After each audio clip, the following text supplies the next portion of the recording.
everybody. Welcome back to Guapoville. Looky here. New fellowship. These are the ones we sculpted with Eldritch Foundry. Yes, Eldritch Foundry. We've been sculpting a lot of stuff with them, and we did couple of tutorial videos on the Patreon page, which featured these gents right here. We've got our Gandalf. We got a Boz right here with his big shield. Oh, and the horn. We got an Aragorn. We got a Legolas over here. Where's Gimli? He's hiding over here. There's Gimli. We're going to do these guys first. Tomorrow, we will do the 5 hobbits. Right, Landris? Because 5 hobbits is better than one. Now, so Landris, what was the... That was transparent orange, huh? That was kind of a... Oh, you just reminded me there, Landris. Guess what I forgot to put out on the panel? We forgot this. Yeah, look at this here. What's up with those labels, Landrast? Actually, well, here's the of all the stuff on there. This is the actual paint. Do they still put the they're still putting the actual paint on the label though, right? That's not any of that printed garbage, is it? Because that would, to me, that would be the worst thing. Because I mean, even Richardson, that's the actual paint right there. That would be a real bummer if they weren't putting the actual paint on there anymore. Okay, so it is the actual paint. Cause yeah, Landris, I'd be like, whoa, that right there's a deal breaker. Well, actually, no, because we need the stuff too much. So it wouldn't exactly be a deal breaker, but it would be a no bueno nonetheless. Yeah, definitely a no bueno. Hopefully you got the whatchamacallit link there for the latest vid. I mean, it said that it sent it out to 211 people, so it better have sent it out to some folks if it told me that it did. So hopefully that went out, I don't know, a couple hours ago. And, well, Landris, I don't know if I sent you the link to the BSG video. I'll make sure after the stream. Oh, yeah. Talk about multiple, I think that, at least 2 of these guys are going to have multiple light sources here. Basically, it's Aragorn the Orange. Yeah. He's literally Aragorn the Orange here. This is hilarious. I mean, it's just light everywhere.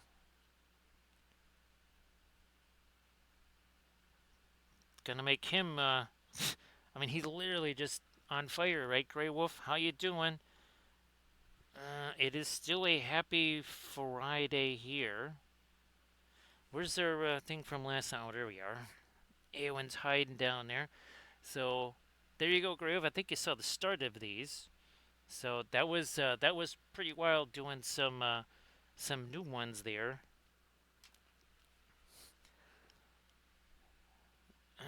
We did more over here, also over here.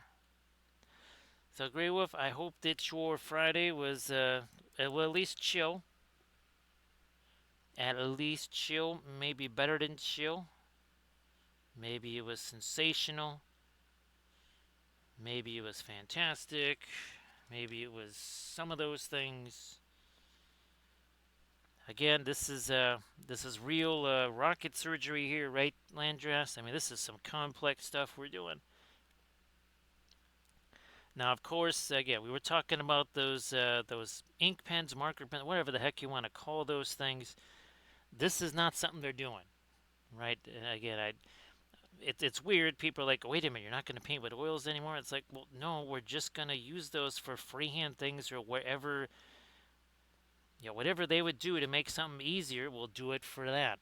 Not anything else. It's just to make things maybe simpler, especially for some folks that maybe they're not super confident in doing the oil paint freehand, like drawn in the freehand. So for those folks, that could be a big old game changer. Glad it wasn't too bad there, Grey Wolf. Oh, geez, Landris, I totally forgot to tell Roy about the new Sisu movie there. Nice to see you there, Journeyman. So Journeyman, well, same deal. Hopefully your Friday was sensational. Hopefully your Saturday is getting off to a good start. We still got 17 minutes of a Saturday here. So I'm gonna go. So glam drink. We're not gonna go glowy eye and glam drink. We are gonna do the blue light on there. Not that. Here, let me vamoose that thing right there. So Journeyman, hopefully you've been able to do some painting as well. Kind of keeping up with some projects, whatevs. A little bit of that here. Now again, these were all sculpted with Eldritch Foundry. I got 2 videos, not one but 2 videos that shows how that process came about. Them are on the Patreon page.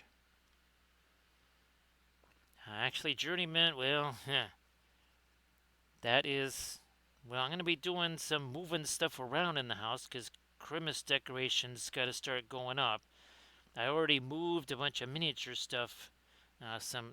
Well, they're ostensibly display cases. I'm just using them as storage cases right now for keeping stuff dust free. Because, well, I don't really. These are gigantic, heavy glass cases. They're not going anywhere. They are not going anywhere. They're just staying here in the house. They wouldn't really work for minis anyways. At least not for what I need them for. Again, with the Eldritch Foundry here, the prime takeaway was they got some pretty nifty controls for cloaks. Landris, remember all those cloaks I had to sculpt for the Rohan guys? Yeah, that was this was way easier than that.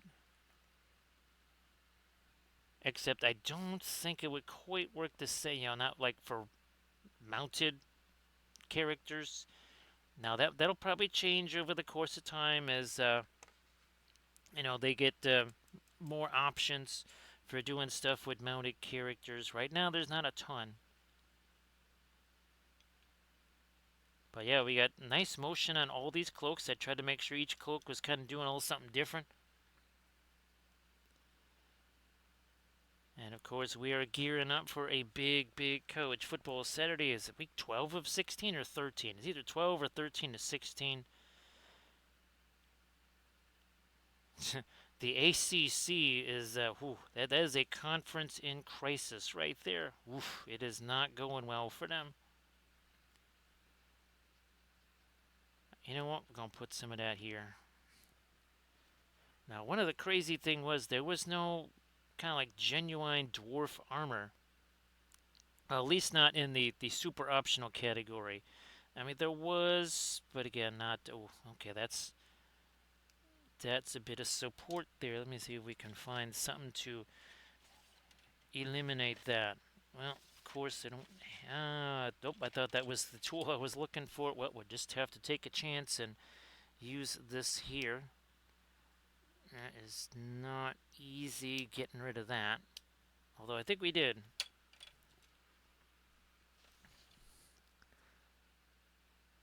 Good enough. Good enough. And I think we've got our beginnings here of our orange. Where's the there he is. So again, there's our yeah, so it's kind of what we're doing. Kind of what we're doing with these guys here. Where's my there it is. Like there should be our lighter yellow around here somewhere. Where the heck did it? Where did it go? There it is. Look at that. We got all that orange in the brush we can mix in there. Nice and easy. Nice and easy. Doing this now. Now, Landrest, I ended up, I was going to try and print out like a marker organizer. I didn't have the time to go look through like My Mini Factory, Thingiverse, all that, then download it, then try to print it out.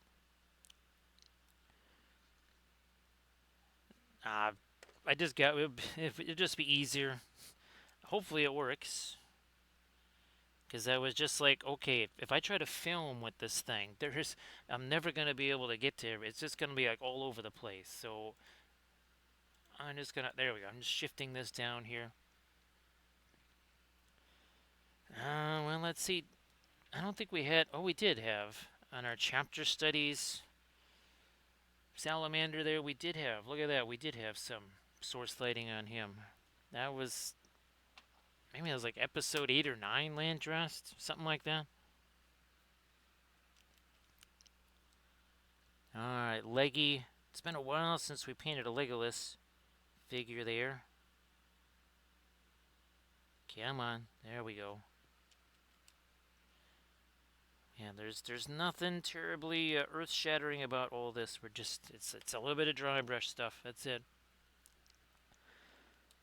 Where there is stuff like, well, armor, more glinty stuff is going to happen there. Where there's not, say it's cloth, some kind of fabric or skin, not quite as much glintiness there.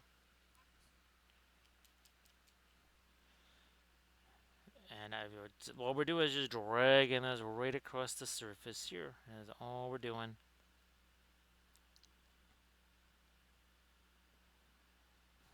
Alright, Glammed Ring needs smidge of that. Maybe a little, okay. A little more of our light on the underside of that cloak there.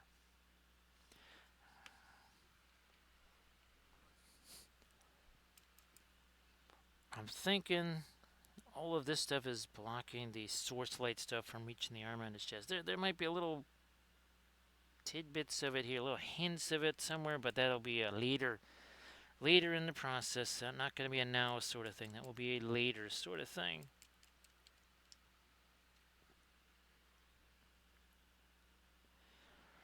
And of course, Journeyman, yeah, Grey Wolf, you want to post some stuff, like always. You know the deal. You can post stuff. Go ahead. I mean, we got some folkses here.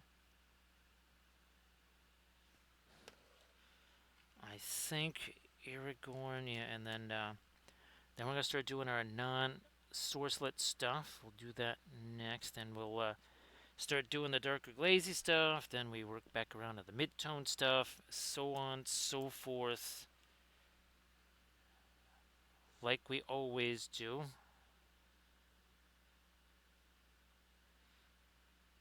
Come on, there we go.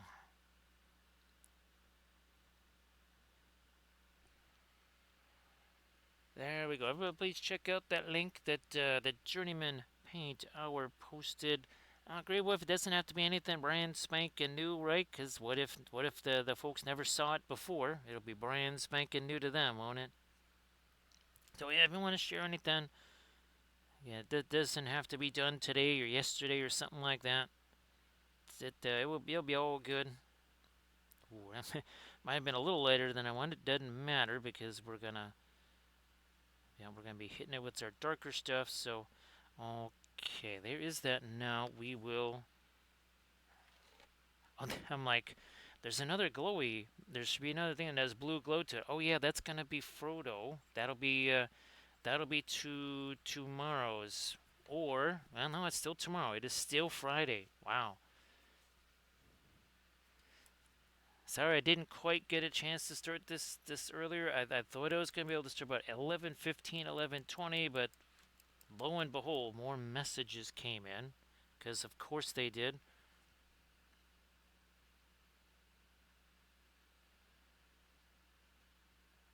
So again, we're doing this a little bit of glow here from the stamp. Not a ton. Even here, let's back away from this here. Nope, even more. We're gonna roll like this. Yeah, we'll keep it relatively dim there. Okay. Because we haven't done this kind of lighting on Gandalf we've kind of done a mix. So, I mean, we sort of did this, right? I guess maybe we kind of did, yeah. All right. I think that is all of our dual stuff. Yeah, that is all the dual lasers. Now we start fooling around with some grays. Grays that perhaps are somewhat on the neutral side. Now we'll let the source lighting take over there. Again, there's not a whole bunch to hit on the Aragorn here, because again, multiple light sources. That's how it goes.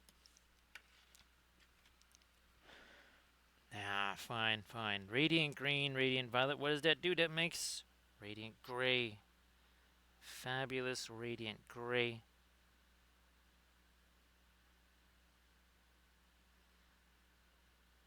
Okay, I won't get in there. Yeah, there's nothing super earth-shattering about this at all. It's pretty basic. Let's get rid of that orange in there. We don't need that.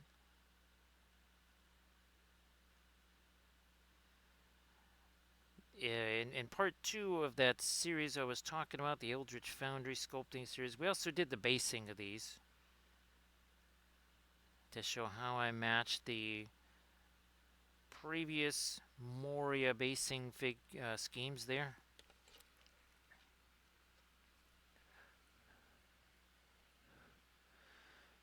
That's fantastic, Journeyman. Yeah, I mean, I was kind of hoping that maybe, say, some of the Saturday streams or whatever could start earlier, but that's just well, let's put it this way. I think this morning I might have gotten to sleep at 10 a.m. or something. Maybe. I think that's the last couple of days. It was around 10 in the morning when I finally got to sleep. So yeah, Journeyman. That's we've talked for a long time about how green and violet together basically create a gray, and depending on how much green or how much violet you got, I mean, it's pretty obvious, right? You're going to get an interesting variation in your gray without having to do a whole bunch, right? It says, okay, I just have a little more green, I'll have a little more violet, I'm going to get me a different gray without really having to struggle, right, Journeyman, and kind of think about what you're doing. And the radiant violet and the radiant green together, they kind of make this nice little middle tone gray. And again, depending on how much of one or the other you've got in there, you have yourself an interesting different type of a gray, which is pretty handy. So we are working on not one, not two, not three, not four, but five members of the fellowship. We will be doing 5 members of the fellowship tomorrow night because, of course, we are doing the 5th Hobbit, the Unknown Hobbit. That's Mel, the Halfling Rogue. We'll be doing that now. It should be interesting trying to do all this, but with also the object source lighting. So that should be interesting. Ooh, is gonna get rid of some of that paintola in there.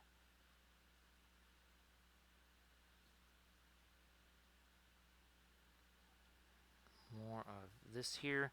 So again, hopefully the latest video, this part 2 of that Vehicles Workshop series, series 8 I think it is.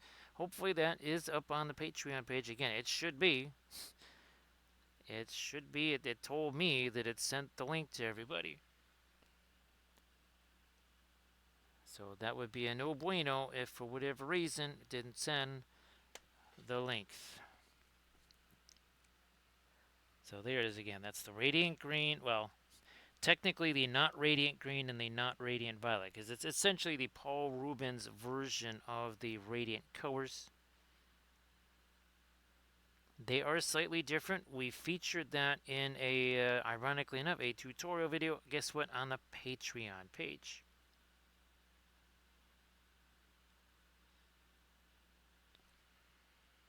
Okay, thanks, Landras. Thanks. I just it seemed like it went through. You never know with that stupid thing. You never know. So good to know for sure. Because pretty much every time I post something, I get message. I didn't get the link, and well, a lot of times, most times it's in their spam folder. Other times, maybe their method of payment bounced or something like that.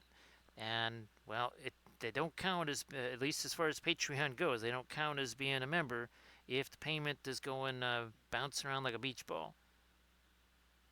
So those are the two most common reasons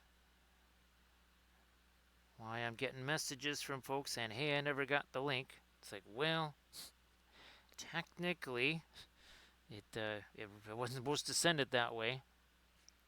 All right, can we do other? Yeah, and no, we're gonna start back around again. Also, we are gonna do this. We're gonna get all that stuff that's smushed in there. We're gonna smush. Look at that. Look at all that paint that's in there, and you can see there's less of it here each time I do this. No cleaner, no liquid, nothing like that. None of those things. And then now we lighten all this stuff.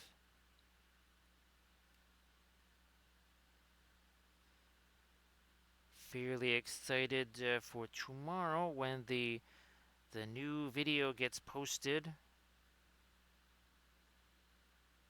to the YouTubes.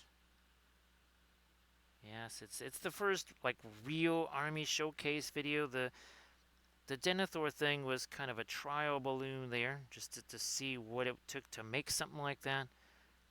Lessons learned from that were applied to this one, and well, lessons learned on this one will be applied to the next one. Come on. There we go. Where's put him over there?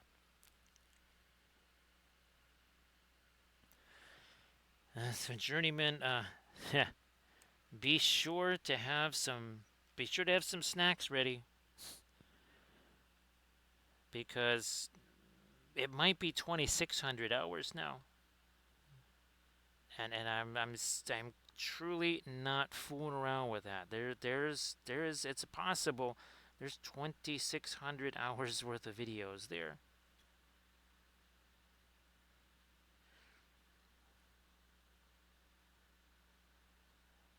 I may just be filming one more after the stream tonight.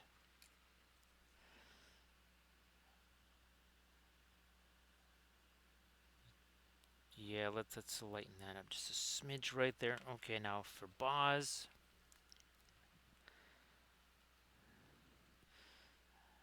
So journeyman, some of the ones that you would probably find at least right away intriguing would be the 3 coertherian oils on the Paul Rubens alkyds. Actually, a lot of the ones you'll probably find the most intriguing would be the coerthery ones. There was another one. I think it was one of the zygomores. Yeah, it was an exercise without using white. There was no white. It was all Naples yellow. That's it. Yeah, Naples yellow was the lightest color on the palette.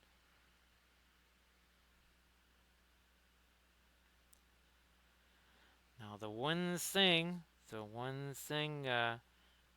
we always warn our hobbits is we warn our hobbits is all the time. Well, as Treebird said, don't be hasty. Don't be a hasty little hobbit. Don't be hasty. Actually, I've got to. Oh, that's right. I can. I'll load up that our hype train. Yeah, there's now an animation of this. Now I had to get rid of this because it did not like that. Well, I was told that that would not render well. I might still try it anyways in another iteration.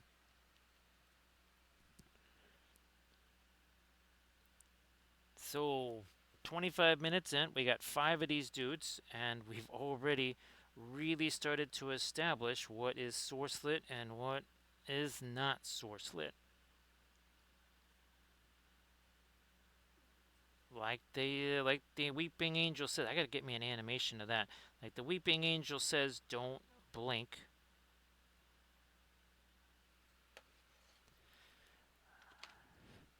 I gotta put this into. Oh man, that's gonna need some serious cleanup right there. I'm gonna have to put that into GPT, see if it can kind of clean that up, and then we make a. Oh, there you go. We can make a minute. We can make a bas relief out of that Landrast. Yeah, it'll be another flat. The Weeping Angel. Actually, I'll see if I can make a flat out of the autocorrect monster. Obviously, you want one that's like truly life-sized Landrast to have in the house there to kind of keep you company, right? So that when you wake up in the middle of the night and it's pretty dark and stuff, you'll see that looking at you.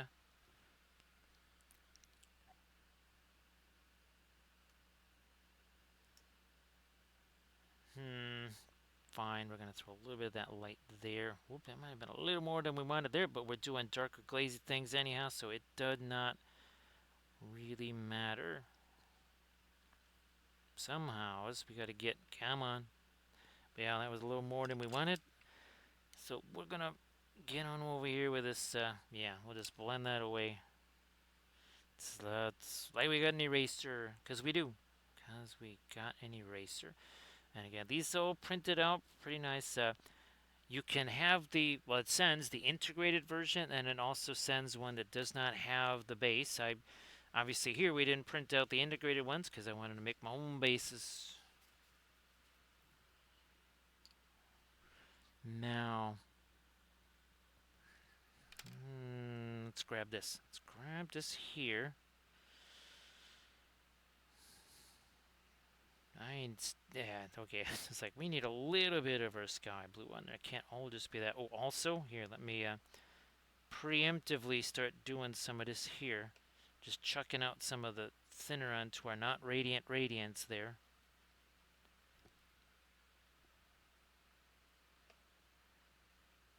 Let's do that. So we're doing a combo platter on that next video. So it's gonna be we haven't actually, now it's been weeks since I last did one of our painting. Actually, it might have been over a month now since we did our painting flats. And what we're gonna do is we're gonna do some of our flats. It's gonna be one of the Arthurian, one of the Japanese theme, and we're going to try out those markers and see what happens. Again, I don't really see those outside of something like the flats or vehicle freehand or something like that. I don't see those being too usable for too many other things. I could be wrong about that, but we're going to experiment, and that's how we find out. That's how we find out about a lot of things.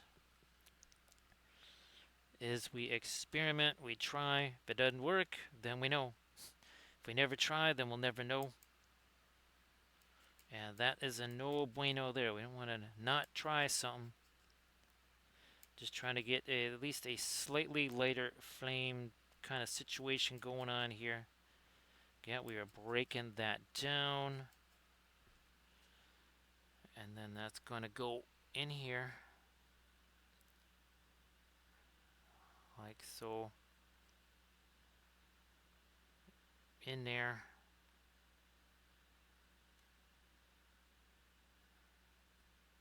We're letting that also mix just a smidge there, a little bit. Another batch of it there, up here.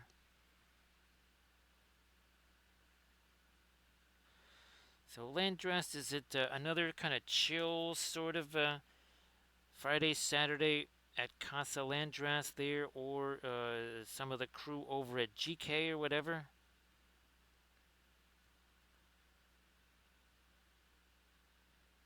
Let me do this.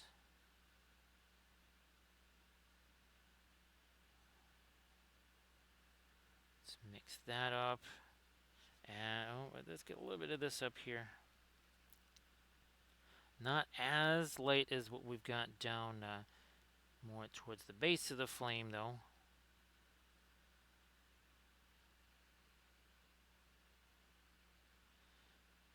There's all kinds of little things that we're going to have to reflect this off here. Looks like everybody's doing some painting. Well, that's good. That is good. Howdy to all the crew at the Casa Landrast. Where's that? There you are. Hiding over here.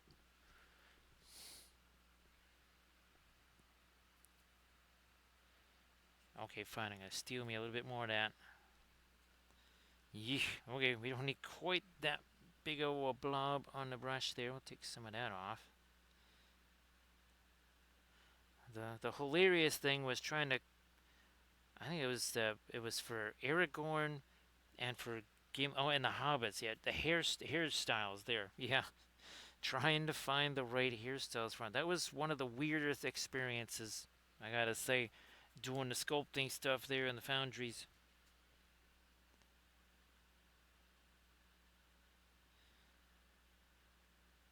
Come on, get these fingers going. Then we'll take our, and I'm just going full on Perline Crimson with it, but we'll take our Perline Crimson, and then we're gonna do some darker glazy stuff, and then we'll kind of do our non-source lit areas. It's gonna have got Perline Blackout on the palette. We got some indigos. We got some Van Dyke Browns. We'll be doing those things.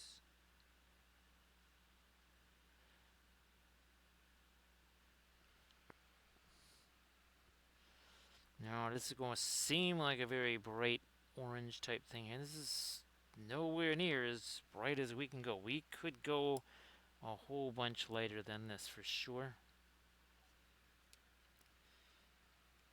Where's some? There we go. Here's a little bit of our. Is that? Yeah, Windsor Red. A little bit of the Windsor Red. Arid, how you doing? So Arid, what was the verdict on? So I'm guessing Arid, then that was more than just something that NyQuil can take care of. So, well, Arid, in any event, I know you're kind of occupied right now, but why don't you at least share your Pinterest links there, just in case maybe you'll be able to stream tomorrow. But yeah, it's I would take it that meant one or both of them is gonna need a little bit more than just some NyQuil. So everybody check out that Pinterest link again that Arid just posted. Everybody please give Arid Canwave a follow.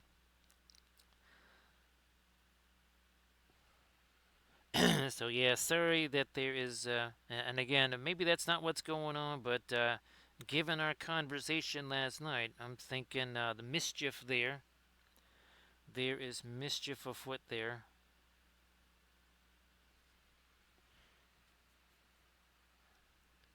And hopefully it just means kind of a one stream sort of cancellation, and that's it. Not having to miss the Saturday stream too.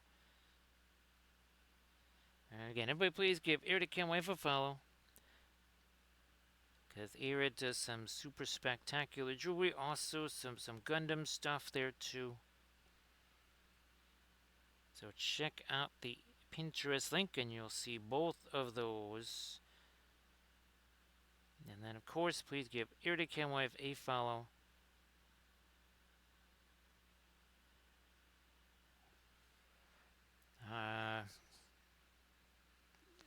Yeah, okay, I think I will. I'm gonna just here. I'm gonna go right ahead. At a little bit more of that. There we go. I need a little bit of that Indian yellow over there on the brush. I'm gonna try and zip a little bit of extra light on you, just to kind of a little notation, right? That there's more light here.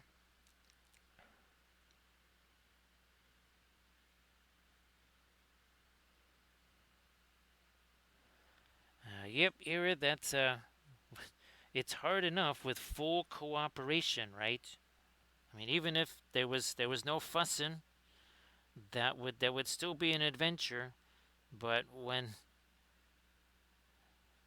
there's kicking and screaming going on, right, that's only gonna make a difficult job closer to the impossible range.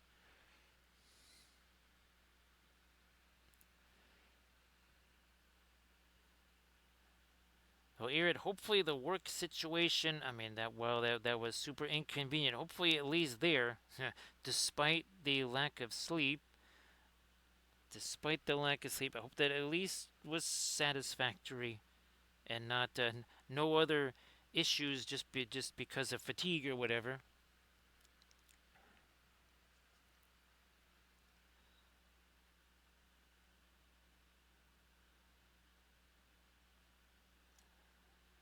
So yeah, yeah, I was kind of worried as soon as you said no stream today. I'm like, well, I know the answer to the other question that I was about to ask him. Like, no point in even asking because that meant things got mischievous with that situation.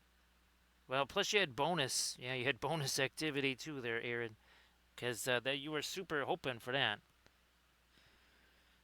That was I'm pretty sure you actually wrote down a list of things you hoped happened today. It's like, oh yeah, let's also have that work meeting thing not go according to plan. Yeah, I'm pretty. You had a whole laundry list of things like, yeah, I'd like this to snafu. I'd like this to snafu.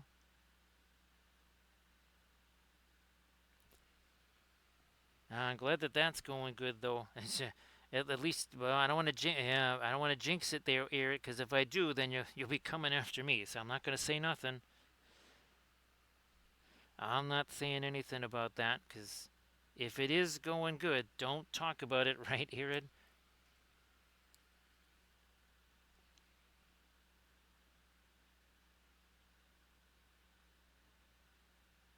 That is for sure.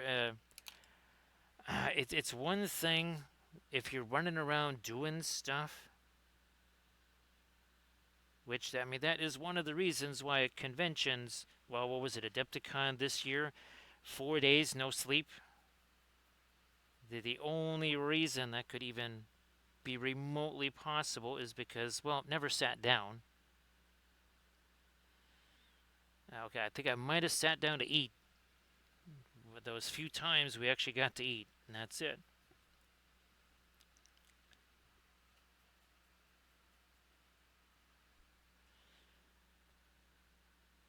Let me do a little more of that orange over here.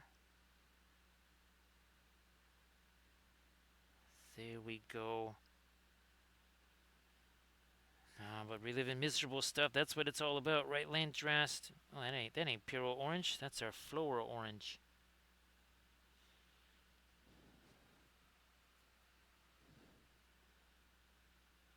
Let's do this.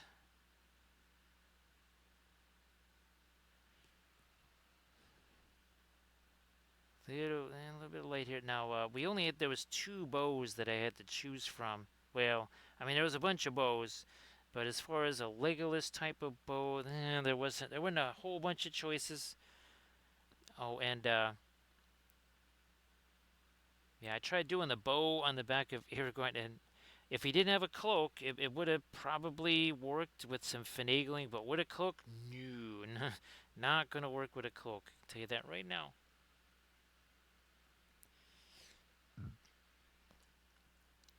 Well, Irid, hopefully it's something tasty there. Uh, Tomorrow, actually, it's gonna be interesting. Maybe I should film this. Maybe I should film this. We're gonna have color theory and food coloring tomorrow because I'm gonna have to mix up a whole bunch of colors. Part of it is lack of, some things that have run out and I just haven't been able to replace them. Also, I'm not sure that some of these colors would even exist.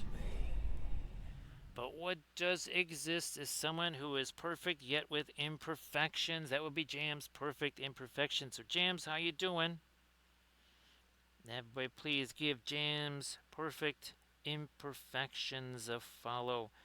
And of course, like always, if you want to share anything in the chat, please go right ahead and do that. So Jams, this is our new sculpted fellowship here.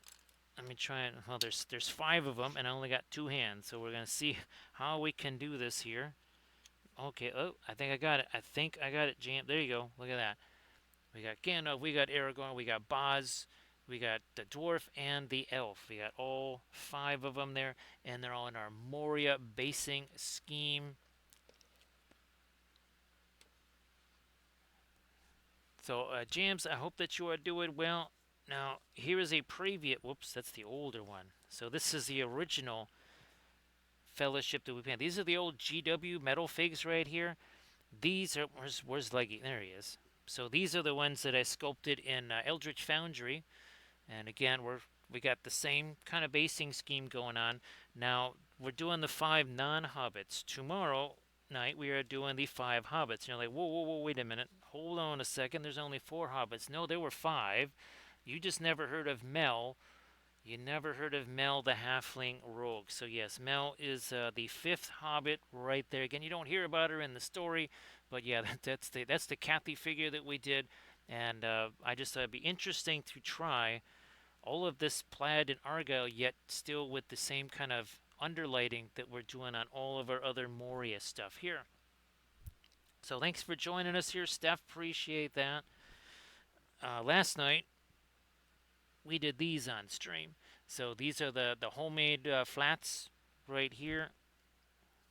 Here's actually the previous Thursday was these right there. So there's our little Dark Queen Galadriel there. And oh, look at this, is regular Galadriel here. Also done on the stream, but wait, I just experimented with creating some frames for our Barad-dûr duo there. So yeah, we made some frames for that. Oh yeah, that's right. Forgot about our Trench Crusade flat right there. So Jams, if you want to share anything in the chat, please go ahead and do that. Oh, last Saturday we done this here. Oh, look at that, more object source lighting. We never do that on the channel, do we, Landress? Nah, never do that. Oh, and of course, I think actually we painted these up last Friday, didn't we? Yeah, what were these? Signum Games. Now, we're also next week going to see if we can't add to our Lord of the Rings Gummy Bears series. We'll see if we can do that. Okay, let me do... yeah, Gimli, this one. No problem there, Jams. No problem. Again, everybody please give Jams Perfect Imperfections a follow. Thank you so much, James, for the raid. That is appreciated, like always. It's always appreciated. Now, again, we're trying to get some of our... see, that's kind of blocked by his cloak and everything, so I don't think we're going to go super strong with the source lighting on that. I think we'll take a little minimal approach there.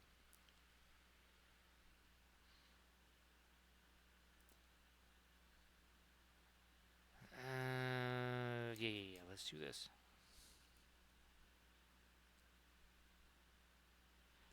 More of our lighter source lighting. Then we're gonna start doing some of that darker glaze stuff. We got our Pearline Crimson out there for that. Here, let's so a couple little later glinty things there on Gimli. Oh, we need some of that here. We need some orange here on one of his throwing axes. Now, I don't know if he has an extra axe in the movies there, but in the game, Gimli also has throwing axes, so somehow he has an unlimited supply because he can just keep chucking those things around. So yeah, I know we didn't do our lighter stuff on Gandalf's little fiery light source in here. Let's get some of that going.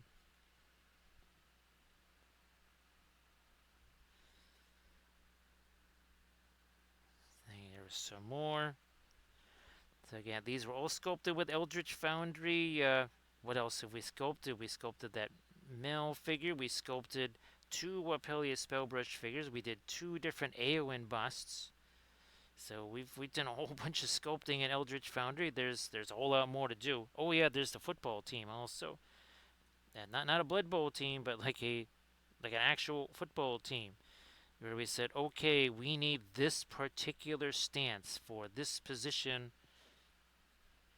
and that was the whole idea is to test out the controls. I mean, yeah, it's nifty to have whatever figures, all that kind of stuff like this, but one of the chief things I learned was about the capes and being able to move and resize what they have in their hands or their side gear or whatever. That's not necessarily, let's put it this, it's not the easiest controls to discover. They're there. You pretty much look at them and you go, what the heck is this? Nice to see you again, Chef. Happy, well, now it's Happy Saturday. It is technically a Happy Saturday there, Chef. Great to see you back. So yeah, Chef, these are the Lord of the Rings figs that I've been talking about for the last couple of weeks. It is time to get these lads, well, and lady, because yes, we have 10 members of the Fellowship here. Mel, the Halfling Rogue.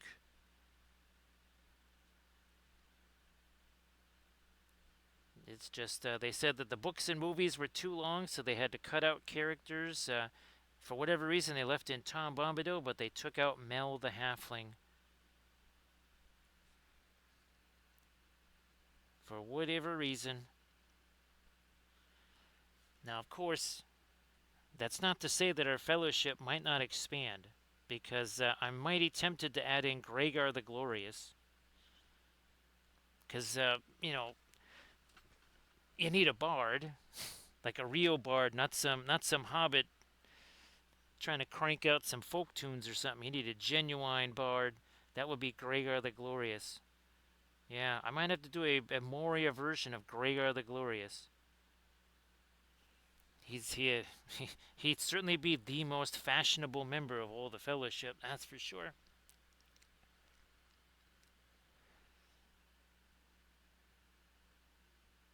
And Chef, I don't know if you had a chance to see everything all the way through last night, but there's how the Aowen flats turned out.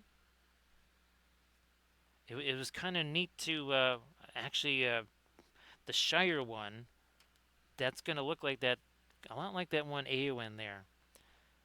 A lot of the kind of intense blues, sky blues, greens, that sort of thing.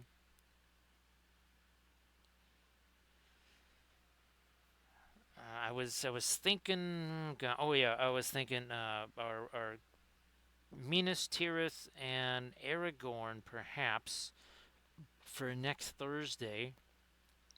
Because I think I'm just going to roll through the Lord of the Rings ones first. Those are the oldest ones.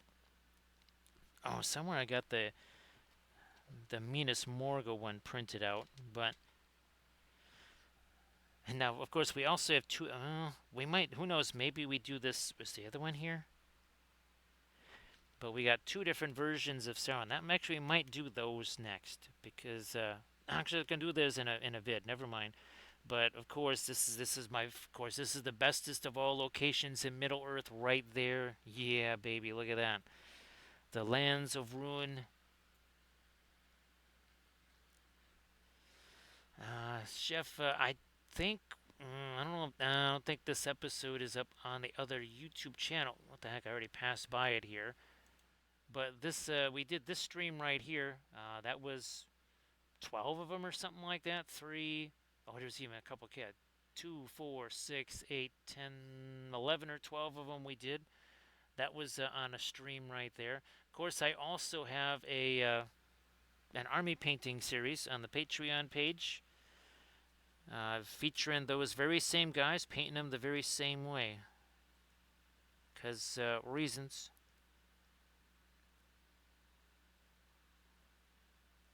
Let me do this here. Alright. Okay, there's her Gandalf. Hey there, Camda. How you doing? Camda, I believe I sent you the link to the vid, right? Yeah, I think I sent you the link to the vid. I learned even more, Camda, doing that one. Now, of course, this the BSG one. That was where I was just kind of starting to figure out, okay, how do we do the M and animations, and also too the hard lessons learned on the Denethor video. No, Camden, I sent you the BS. I'm pretty sure I sent you the Battlestar Galactica one. If not, I'll send you that after the stream.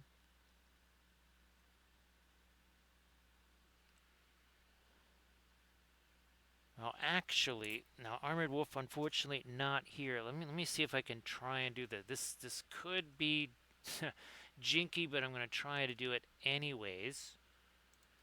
Let me see if I can do this right here. Let me see if this will not act. Here, let me try and do this. Okay, it's gonna be.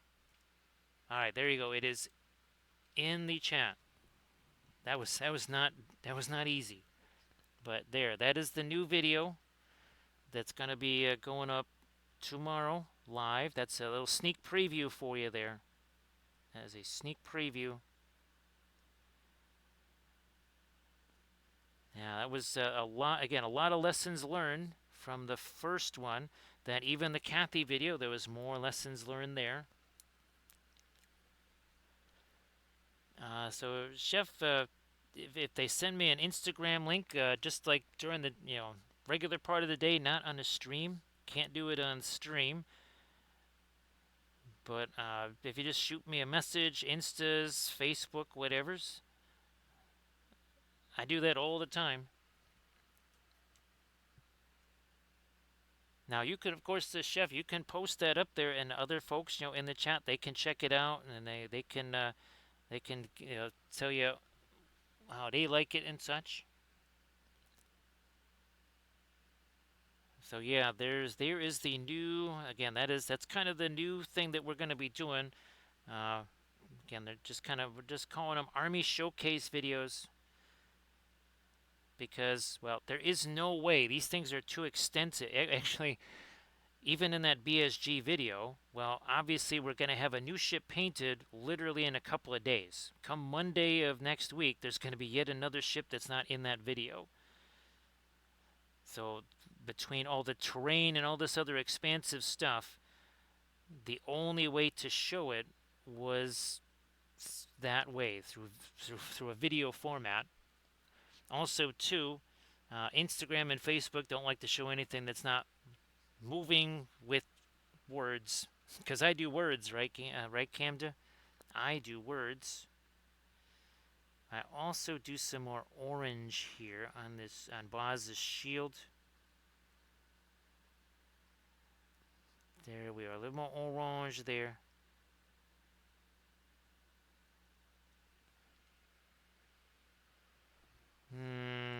Yeah, let's move this up a little bit this way here. A little more orange there. So we're 53 minutes in. We're not even an hour in yet. And all five of these dudes got some established source lighting. In some case, multi-source. Multiple sources on them there.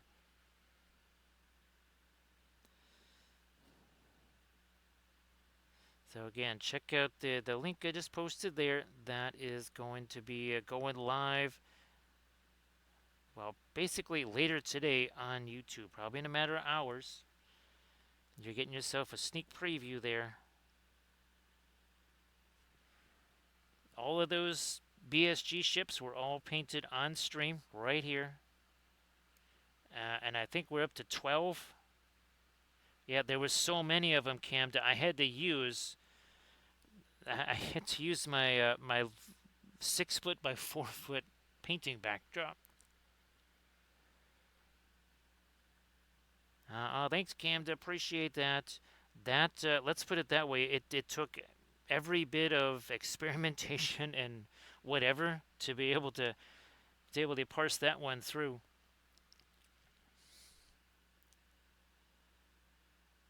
So yeah, and of course now, yeah, learning what I've learned, something like that is at least there's much more efficient way of making that. It's kind of a Cam to think of it. The Denethor video was acrylics. The Kathy video was kind of a that was we were doing pre-glaze,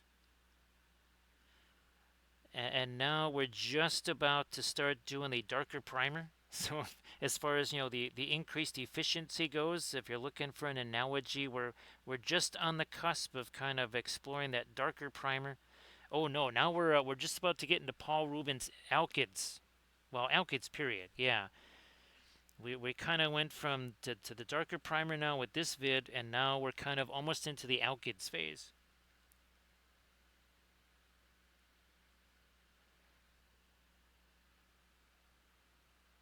And of course, shout out to Recoil for spotting grok, because while it doesn't work for certain things, I mean, I kind of do that stuff with GPT anyways. We're already paying for that. It was actually helpful because I had done so many animations for so many vids. Now, again, I think that my credits are going to resume on the 24th, but yeah, I was virtually tapped out of Skyreel's credits. The other thing that Grok does is the videos it makes are apparently default vids are 6 seconds long. Yes, it's the Alkid timeline, Canada, the time of efficiency. It's like the age of progress or age of discovery or something like that, right? Canada, we were in the Dark Ages. Then we entered the Renaissance period. Now we're in the age of exploration.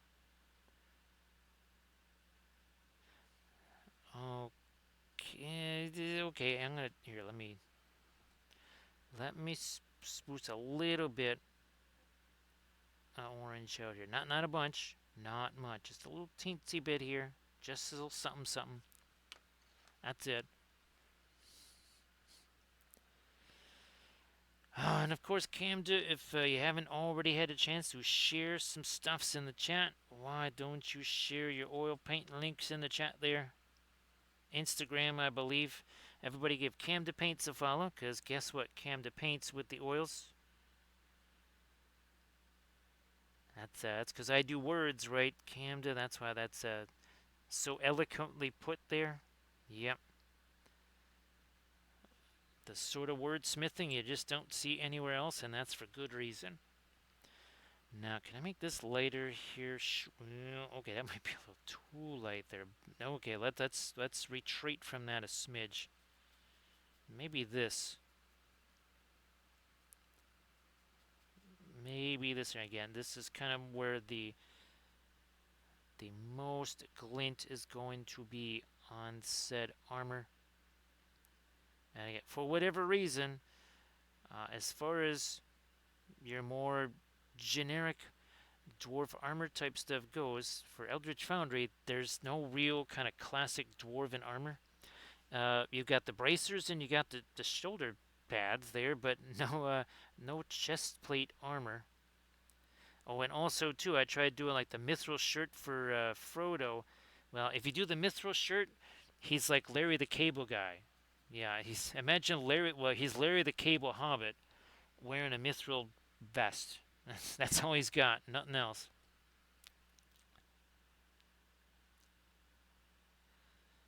Yeah, so we don't want Larry the Cable Hobbit. Although that would be an interesting character, which we could actually, believe it or not, we could. Oh, geez, Camden, we could do that because one of the basing bits is actually like a TV. We could actually do Larry the Cable Hobbit. He would have a. Well, is that going to be the 12th Hobbit there? Or no, the 12th member of the Fellowship? So if Gregor the Glorious is member number 11, the 12th member of the Fellowship would be Larry the Cable Hobbit. He just goes around Middle Earth restoring people's cable access. That's what he does. Because we don't have enough characters in our silly Marillion, right, Camden? We need more.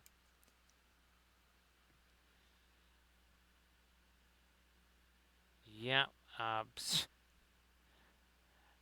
Of course, I'll probably forget all of these. Although we could do a we could do like a little meme of him, and yeah,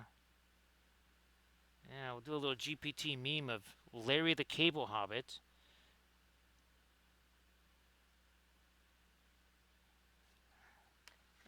I mean, what do you think those hobbits? I mean, what else did they have to do except tend crops and watch cable? That's pretty much all they. Well, maybe they play golf. Well, how are they going to get the golf channel? Yeah, that's right. Yeah, those hobbits would be very upset if they weren't getting the Middle Earth Open on their golf channel there. Well, that escalated quick, didn't it, Landrast? Nah, that's too much of the red. Let's go back to the orange here. That escalated quickly. Now, there's some piece of fuzz on there, too. You know what? That's got to be orange.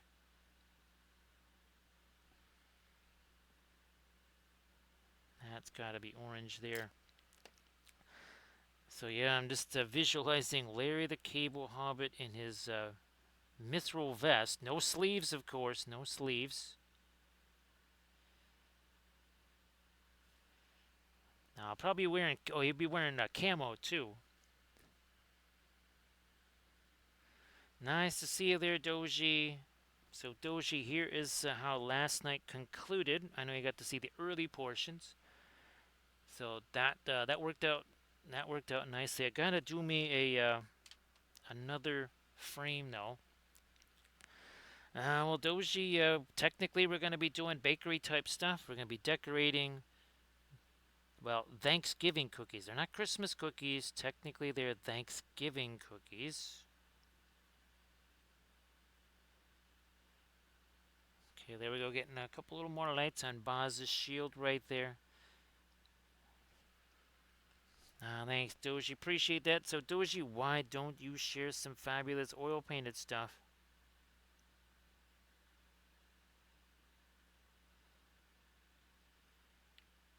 Let me do this here.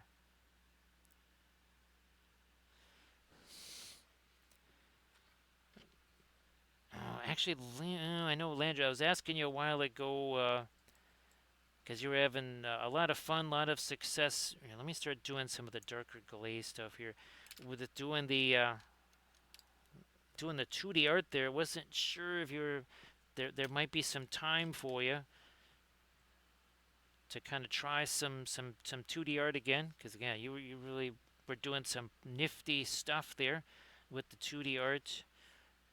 Now we are going to start breaking a little bit more of our Windsor red into our Pearline Crimson here.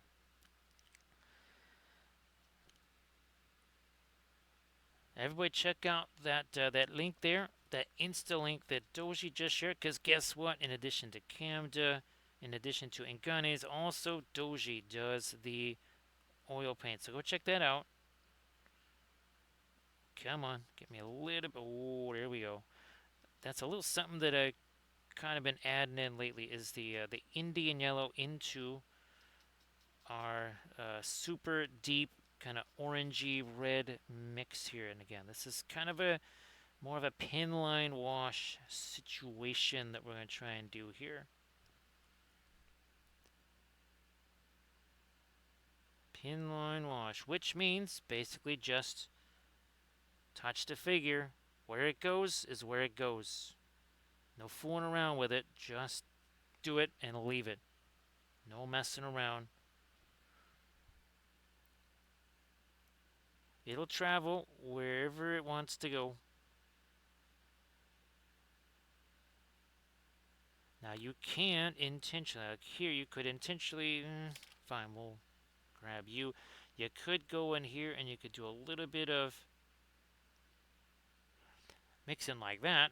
That's the advantage of the oils for sure. Taking advantage of them there. Again, more of the pin line wash stuff around here, up here. Come on, get in there. On his face too, I think.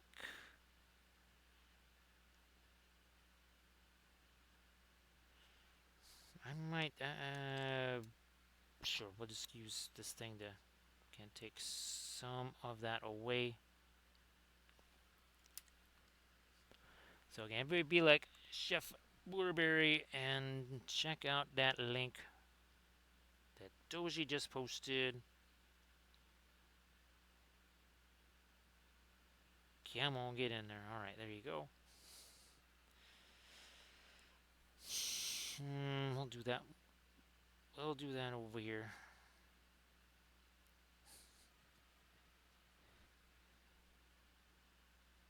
And we'll do this across our 5 not hobbits. Let's see, we're a little over 1 hour in. 1 hour in, and we've really established our source lighting, I think, pretty well here. Yep.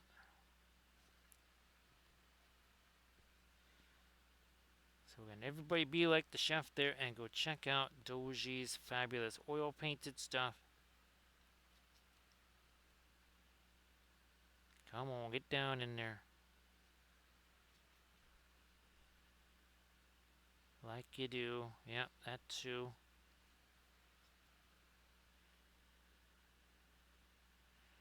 Down into all those crevices there.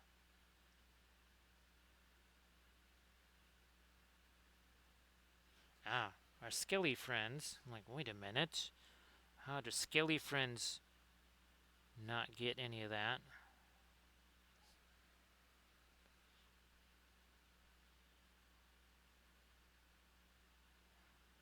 A bit more back there, and I think we'll leave Aragorn there.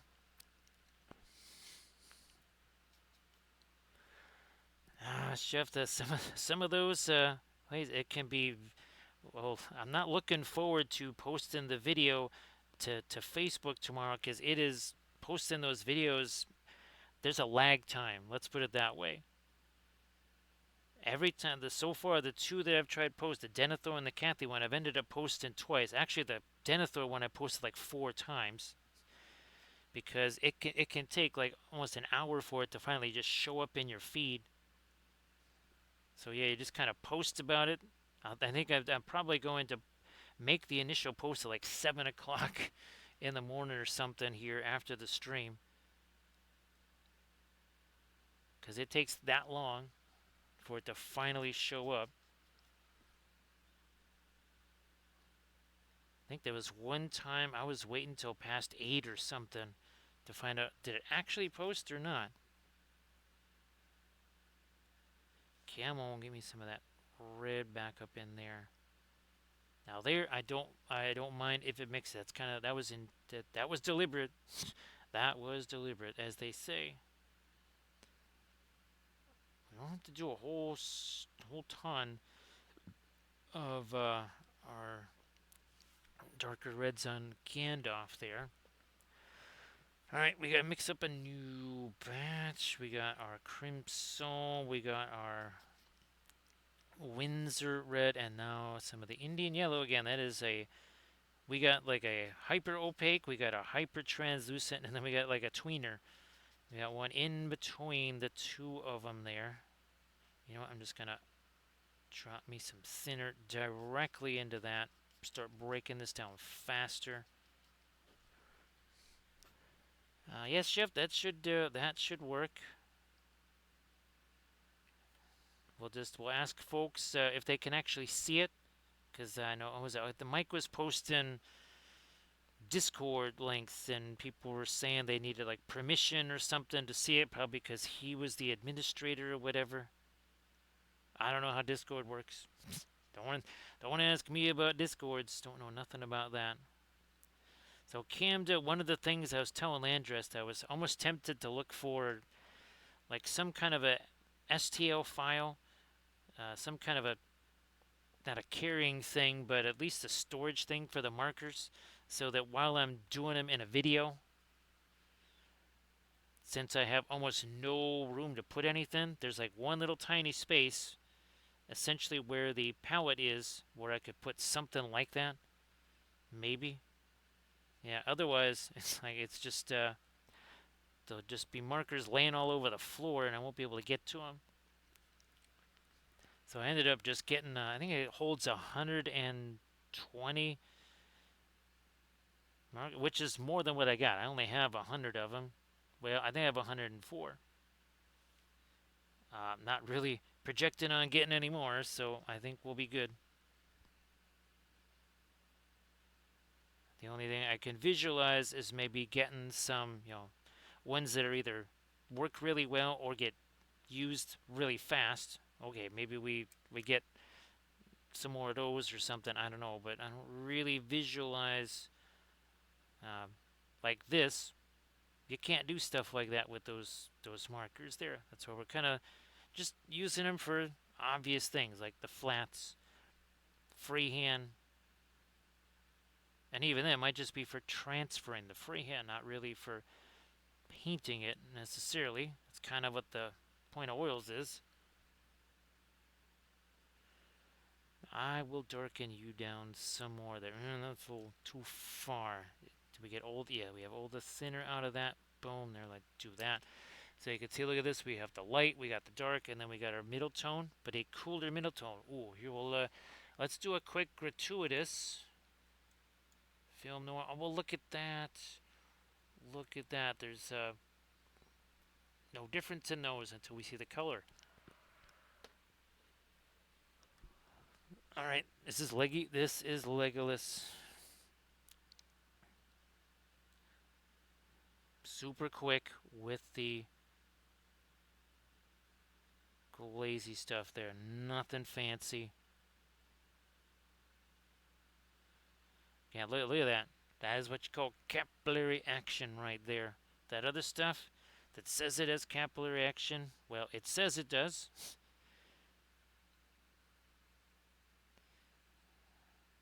I can also say that I am 10 foot tall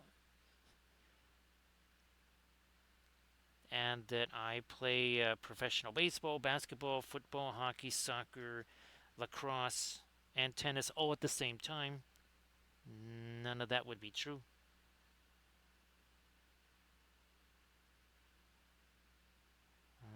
Okay.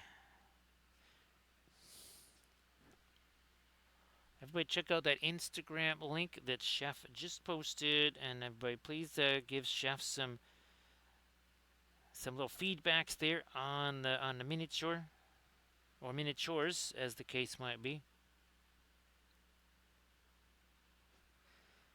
So thanks for sharing that there, Chef. And again, everybody please go check that out.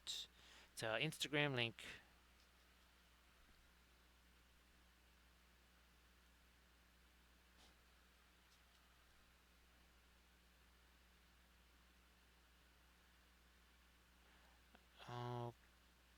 Okay, I'm gonna put some of that down. Oh yeah, we have none of that over here. I think Gimli is the last one that needs this stage. Then guess what? We're going to swing back around and we'll start doing darker glazy stuff on our ambient lit. That's also going to start giving us some of our colors. So we got Fabulous Perline Black back out on the palette again.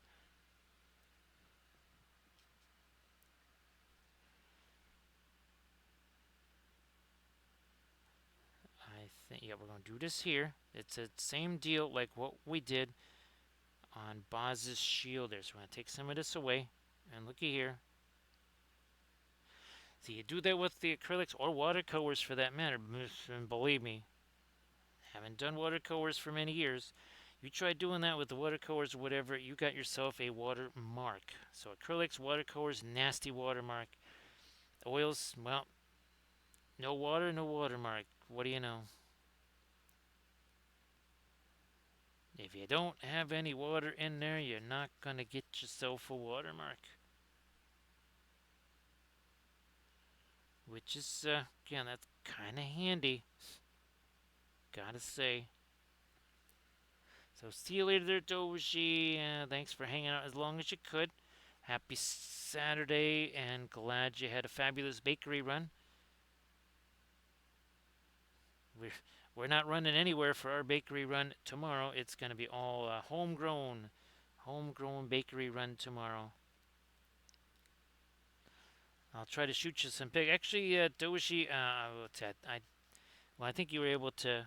You saw the link there for the vid. If I haven't given you the link to it, I'll get you the link to it also. So have yourself a fabulous Saturday. So again, we will be painting 5 more figures on our fabulous Saturday stream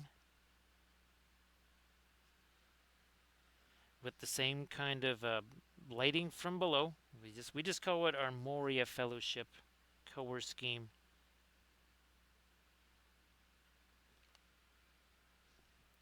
So Camda, actually, I set up these two lights that I had gotten. They're ones that have different colors and different intensities and all that.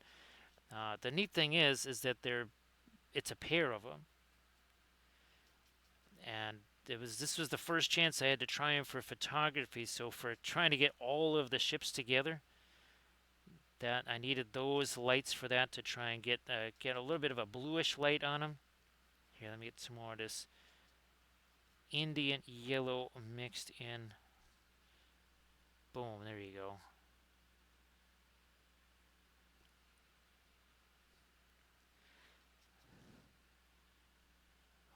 Like so. And again, we're only 1 hour 15 minutes into this, and all 5 of them. I mean, once we do the darker glaze stuff, there'd be some folks that said, Asuna, yeah, I'm good with that.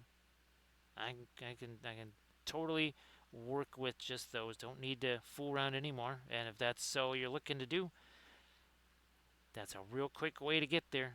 Just saying. All about the efficiencies, right, Camda? The age of efficiency. That's what we're in now. Of course, when it comes to words, that might be more accurate to say the word with the age of deficiency. Do I need any more red here? I do. And this is pretty much the last of my darker red glaze going on this and the cloak.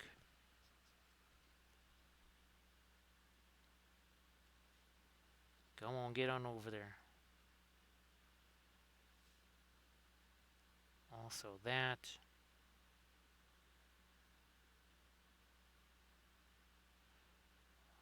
Like so. Alright.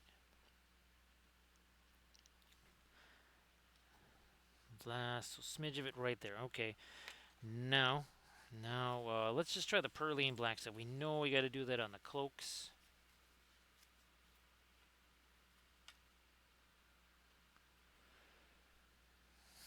So once we get our other colors in there, let's see, here we go. So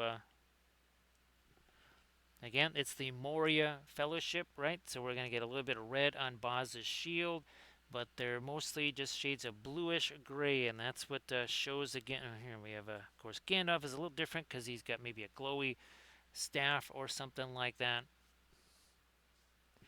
And of course, this floor right here, it's the dwarven texture roller. Do I actually have some of it here to show? I don't see it there. I think it's, yeah, I don't have the dwarven texture roller material right here to show it. It's on another table that I can't reach. So yep, Camda, these are the Moria Fellowship right here. And again, we did 2, not 1, but 2 videos on the Patreon page showing how we did these, how we sculpted them, and also how the bases were made. Now let's get to the cloaks here. And we're going to do this on all of them here.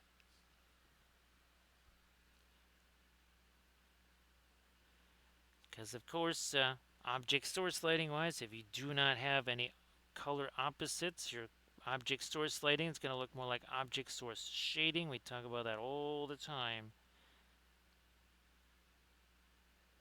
There we go. That really changes that around. Again, here's a good example, right? Because that looks super bright. Look at all that bright object source lighting. Well, until we do that, and all of a sudden it's not so bright with the object source lighting, because that's a color difference. That is not a light difference. We bring it back again. You got warmer colors where the light is cooler colors where it is not. And what we're doing on these guys is even more of an extreme. So if we, let's see, we'll grab our Aragorn right here. I mean, it sort of looks like object source lighting, but a whole lot more when we got the color in there. Leggy, cloak. Actually, I think, yeah, with the pants too, with the pearline black. Again, that's not black, that is a dark green. A very dark green at that.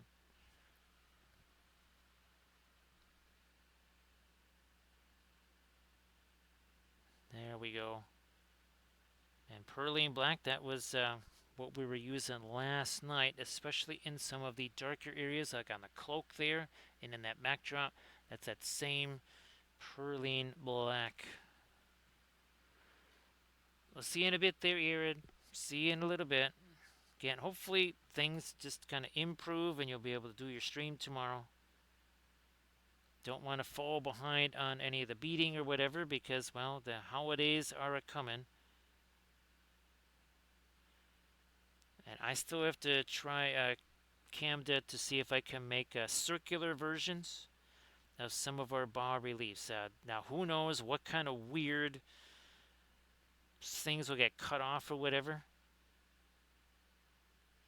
Oh, also too, I was working on my a design for a Corsair flag. Yes, yes, I'm gonna have a custom Corsair flag made with the same. Well, a couple versions of this symbol here. Where's my Corsairs? They're further down than I thought they were. They keep moving. There we go. There's our Corsairs. So that flag back there. Actually, believe it or not, Camda, on all of the sails of my black ships in the video, you will see that symbol on all of the sails. I think even even the Master's cloak also has that symbol on it.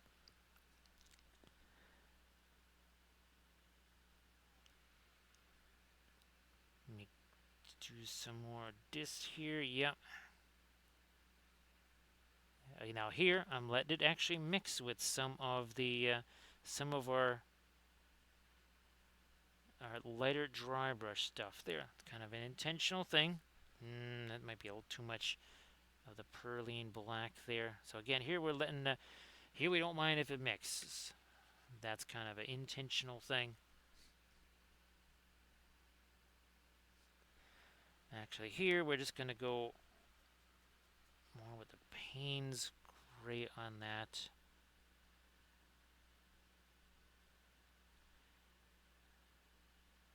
Okay, I'm on. There we go.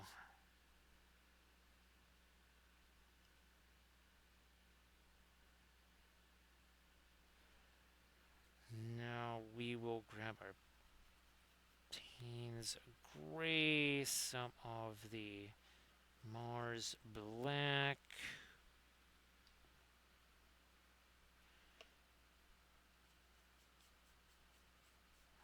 Let's move this. There we go. Let's give that a little path down to here, away from the Indian yellow.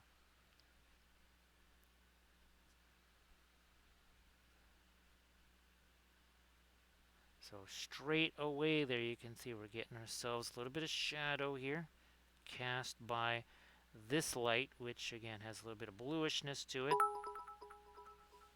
Hey there, Grant Oracle. Appreciate that. I could use a bit of this refreshment there.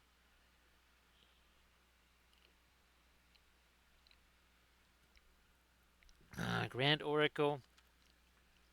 He never learns, right? He just never learns. So, Grand Oracle, great to see you again, like always. Grand Oracle, I do believe I sent you the link to the BSG video. I tried to send it to as many folks as I could. I might have forgotten a few.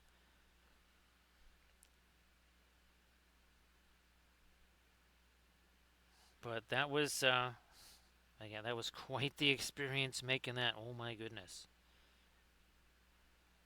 Yeah, much was learned. I will now wander on over here to this Prussian blue.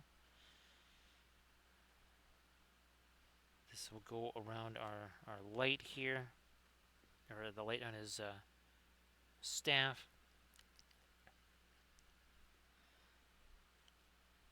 So well, let's see. I think now it's back down to a 50-50 split. Yeah, I think it's a 50-50 split now.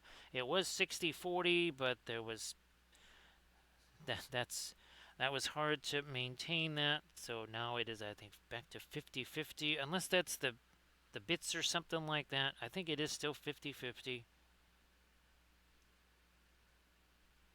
if I remember right.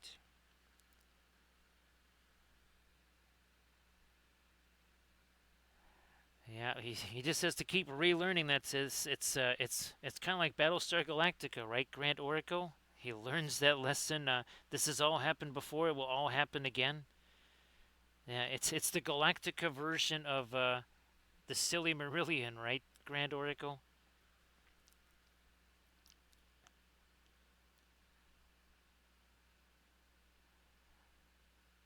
And again, that video is that's going to be going up on the YouTube channel tomorrow. Well, later today. Actually, not tomorrow, but later today. But yeah, I think I sent it to you there, Grand Oracle. Now here we'll get the not too dark at the end. Might be getting a little bit dark. Let's lighten that up a bit.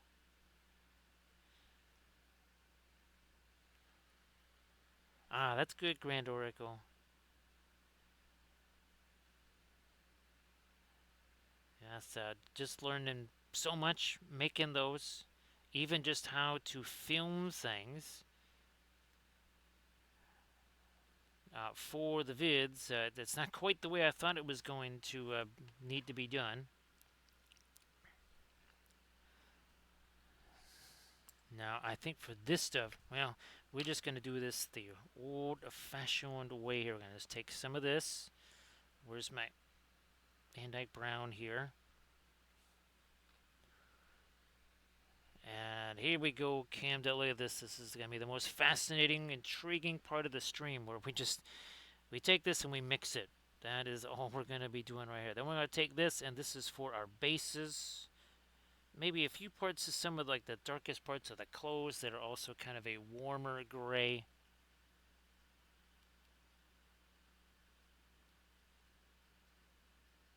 Yeah, the Patreon page, it's a much more favorable split, of course. Now I know with was it with Amazon you get one free sub that you can give out or something like that, I believe.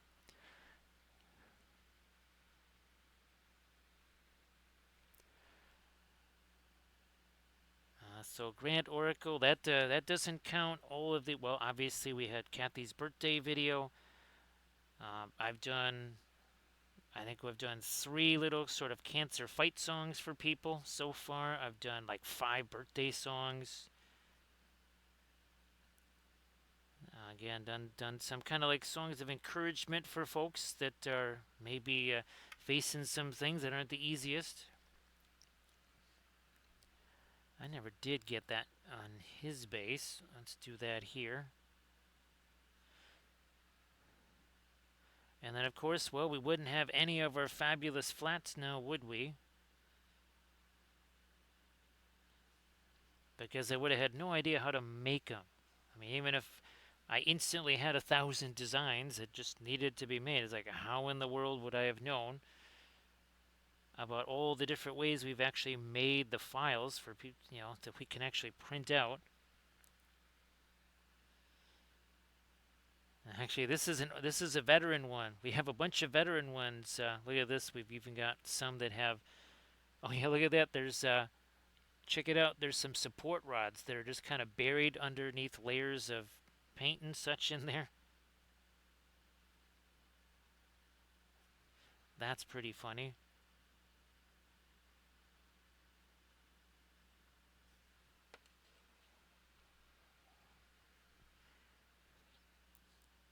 Legolas needs the same thing here.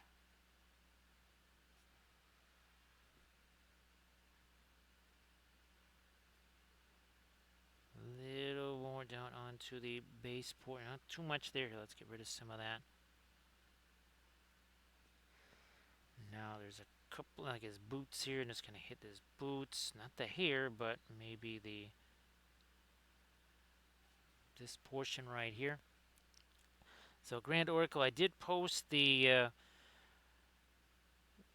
vehicles workshop, and that hopefully give you an idea what I was kind of thinking with the markers and such.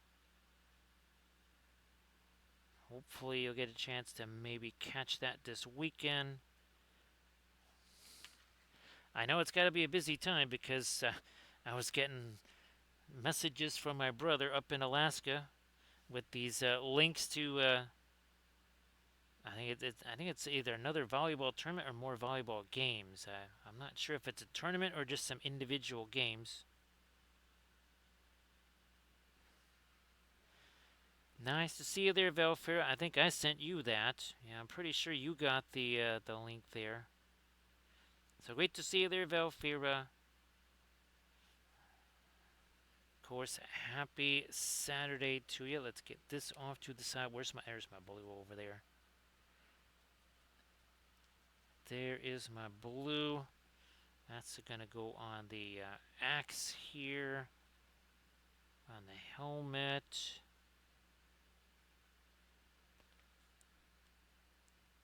Yeah, we'll carry it down this way here.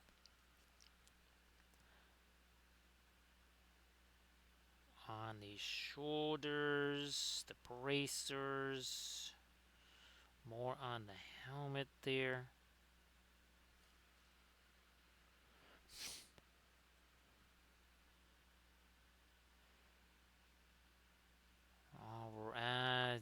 No.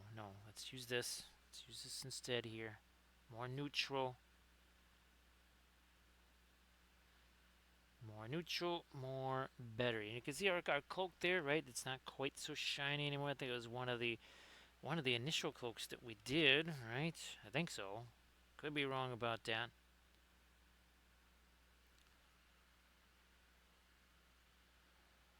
Oh, that's fantastic, Grand Oracle. Actually, Grand Oracle, I know you're gonna be super busy refereeing the event and all that kind of stuff, hosting it. But if you snap a few pics or something like that, that would be a very epic thing. Yeah, that would be super epic there, Grand Oracle. That would be pretty amazing to see. All right, that is good enough. So again, we've got not one, not two, not three, not four, but 5 members of the fellowship here. 5 of them.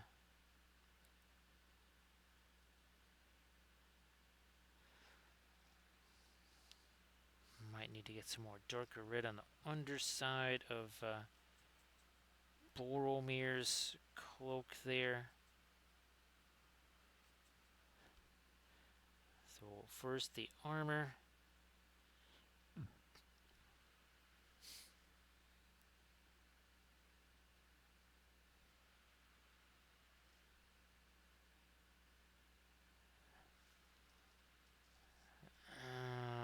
Back to this again here. Boom.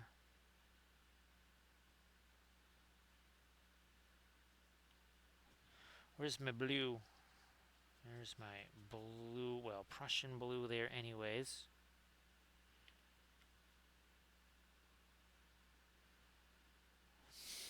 Back to this for that part of the shield. And back to our burgundy here. And this is not really going to be a super glazy thing. We're letting that mix. We want that to be kind of a ginger red.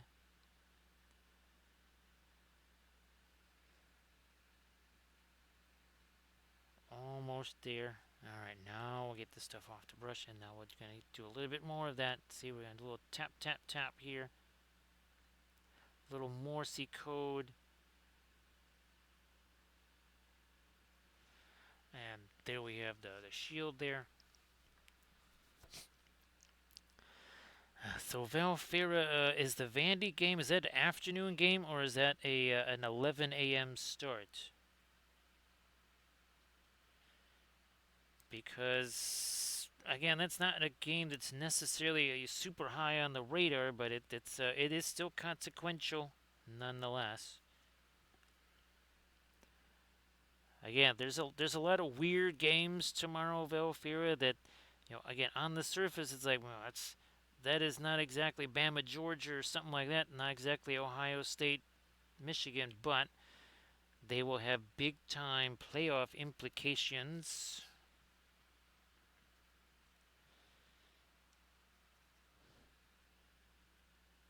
Getting me a little bit of this blue. See, now here we're letting that mix on purpose.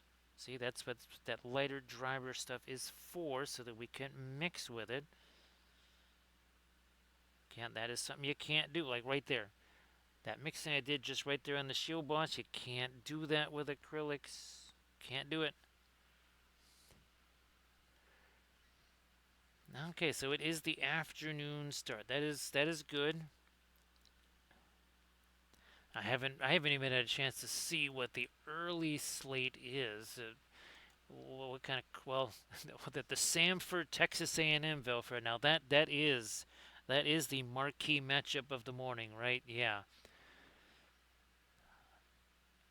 Let me see. Well, Mizzou at well, actually Miami at Virginia Tech could have. Actually, Miami is sitting at 13, so that does have implications there. So again, there's a lot of sneaky games out there, Valfera, that just initially you say, nah, whatever. This it doesn't really matter. It's not even a rivalry game, but it will still have implications nonetheless. Okay. Then we got our dark there. Get rid of that little bit. Get our dark over there. And we got our dark on the base there now too. Okay. Now Legolas needs some of this brown up here. Actually add a little bit of the Mars, more of the Mars yellow deep.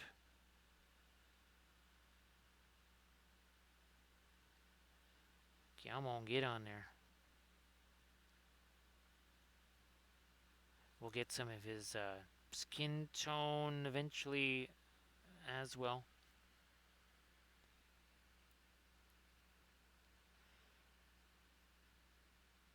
I mean, next week is well, actually, that USC Oregon, actually, the Tulane and Temple, that is another group of 5. Actually, Kansas State, Utah. K State is not the K State of the '90s, but they've shown that they can do some damage.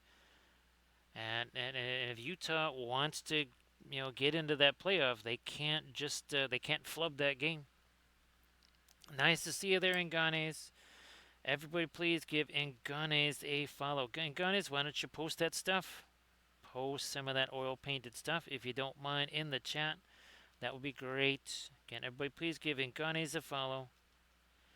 Now, here we go. We're going to start doing some of this here. Look at this. We're going to do that. Then we will grab ourselves another brush, a soft one. And then we're going to start doing stuff like this. Look at that. Hashtag no layers. Now, would I want to sit there and do like a bazillion layers on this cloak? Well, essentially 10 times. Or just like do it once and then use the blending brush and then say next. So great to see you there. Everybody check out that Instagram link that Nganes just shared. And then give Nganes a follow too. So look at that. See, we got ourselves already some light to dark cabin there. Yep, Velfira. Obviously, now, okay, the Egg Bowl is, I mean, it's got its impact anyway, but apparently we're going to be getting an announcement from Lane Kiffin after the Egg Bowl. So now, all of a sudden, like the latest, people are saying, "Oh yeah, he's going to stay. He's going to stay." I'm not so sure. It would be way more fun if he was to stay there, I think, as far as future action in the SEC.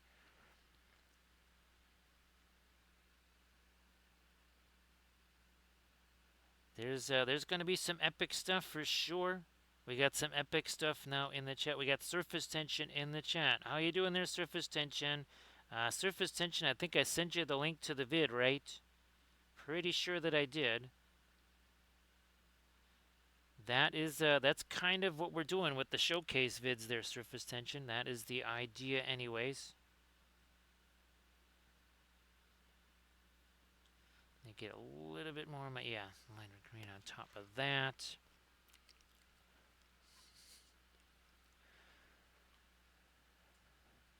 So there is going to be some epic stuff. Well, I mean, even Indiana Purdue. I mean, if Indiana was for whatever reason, I mean, those are rivalry games, right? Weird stuff happens. Just ask, last year, look what happened with Michigan, Ohio State. That was definitely not supposed to happen, and yet it did. You almost had a coach who literally won the national championship in that season, almost get fired after that game. The same guy that won the Natty, what, like a month later, month and a half later, was almost fired because of that game. That's thanks, Surface Tension. Appreciate that.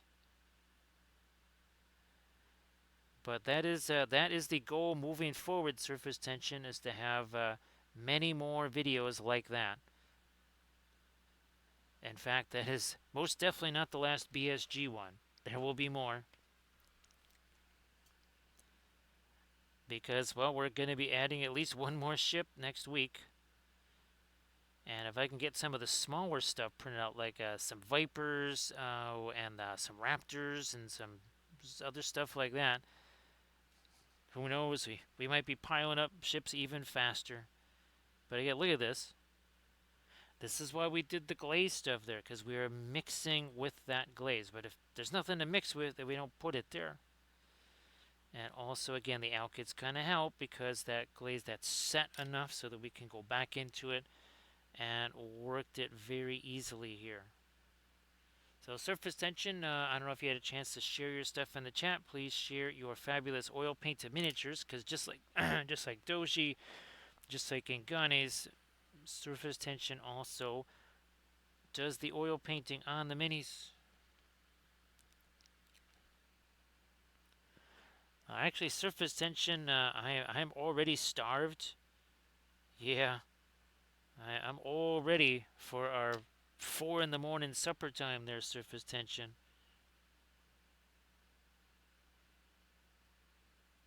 Yeah, I realized that, yeah, I didn't quite get to eat, I don't actually think I ate supper today, like regular supper. I don't even think I ate that today. There was a lot going on.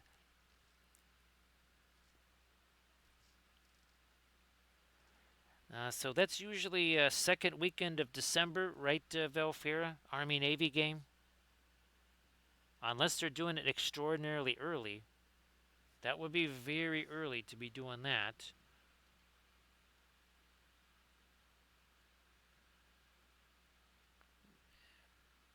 Yeah, that would be super early to be doing it then.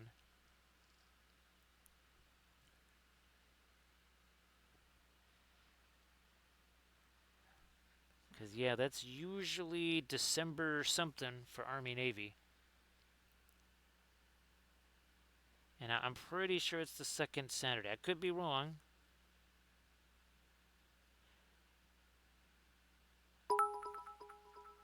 Thanks, Surface Tension. I could use that again. Appreciate that, Surface Tension.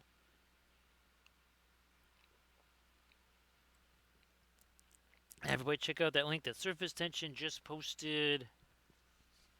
So here's how our AONs turned out last night. We're using that, again, that same pearline black. We're using it on the cloaks. However, Here, remember we were putting the Indian yellow in there? See how much cooler that, look at that. That is a much cooler color, much more grayed down color because, well, we're in Moria here. So I mean, look at this. I'm using violet. I am literally using a radiant violet here to lighten up our green. Guess what that's going to be, right? It's going to be gray. So now our cloaks are slowly becoming more and more grayish here. Well, maybe not so slowly.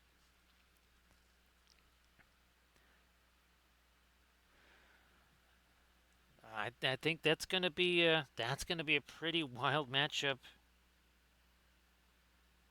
Vols and Vandy, Valfira. That's gonna be and there's a lot at stake. See what I did there? Yep, I went there because I'm getting real hungry. So it's not a bowl game, Valfira. It's a held in Philadelphia every year, usually second weekend of December. Well, and of course that's where you get the Commander in Chief's trophy, right, Valfira? Now the problem is, I don't think unless it's like after the fact, Valfira, like the parade and everything, where the all the units go out onto the field before the game. I don't know if somebody will be just kind of like live stream at least that part. Hey there, Action Surge, how you doing? Thank you so much for being here. Now, of course, the Book of Wapple doth state that, and let's go have some readings here from the great book. 1 second here. Did I already scroll past it? I think I'm going to already scroll past it. 1 second here. It's in a different spot than I'm used to. There it is. Okay. So, of course, from the Book of Wapple, it does state that the oils can be thinned but not diluted. And with Aragorn's,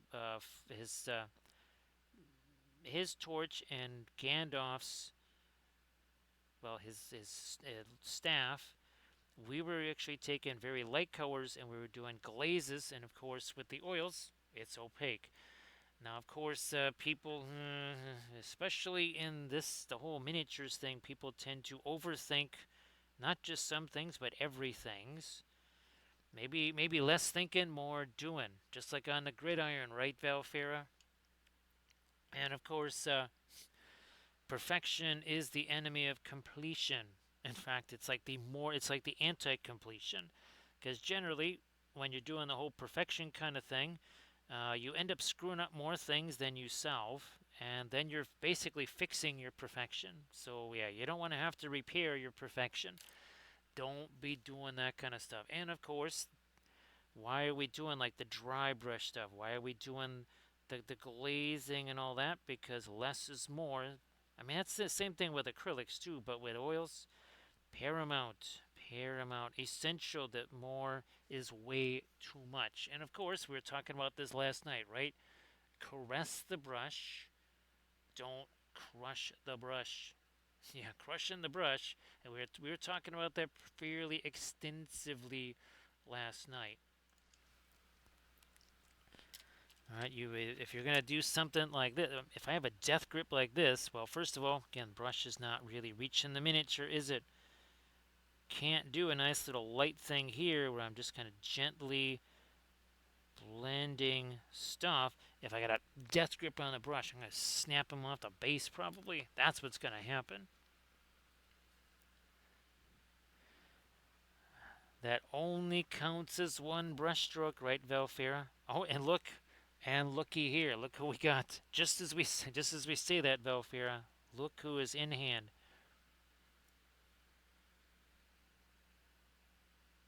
Just as we just as we get him in our hand here.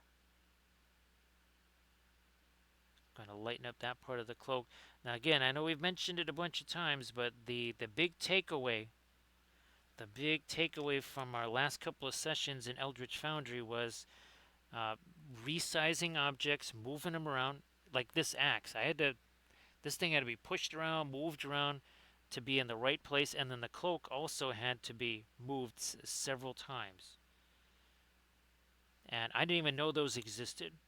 I mean, I knew there was a little bit of control on the cloak, like you could kind of pull it one way or another. I didn't realize there's like some genuine cloak sculpting going on.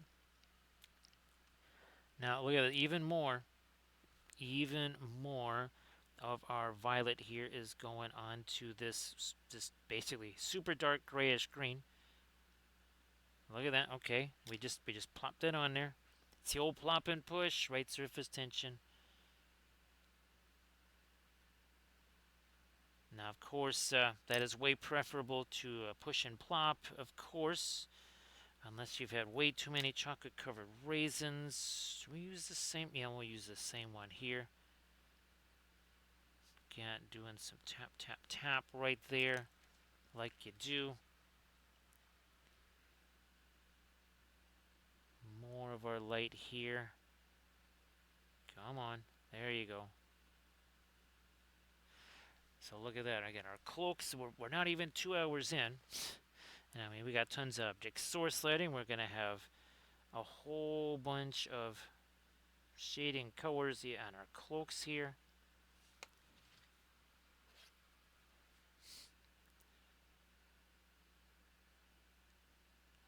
Actually, now that maybe we need to have a glow stick fight between Gandalf and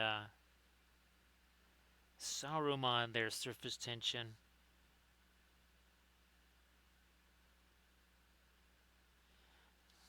Take this here.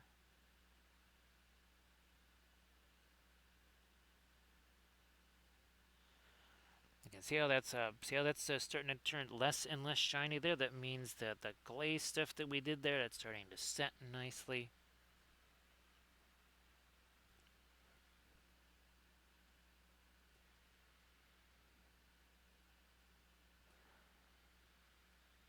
Actually, surface surface tension. I almost read that as long as you're doing it in a night location, you know, like as in if the scene is darker, the light will show up better.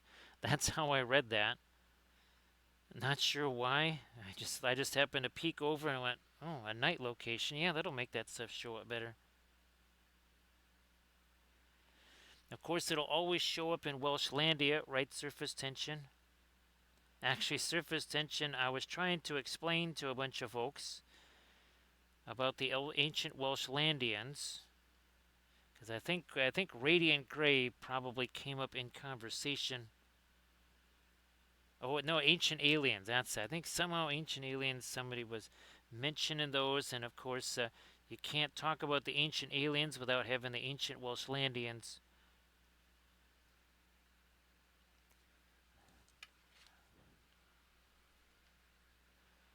Whoops.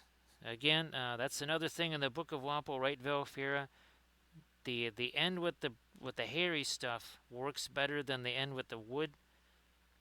Yeah, that end, just for whatever reason, you get better results with the bristles than you do with the wooden part of the brush. I'm not sure why. It's a mystery we'll just have to solve. Here, let's get that blending brush back out here, and we'll do the same deal. Push this stuff around. Great to see again there, Artemichael. Of course, Artemichael, why don't you share some fabulous stuff in the chat there?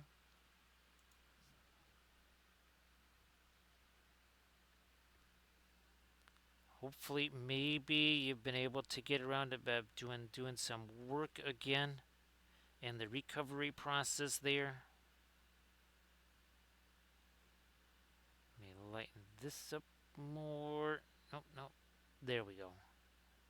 So, and down here. So again, you can see we went strong there, right? We didn't just put a little bit of something, we put a bunch of that on there, and now we're just going to take this here brush. And also, too, I mean, if we want texture on his cloak, well, look at this. Now we're also getting texture on there. I mean, it's just, it's nothing but winning.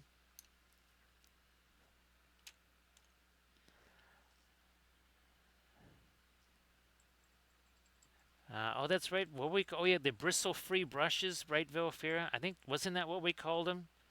I mean, those were like hundreds of dollars a piece, I think. Everybody check out that Instagram link that Art Michael just shared.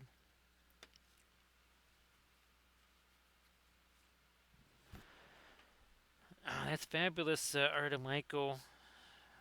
Now, is it? Oh God, what was? It's been so long since I played. What do we call it?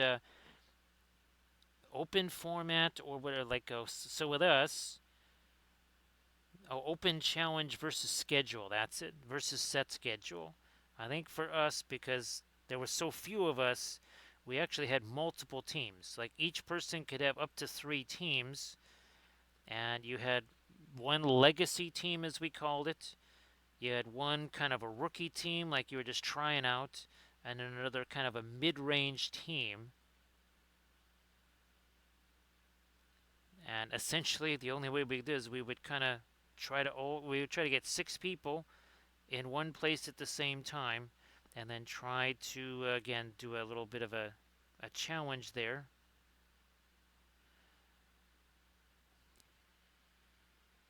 So basically, each person could kind of play one legacy team and then one kind of scrub team.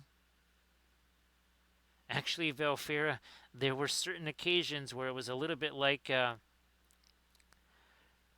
Chattanooga versus Alabama or something, where you had a team that was invited there for a certain specific reason. That was, you will be invited here, you will get clobbered, you will get destroyed, we'll get a chance to scout all of your good players so we can take them in the portal after the season, right, Velfira? Now we're starting to add some of our, this is our object source lighting from that. That's going to happen now on his chapeau over here. Well, here's hoping that something develops from that, Arda Michael. Here's hoping that it all plays out. Get some more of this up here again. That's we're just letting that kind of mix on its own. And we can even try to put more texture on there too.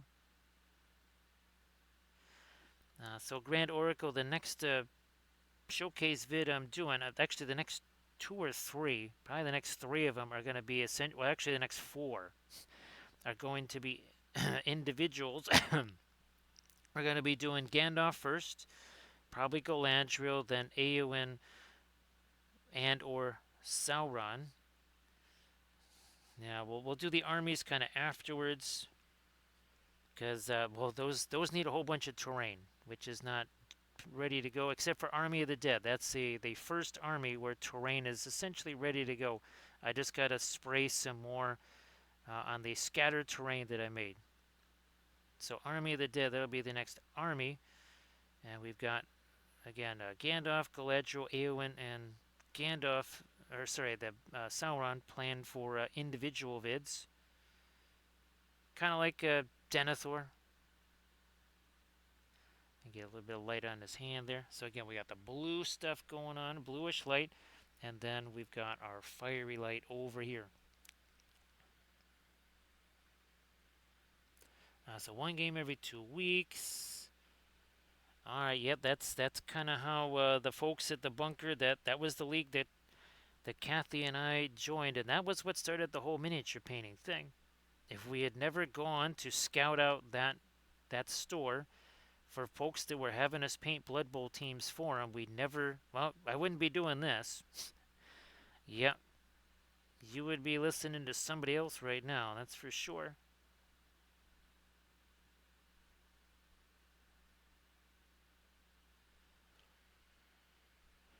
Now, do they still have? I don't. Well, they don't have the off for a bite rule like the old days. They got some other kind of thing. I forget what it is, where they have to go bite a thrall or something like that.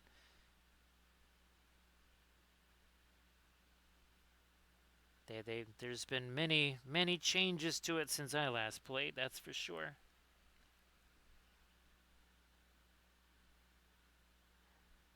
And that was basically 2006, 2007. Really is when I last played. That might have been a little while ago. It might have been 20 years ago, almost.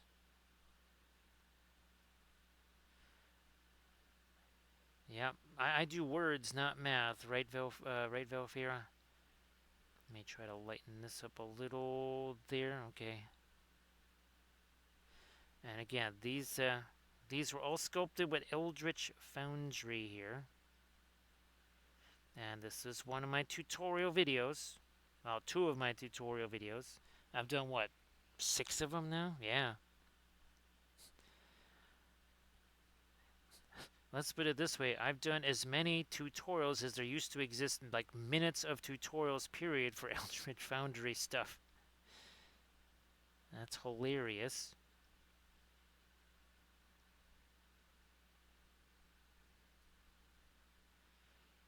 Let me do some more of that up in here. Down here. Again, you can see how it's all mixing with what is already there, because all of those, all that glaze stuff, right? Look at that. See that? We have a little bit of orange there, a little bit of the blue over here. Nice to see you there, Sea Dragon. Happy Saturday. So that's still a thing, right? They don't. I think, what was it, the old? They actually had to run off of the field if they were within 4 spaces of the sideline or something. I think either that, or if they were like, no, that was a different card or whatever.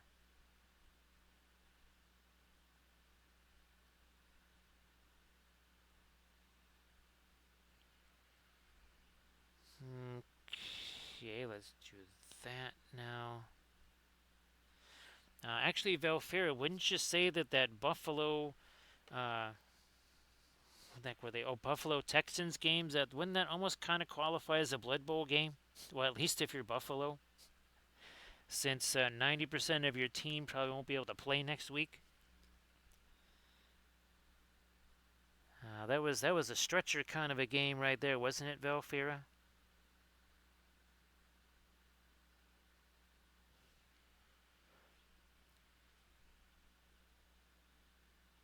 More of our blue right there. One of the things that I spent a lot of time was trying to select the right swords for each of these guys to kind of, again, show what the character was supposed to be.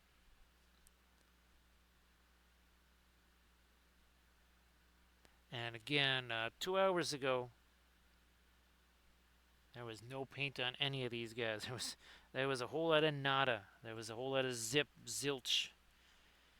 I will take our Naples yellow and some of our. Nope, I'm going to use the Van Dyke brown. Naples yellow, Van Dyke brown. And technically, that's almost like a green. We're talking about a super, super, super desaturated, grungy green, but that's kind of like like a nurgly thing. There we go. We'll do this here. Where's a? We'll use here. Get me some little piece of this here for doing that, just like we did before. See, look at all that violet that's in there. That's how much of the violet we were putting on their cloaks, their green cloaks. That is. All right, here we got this. Look at this. See that?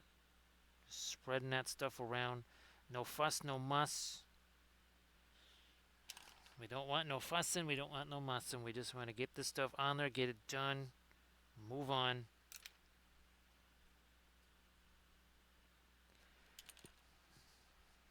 Going stronger with that Naples yellow there.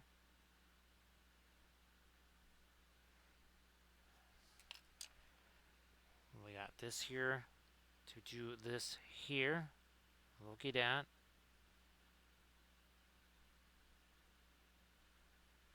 Is nice. So Sea Dragon, hopefully you got maybe some fun stuff planned for the weekend here. Now that it is upon us. well, hopefully any Thanksgiving plans are they're starting to come into place, come into form there.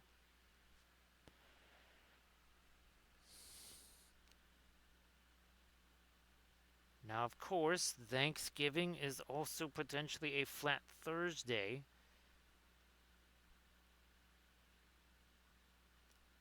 If all else fails, we'll make sure that we paint our Shire. Yeah, if we're gonna just have to paint one of our existing flats, it'll be the Shire because, well, you know, it's got a culinary implication there. So I think we'll do that. I think if it all comes down to it, we'll just paint up the Shire flat on Thursday if we need to. Where's my? There you go.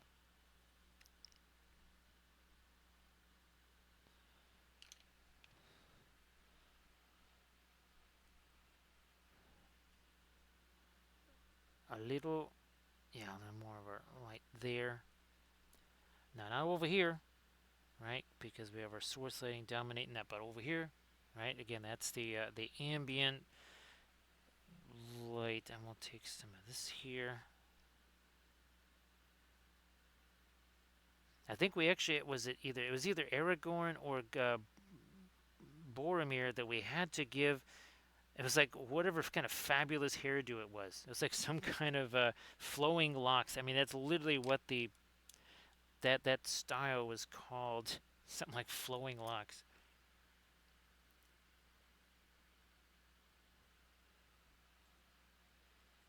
I did not do a flat for Bilbo's birthday. Actually, surface tension. We need a Bilbo flat, don't we?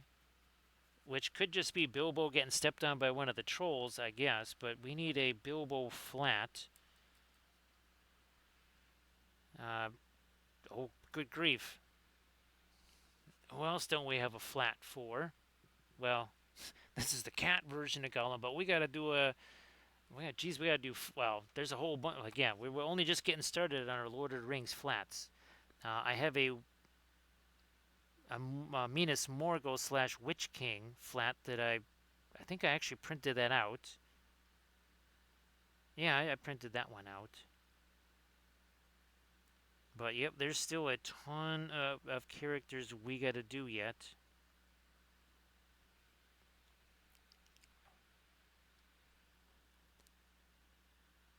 Well, we have to do the Tom Bombadil flat first, right? Surface tension, because that's the one everybody wants.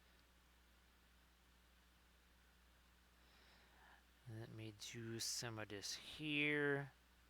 A little darker line right there. We gotta start thinking about some skin tones on these gents now. In a bit. Where did that go? There you are.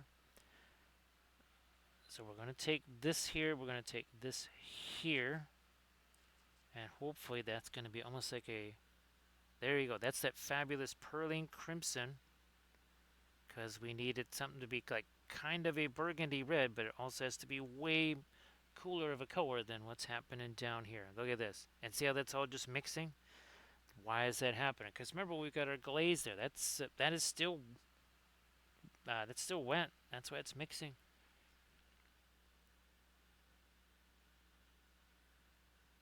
I mean, of course, we got to do Frodo, Sam, Merry, Pippin. We got to do the mob boss. Geez, mob boss is going to be very upset. Surface tension if we don't do one of him. We got to do an Elrond. I mean, then we can kind of start working our way. A Gimli, a Legolas, Gilgalad, Glorfindel. We gotta do the Eagles. We have to do the Eagles and not the Philadelphia ones either.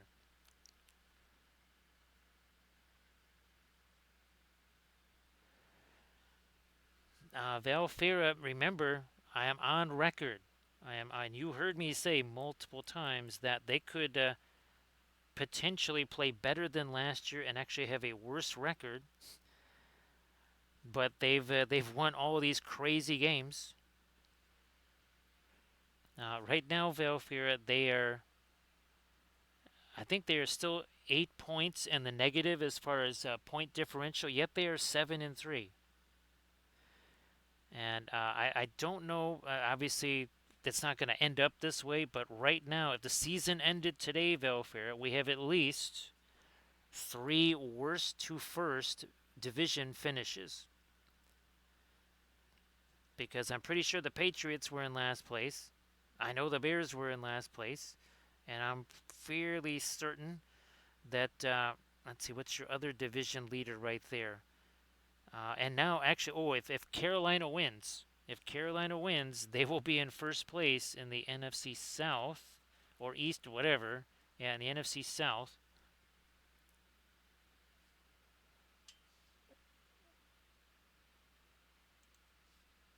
So we are older than the sun itself, right? Ancient, more ancient than the so-called ancient Necronomicon. Yes, as old as the stars. Actually, older than the stars. The stars were, again, when they were young, we were old. Let me do some more of this here. Again, we're just going to get a little bit of a skinny tone on Legolas now.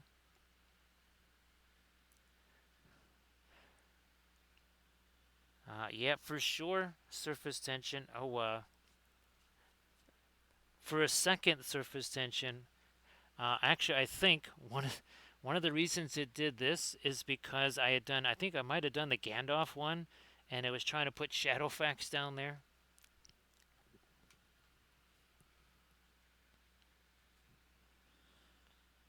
So yeah, Velfira. Now I don't know if you saw the. Well, that was the. Was it the Eagles and what's the Eagles Lions game? Remember, I was saying I'm hoping that that would kind of start to be the end of this whole, fourth down all the time sort of nonsense. Now it took a kind of a conflagration of stupid things. It took a guy that decided to be a Nobel laureate and, well, shall we say, have a close relationship with the goalpost, which did a 15-yard unsportsmanlike, which in that weather led to a missed extra point. And instead of having a 7-6 lead, it was tied. And that kind of caused Dan Gamble to not go for any more field goals. And he then went for it on fourth down 6 times and failed. So see you in a bit there. See you in a bit there. Surface tension. I'm sure stuff will be barked at. Stuff will be barked at.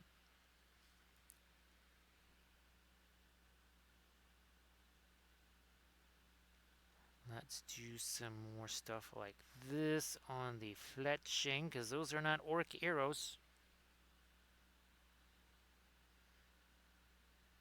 So yeah, if he had gone for even just 3 of those field goals, let's say he only makes 2 of them. Well, let me see that. The last I checked, they lost by 4, and once again, my math skills are not exactly top notch, but 6 does sound like more than 4. Unless they were going to count it as a rouge or something like that, but that's CFL. You know what? I'm gonna here. Let me get some genuine, well, grayish green there. That's some of our radiant green. We're just gonna do some dry brushy stuff here. But look at that, it's mixing.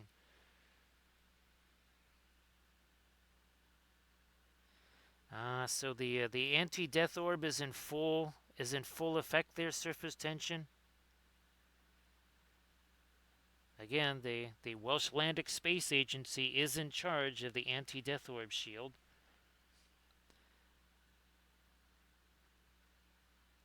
Oh, looky here, look at those little bit of stitching over there.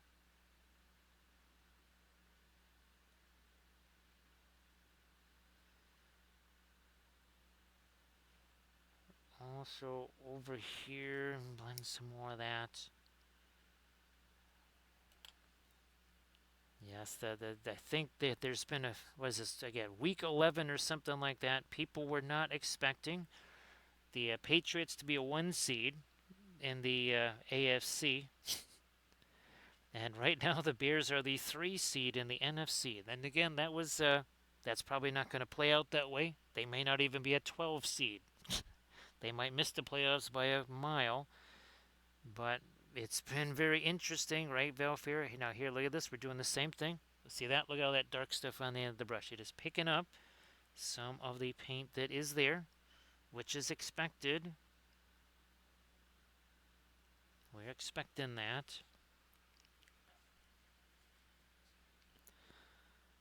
Well, it's just in low Earth orbit surface tension. Yeah, that's just it in low Earth orbit for maintenance. Oh, that's it. That's it. Surface tension. Yeah, they brought it down to low Earth orbit just for maintenance.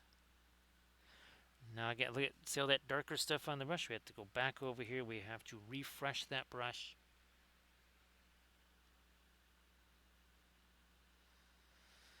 So Veilfair, I'm not sure if you've ever seen, I might have sent you the link to this. Tom Grossi, that's the guy that, that's pretty much how I'm able to consume games since I can't see him on TV. Is basically, he's playing them on, well, his TV, and he's narrating the game. That's the guy that was a history teacher for several years. And basically, commercial breaks and halftime are all discussions about the interwar years between World War I and World War II. Get me some of my bluish gray up in here.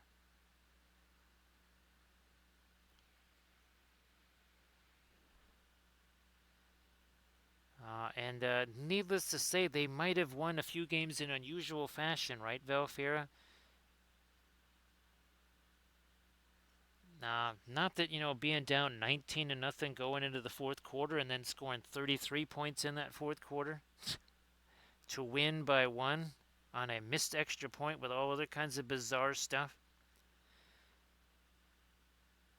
That's why I recommend checking out Tom Grossi, because his scriptwriter series of videos, you think the silly Marillion is madness? His scriptwriter thing has been blown sky high with all the craziness. Now, oops, that might be a little too late there. Oh, okay, we have this sitting right over here. That's still too thick though. We gotta trim that down a little. Let's get some lighter stuff going on with Gimli here. Super quick, nothing fancy.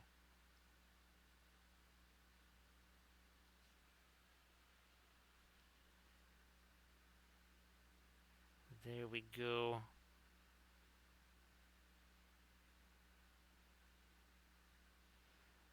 Get that light on the top of it here.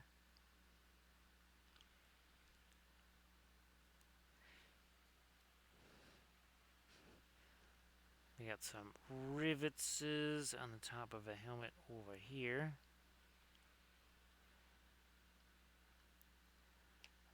This ought to show some really nifty stuff. Well, we got, 5 different examples we can try too, Valfair, for our film noir. I'm just trying to get me this last little bit of our kind of lighter mid-tone stuff. And because I want to see what the impact is going to be when we get our final highlights on that. Oh, wait, 1 sec. This is important here. Let me guess, for our film noir. That right there is real essential. 1 sec. I'm going to get a little bit of this lighter blue up here. And then 1 last dose of our light right there. That's too much. Too much. Let's take some of that away.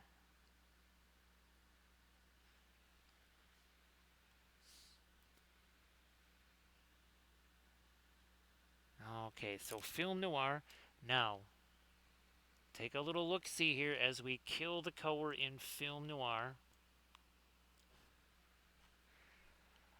Now it just looks like light, dark, light. There's no fire there.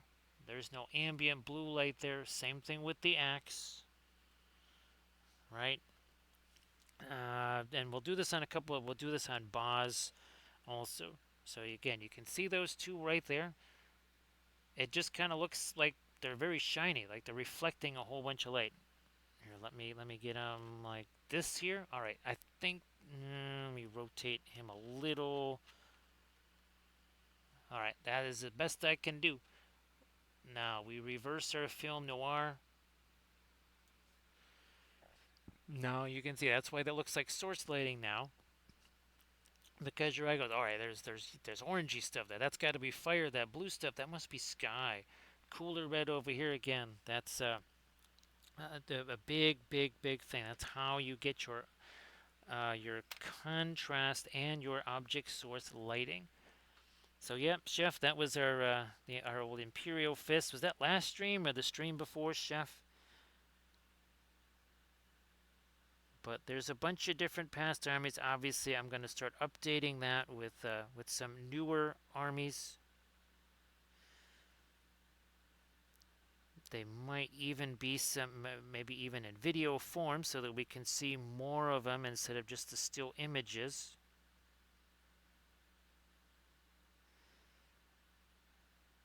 Let me try to, there we go, getting some of our light on the edge of that.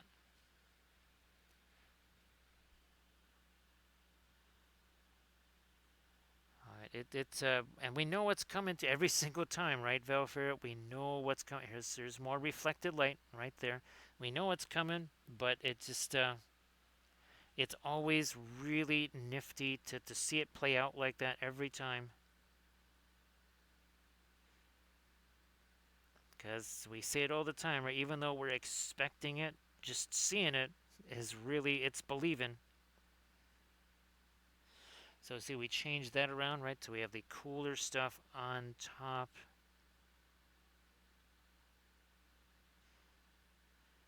I'm trying to think of how many times I've painted the Fellowship over the years. It's been once or twice.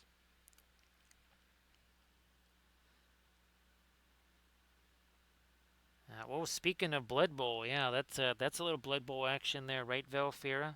The Yeah, that's a bit of a Blood Bowl thing right there. It's been a very long time. I think I might have brought those guys up once. I was trying to show something else.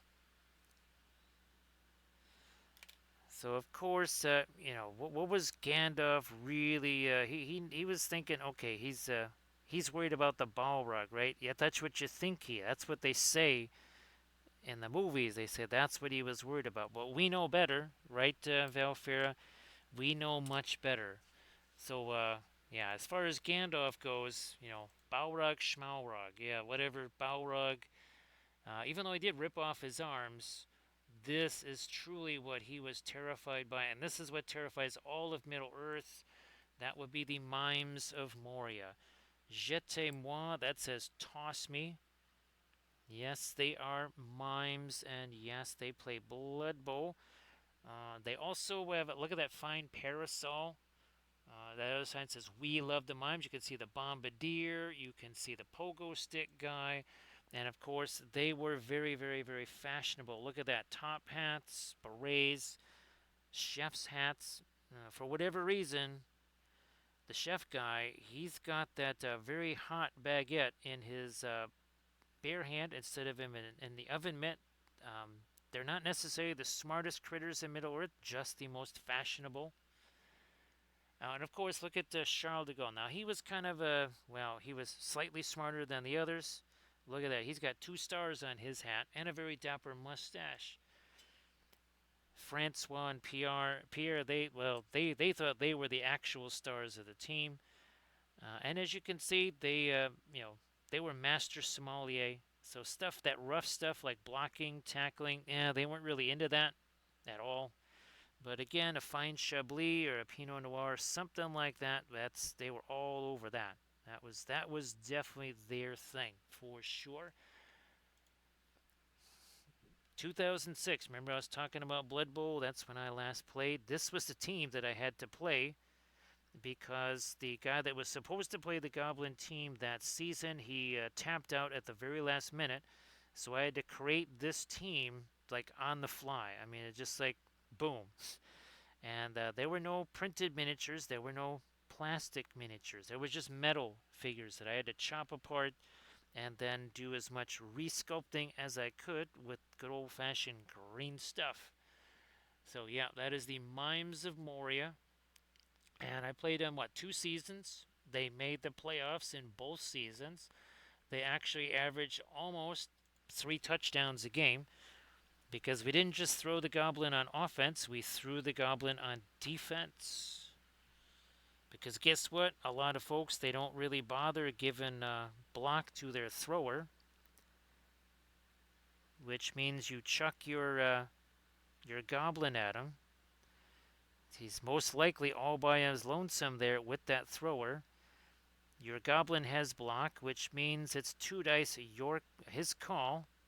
However, there are 9 results that will knock him down and separate him from the ball. Even if they knock you down, it doesn't matter. But they won't because you have block. And that was a way that many touchdowns were scored. Not necessarily throwing the Goblin on offense, but throwing the Goblin on defense. And again, they had their own stadium. Now, of course, some say that the Goblins, they try to bribe the refs. We didn't like to say bribes. We did not say bribes. We just called them a hospitality fund. That was in the form of usually a cheese wheel. Yeah, so I think the reroll counters were actually cheese wheels. There we are. There we are. A little bit more of our light right in there. So all of a sudden, Gimli looks, well, very, very different, does he not? And again, we're only 2.5 hours in here. That is it. Just 2.5 hours in.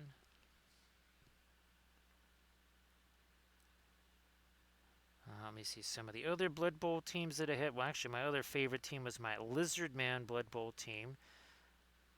Way back in the very early 2000s, I had an Orc team. Now, of course, the Orc team was very different back then. They averaged almost 4 touchdowns a game. Once again, chucking the Goblin on defense, except then you could give skills like pass, and you had an ogre on your team instead of a troll, which meant I basically had a guy with, oh, and also he had a 3 agility because of a stat increase. So yeah, I had a 3 agility ogre with pass, and I think also pro. So he literally had a couple of different chances to pick up the Goblin and chuck him downfield.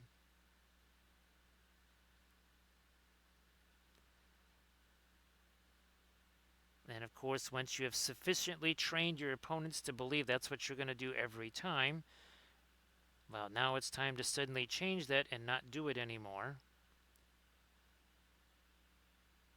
And now they're so spread out across the field. Your guys like your chainsaw guy and your fanatic with the wrecking ball. All of a sudden they're starting to chop up some guys that are all isolated out on the field because they're trying to spread out covering the thrown Goblin. Just throwing that out there, so to speak.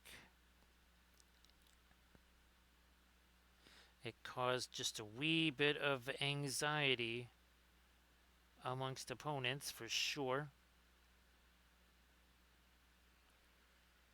Pretty sure. Oh, yeah, there was a game against Dwarves. I only had 4 players on the field, but I still scored because guess what? They were spread all across the field trying to stop the Goblin toss. And Dwarves, while they're natural sprinters, they're also not paint water sommelier. So paint water, I thought I saw you painting a hobbit there. Of course, Who enters my domain? That would be Paintwater Sommelier attempting to enter my domain. How you doing there, Paintwater? Great to see you. So I'm pretty sure that was another Hobbit, right, that you were painting there, Paintwater. And everybody, please give Paintwater Sommelier a follow if you could. So Paintwater, check it out. This is the brand new Fellowship. These are the ones we sculpted in Eldritch Foundry here. Where's there we go. There's Aragorn. So we got Gandalf, we got Aragorn, we got Boz, we got Legolas, and we got Gimli right there. Now, of course, on our Saturday stream, we'll be painting the 5 hobbits. Yes, there are 5.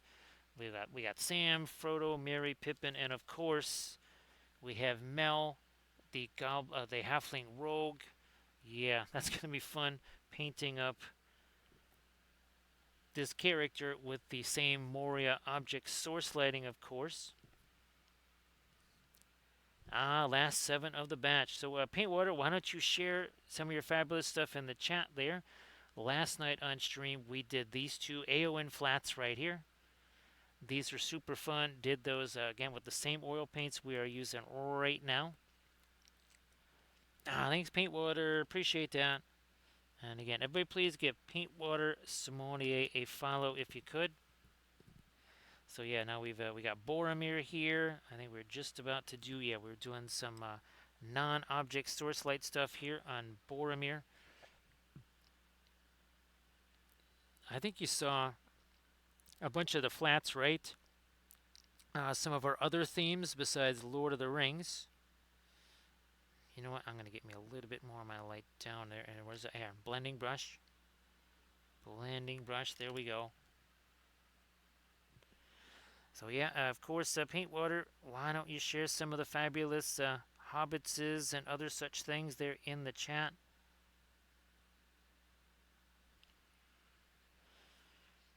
And again, here's just here's a couple of our other ones that we did. Yeah, I almost forgot about these. So I was experimenting with a frame. Here we got our Barad-dûr. We did this one on Halloween. Or I think this was the Thursday before Halloween. Then we did the Army of the Dead on Halloween, the actual miniatures. And this was the very first Lord of the Rings flat there. A little bit of Galadriel there. Oh, and actually, well, here's one of our other flats. A little trench crusade theme right there. So again, thank you so much for the raid, Paintwater. Appreciate that. Let me start getting some lighter stuff on the armor. We gotta get his eyes in here too. Here we are. We probably need some of the fire reflected in there too. Everybody check out that Discord link that Paintwater Sommelier just shared. Again, everybody please give Paintwater Sommelier a follow. So Paintwater was really wild sculpting these in Eldritch Foundry. The neatest thing, the cloaks. Also, too, being able to resize objects, right, to make them the size and locate them the way you needed. I can't remember if Gimli has 1 or 2 throwing axes. Well, we gave him 1 here. Welcome back there, Arid. Great to see you back. I'm sure that was super satisfying. So again, everybody please give Paintwater Sommelier a follow. Here we're trying to get some of our blue in here. Ish. Color.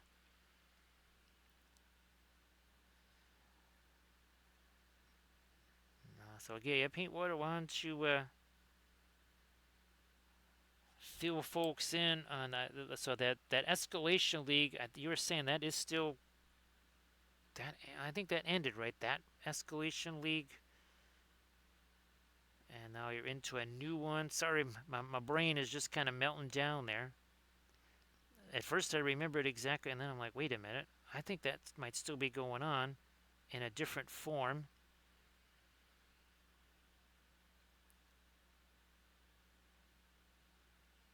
Oh boy, that happened quick, right? That's all again courtesy of the oil paints. right? Because hashtag no layers, no layers.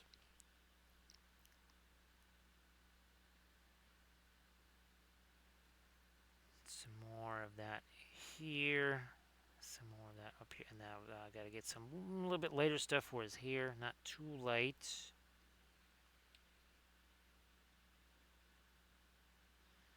Not too light. And a little more here.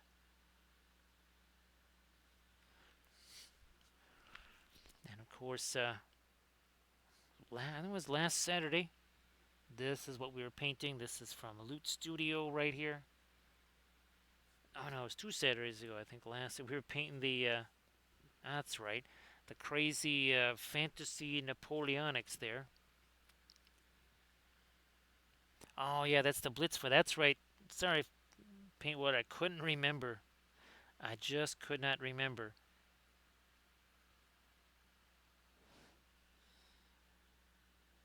I could not. Sorry, I just couldn't conjure that up. And the failing brain right there just wasn't working out. We need to make that. Maybe we will just go straight up Naples yellow with that here.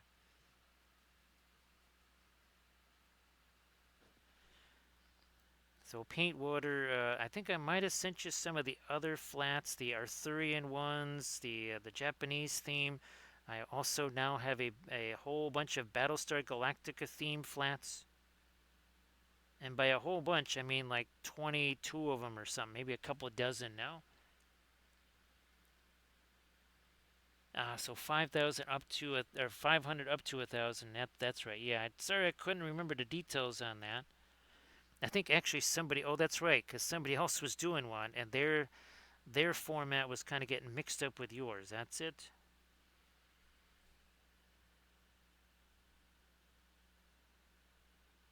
But glad all the hobbitses are done.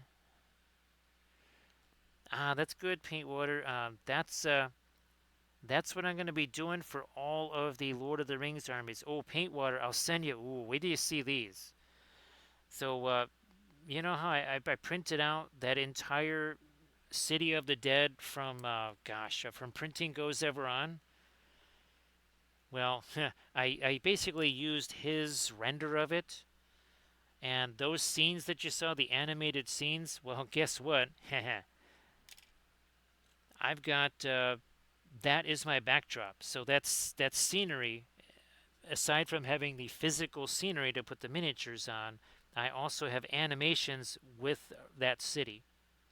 So that is part of my animations now, which is really, really, really, really wild. So essentially, Paintwater, yeah, you're going to see a whole bunch of Middle Earth themed vids like that. I'm sure you saw the Denethor one. That was kind of the initial test run. Learned a lot of stuff with that. Already applied a ton of those lessons with this video. Now I'm gonna get me some of the orange down here, like this. A little bit lighter orange here. Well, almost more of a yellow orange at this point. Right there.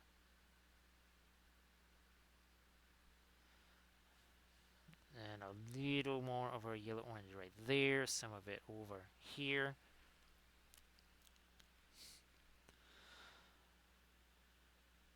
And of course, it's a lot easier to make those now because with the combo that I'm using to create this song in the first place, it's a lot easier to go to storyboarding stuff. Let's put it this way, Paintwater.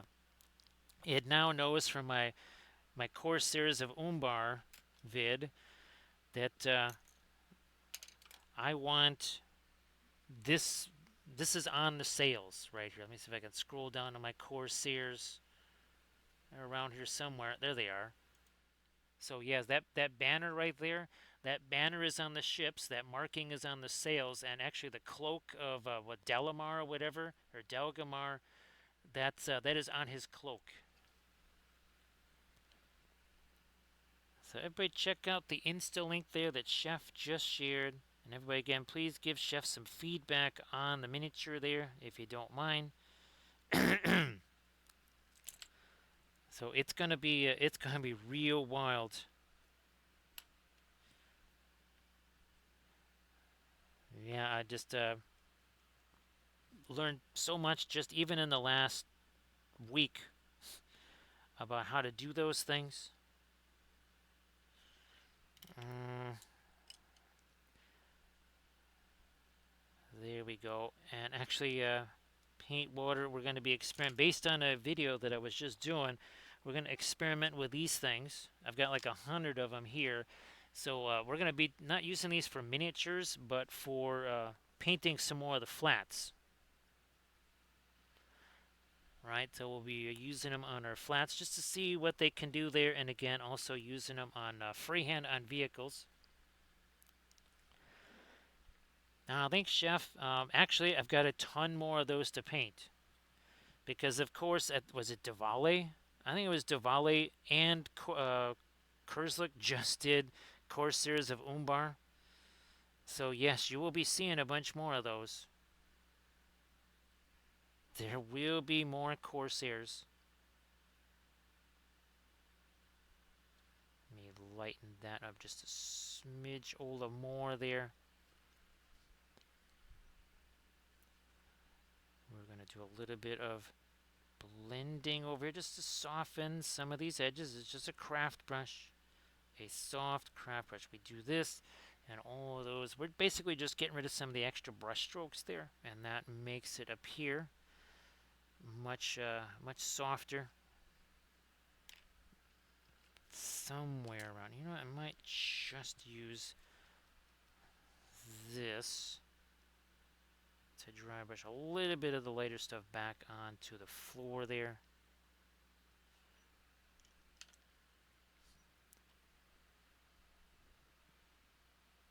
We need some green for Boromir here on his skin tone. There we go. That's some more like it.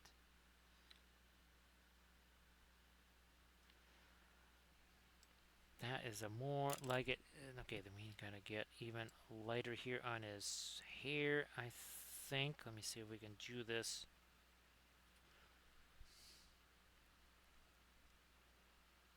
So again, Paintwater, thank you so much for the raid. And like I said, we'll be painting the hobbitses. Oh, actually, Paintwater. So we came up with yet another hobbit that might just be part of the fellowship. Yeah, I forget exactly how that came about. Oh, it's because in Eldritch Foundry, if you want to have a mithril shirt on somebody, there can't be anything else. So basically, it just looks like a mithril vest with no sleeves. And we came up with Larry the Cable Hobbit, who just goes around Middle Earth, you know, like making sure that people can get the Golf Channel. Well, at least in the Shire, anyways. Now, he makes sure that everybody in the Shire can get the Golf Channel. Because they would be very upset if they were missing their Golf Channel. Of course, they need their farm report, too. So they would be very upset if their cable wasn't working. So, yes, Larry the Cable Hobbit goes around the Shire repairing people's cable. And he has the right to bear arms. Just like Larry the Cable Guy with his cut off sleeves. How you doing there, Flight Sim? Happy Saturday. Great to see ya. Now for the reflected light here. Now that might have to be more firelight on that section. I think we'll probably have some firelight reflect over there too. Where's my, there it is. And to a minimal amount, not much, just a little. Just a little bit of something there.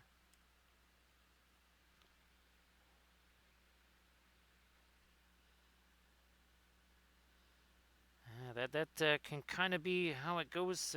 Seems like for some folks they you start chasing printers there because what you you kind of can sense, after working with what you got, you can kind of sense with what you could do with, you get a better sense of what you could do with the, an improved thing. Van Dyke Brown again, maybe. Here, let's try to get his eyes going here.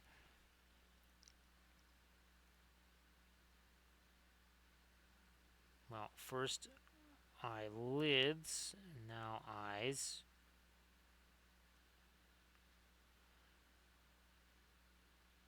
Might still have to get some more light stuff in his eyes there. Also here, let me maybe get a little bit of some clean up there on those edges around the shield boss there. Now I'm going to go all the way back over here to our fabulous Perling Crimson to lock these down like you do here. There we go. Maybe even a little bit more of that dark along the horizon line there, which spans the entire shield, of course. Well, that, yeah, that could be super, super helpful for sure. All kinds of ways.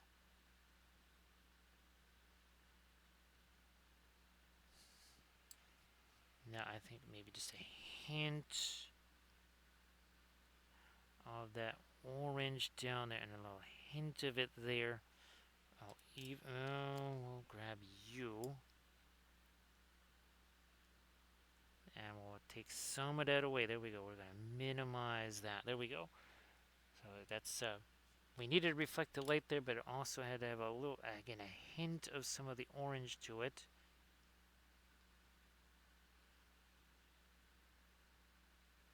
Maybe a little hint of that on his arm there. And again, all of these figures, these were all sculpted in Eldritch Foundry. I think their lifetime membership thing that might be passed. I don't know if it's officially passed, but it's real close. Like in the next day or two, probably. Again, it's basically a one-time fee. You get to make however much you want.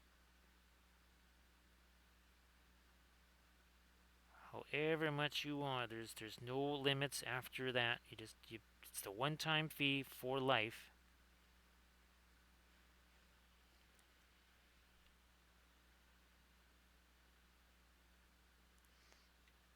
Let me do a bit of cleanup on that orange there. Not quite so much. Okay, there we go. We'll come back and do some more on him, but we gotta let that. Let's mess with the base here just a little bit. Let me get some of this warmer. No, I'm gonna go with the cooler gray here. Let's do this. Also got a little bit of bluishness to it. Is that lighting up? Nope, we're gonna go lighter.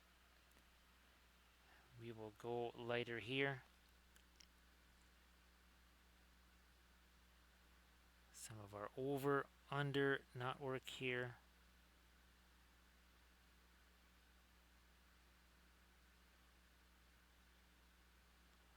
Like that. Same over here.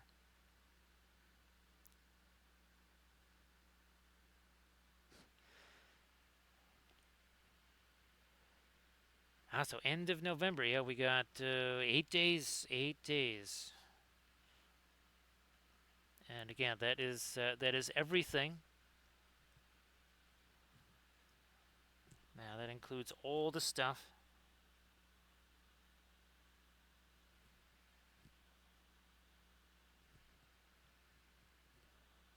Let me get a little more of my, yeah, here we are. Some of that light over in here.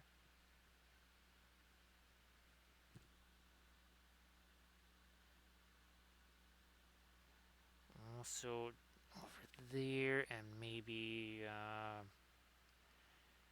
Mars Yellow Deep. Who knows, maybe that almost makes it like he's got muddy boots. We could also just use the weathering powders in there too. I'm glad that you were able to get that solved there because, well, that does all kinds of nasty things, doesn't it, Flight Sim? Especially when it's been going on for years.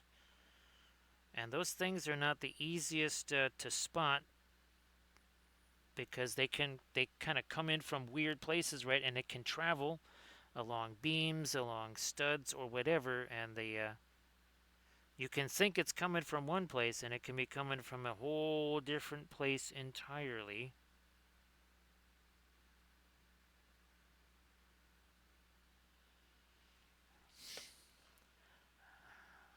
Let me here. Let's do a little bit more now with Eric Gorn's multi-light source thing here. So again, that is Eldritch Foundry, and again, I've got not one but two videos on my Patreon page that shows how I was able to sculpt these guys. Lots of fun things, especially the controls on the cloaks, but also like their faces. I think you saw the Aowen bust that we sculpted with Eldritch Foundry. That was super fun because you can really sculpt faces with it, especially on busts. You can really do some serious sculpting because you can actually have, you know, like an asymmetrical face. You can say, okay, this eye is closer to the nose, this eye is higher up on the face or whatever. Yeah, Flight Sim, it's believe me, same deal here. That can be a tricky thing to suss out. So glad that you were able to do that. Let me get some more. Again, this is kind of the light from his torch there.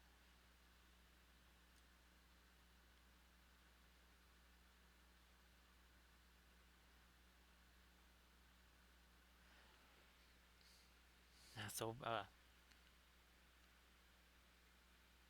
yeah, if you already have that, and again, I don't know any comparison between the two.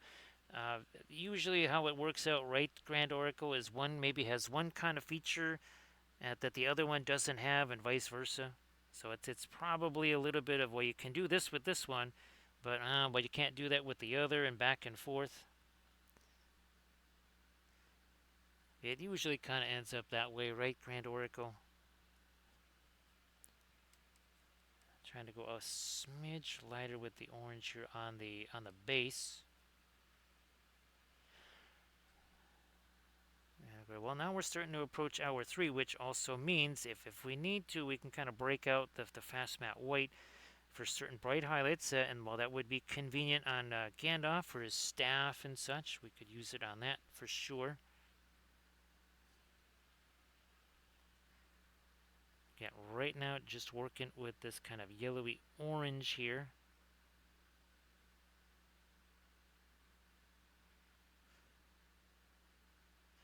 That I am going to try to go lighter. The lightest, well, some of the lightest fire anyway, and torch. So floral yellow and our white there, kind of a lemon yellow type of deal.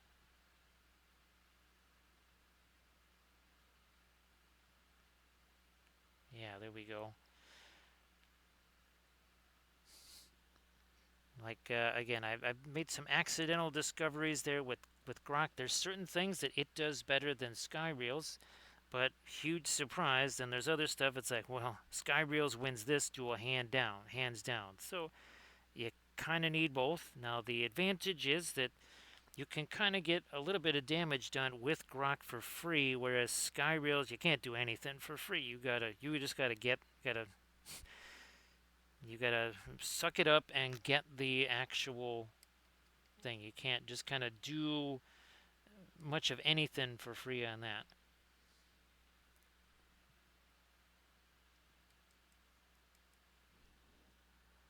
Now we're going to try to get a little bit more of this in here.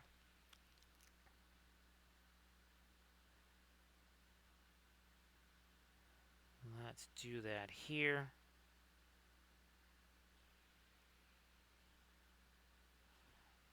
I'm going to have to bring out the, yeah, let's bring out our other brush over here.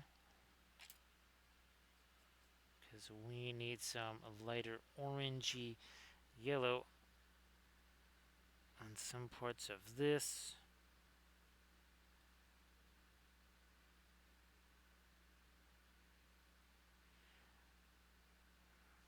Actually, I might have to just go back to some orange here. Yeah, we went right from the nothing right to yellow. We need to get more of the orange in there.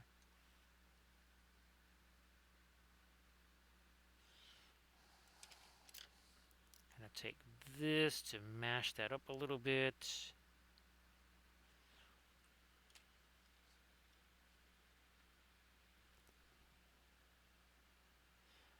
Well, no, we're back over here.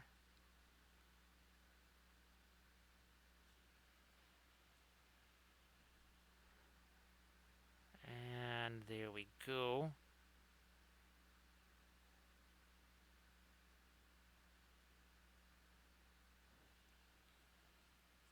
And we'll continue on here with some of this layer. So we'll come back with darker things too there around his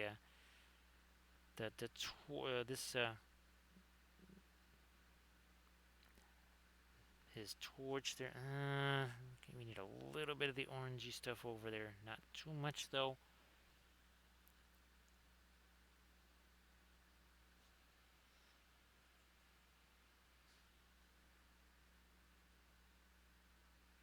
Come on, there we go.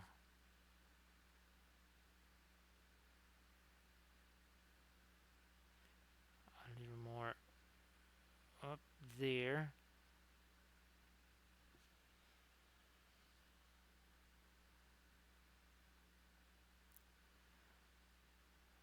Something more here. Yep, maybe on the top of his belt there. Sword is going to need some more lights as well.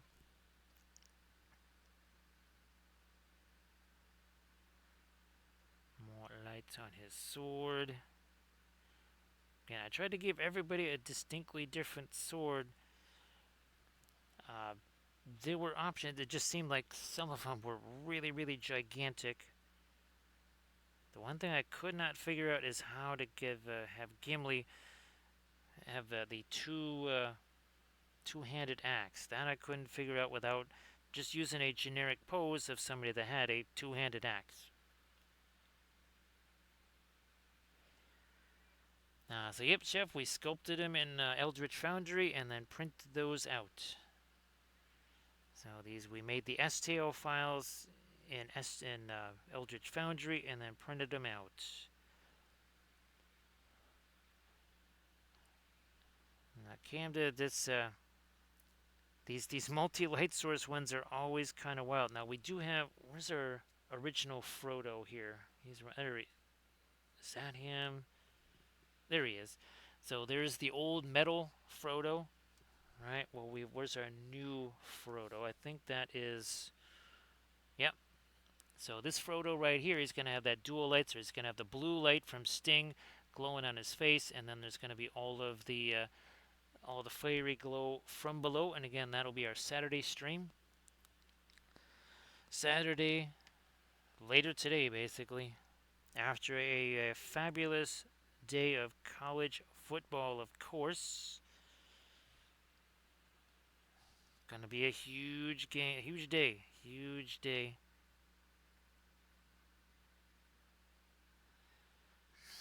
Gonna get me a little bit of the orange under there too.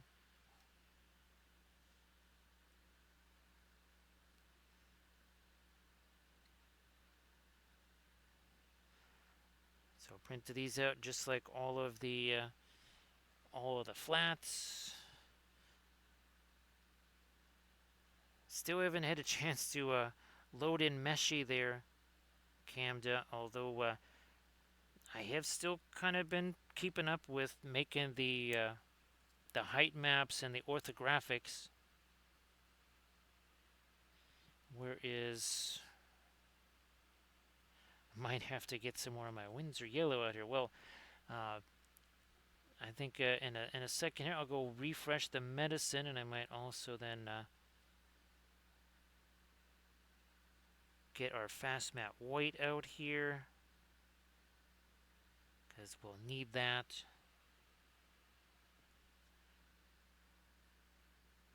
Get a little bit of light there on Aragorn's face. Try to give him some eyes here. We need some more definition on this stuff too.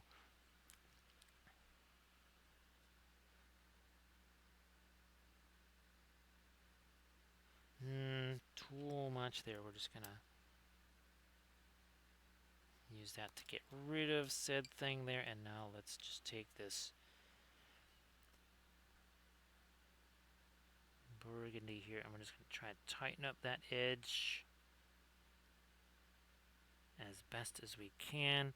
Put another edge on this best as we can. Gotta get all that darker stuff out of there.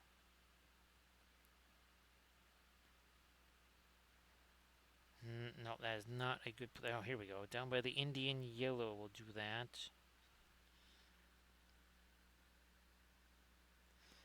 Or mango yellow, as we like to call it, right? Right, Camden? Good old mango yellow.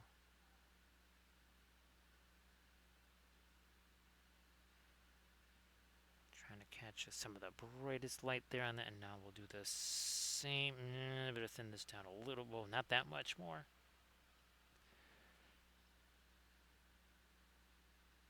Come on, there we go. We need the little bit of glint on the top of these rivets here.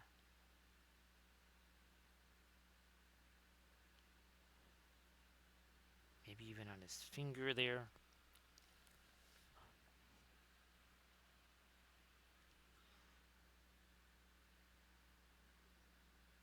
Back to these again.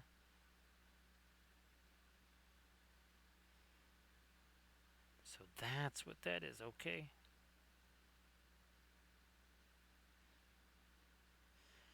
I forget what category the torch was under. It was some weird category that they had the torch in. It took me a while to find it when I was trying to sculpt our Aragorn here. And yes, I realized that this is kind of more the your Weathertop Aragorn here, as opposed to, say, Moria Aragorn, but whatever. Try to throw in some really light stuff there into our fire here.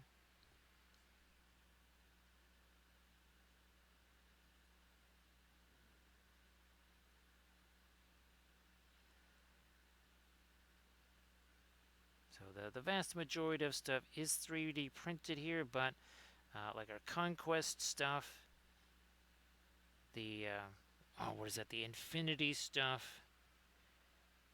Well, obviously we still have our GW stuff. We'll be doing the Cathay. That's it. Yes, we will be doing Cathay.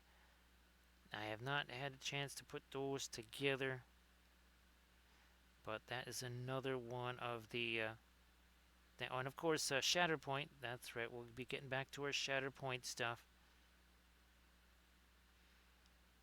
And we also took a little brief interlude into Warlord Games, the Victory at Sea, right? The 1800 scale ships that we painted the last 2 Armada Mondays. So yeah, Landra stuff. It's not a bunch. It's not a bunch, but it's a handful of Infinity figs. So what was that? It was the Warcrow figs that I did, right?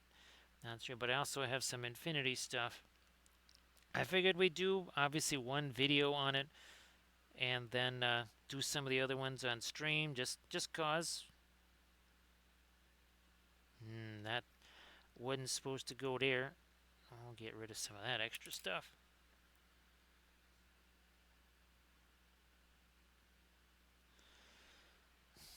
yeah, we did both of the all of the starter set. So we did 2 weeks ago. We did the U.S. Navy portion of the Victory at Sea starter box. Then this last Monday, we did the Japanese version, and of course that joins all of our other 1/1800 scale ships that we've been doing for gee whiz now what a couple years. I think Camden, right? A couple years now of our 1/1800 scale ships.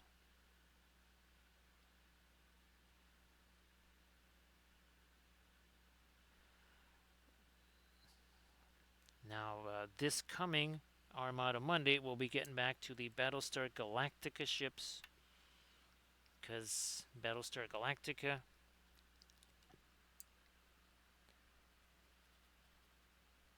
yeah, it's going to be it's going to be another one of those monster ships. I think it's the actual repair vessel. So we had there was like the fleet recovery ship that we did, and this one is going to be. It is massive. It's a big one. I actually have to print out the base for that. That's right.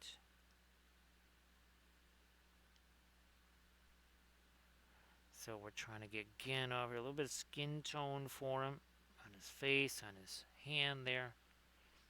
See you later, Grand Oracle. Thanks so much for being here. And so, Grand Oracle, enjoy that event. I'm sure it's going to look really, really, really fantastic. Yeah, so I hope that all goes well. I know that's a lot of work putting on one of those, right?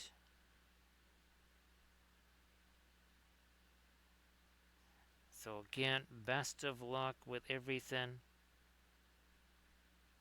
And I'm sure it will be a huge success.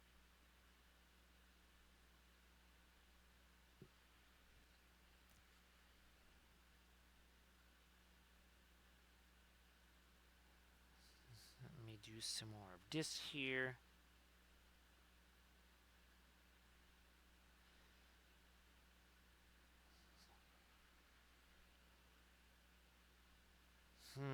Let me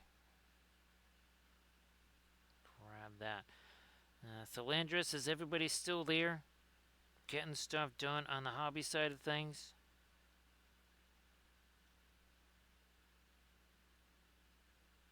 Hopefully so.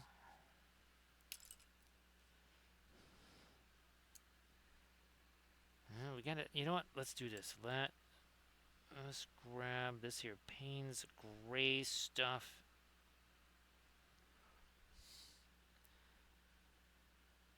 We're actually going to maybe do some almost like cast shadows here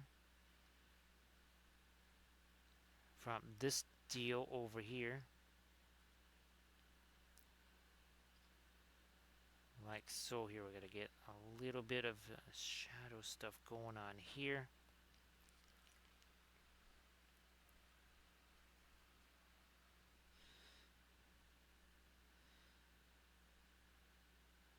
So now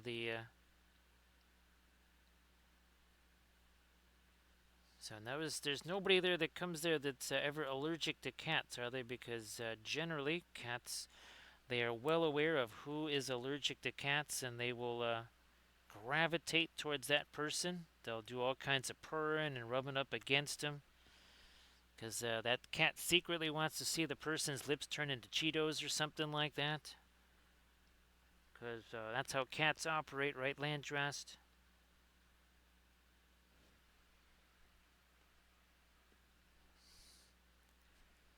It was many thousands of years ago, the cats learned that they make certain noises. The large creatures do all kinds of stuff for them. Like, seriously, they'll do all this if we just make like these couple of noises and headbutt them once in a while. They'll do all this stuff for us. Fine, okay, whatever.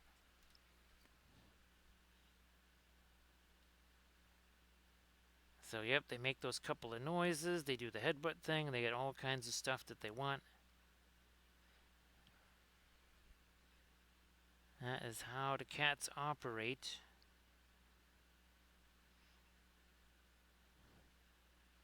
Let's get some more of our light right along here.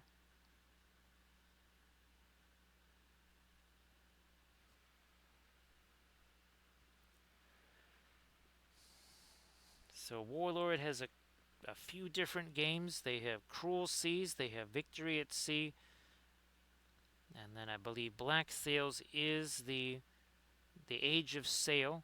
Now you can actually use the Black Sail ships in Mantic's Armada game. They would basically be the mercenaries. So basically humans.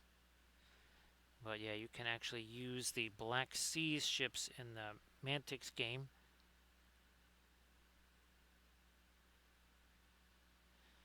Let me try to lighten you up a little bit more there.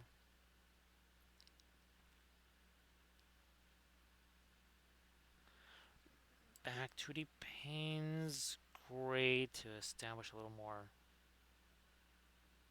definition on the brim here.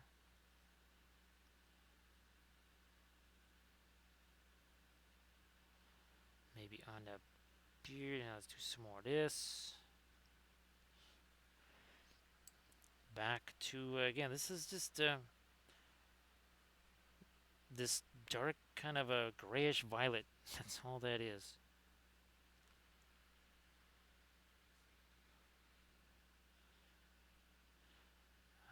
That is what they do, right? Right, Landrast.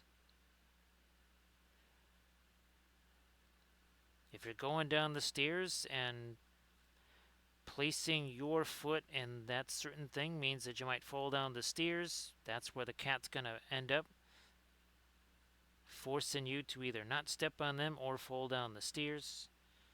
Because if they can incapacitate you, then eventually you expire and then they can eat you, which is every cat's goal, is to just eat you. Let's get some more of this blue here. There we are.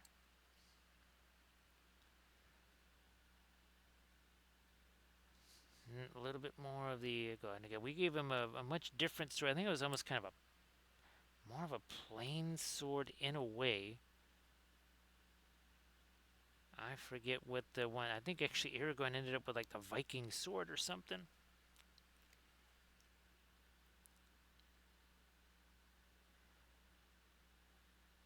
Let me try to get a little bit, there we, it's a little too much. Let's back off of that. First, let's get the yellow stuff out of that brush.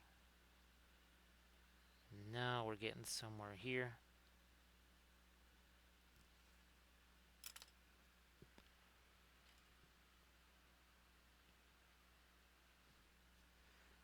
Still got to give him his eyes there. Also there. Now, there's it's like, where did my Naples yellow go? Because we need that to do some later stuff here for his schnoz.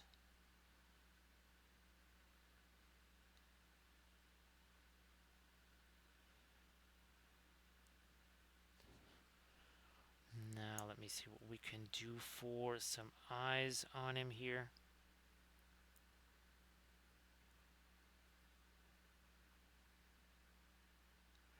There's one.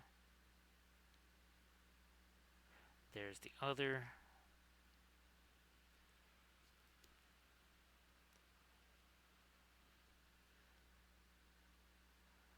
And again, Cruel Seas it's a World War II era game, but that one is a much larger scale, and essentially the largest ships you're going to be working with would be things like minesweepers, corvettes, maybe destroyer escorts, not even destroyers. Again, one destroyer in that game would be like the size of a aircraft carrier, be huge. It's really more things like patrol boats and that sort of thing.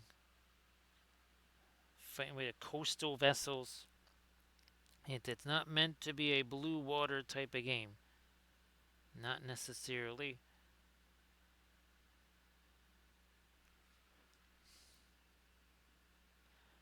We'll leave that alone. We're going to try and get some more of the, again, much cooler ambient light here on his cloak.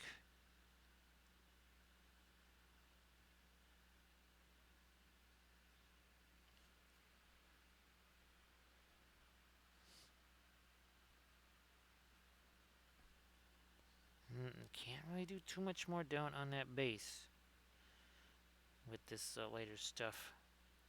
Nah, this does though. Here, let me get some of the sky blue. Just looking at where the that light is on the stat, we better hit this a little bit more too. And you can see that's mixing. Look at that, it's mixing right in with all that. We just did a big old change right there. As light as that looks, there's no white in this. This is just the sky blue. That is it. There's no white mixed in there or anything.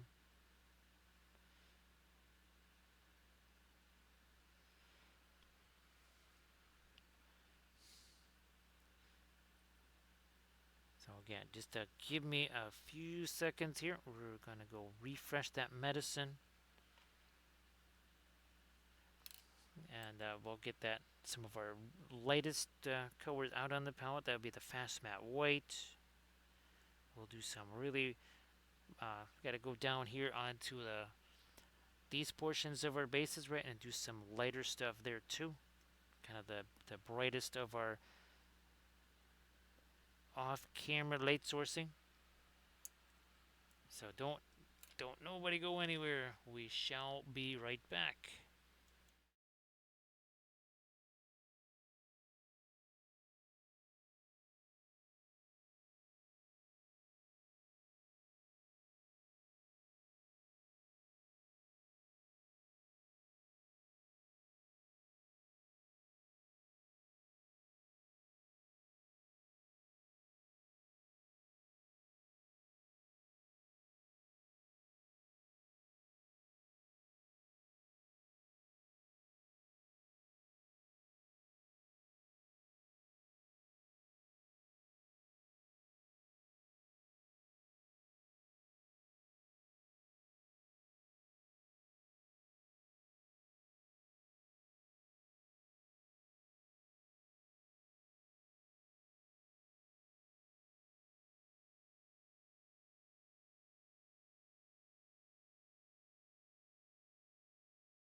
We are back, and it is time to start doing some more details on Legolas here.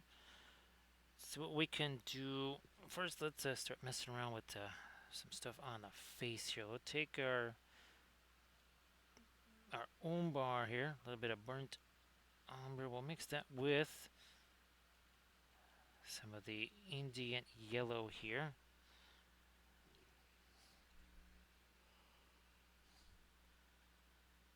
And that's going to darken up some of that here.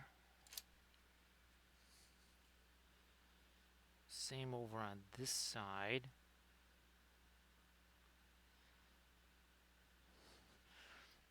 I'm going to darken it down to lighten it up. Now I think we'll use some of the Naples yellow here. Maybe even get a little bit of our white into that. Start lightening up the hair.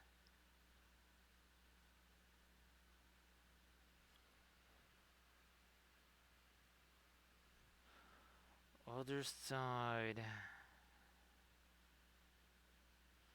Maybe even a little bit on the on those the fletching of those arrows. There you go. You must have dark to show the light. So we had to add a little bit of dark, and now that light definitely stands out a whole bunch more.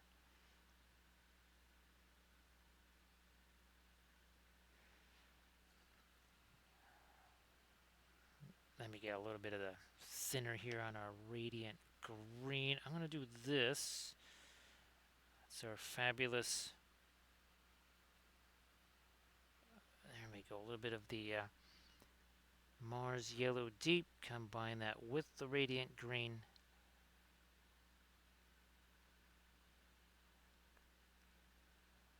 We had, at best, a middle tone here. This is not a super highlight. That's just a light middle tone right there. That's all it is. And even that it is mixing with all the stuff that's already here. That initial lighter dry brush that we did to stir it out with, and some of the lighter glazing stuff.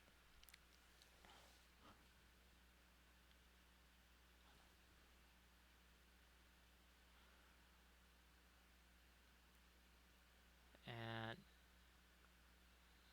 on the pants there too. Now let's lighten that up a little more.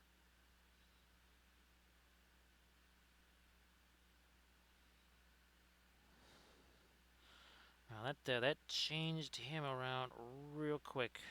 This was another area here. All this stuff here, because initially the cloak looked real weird, and also too with this with the quiver, I had to definitely do a lot of movement of that, resize that. More of the Mars yellow deep in there. Let me get the top of this here. That's what we're kind of missing.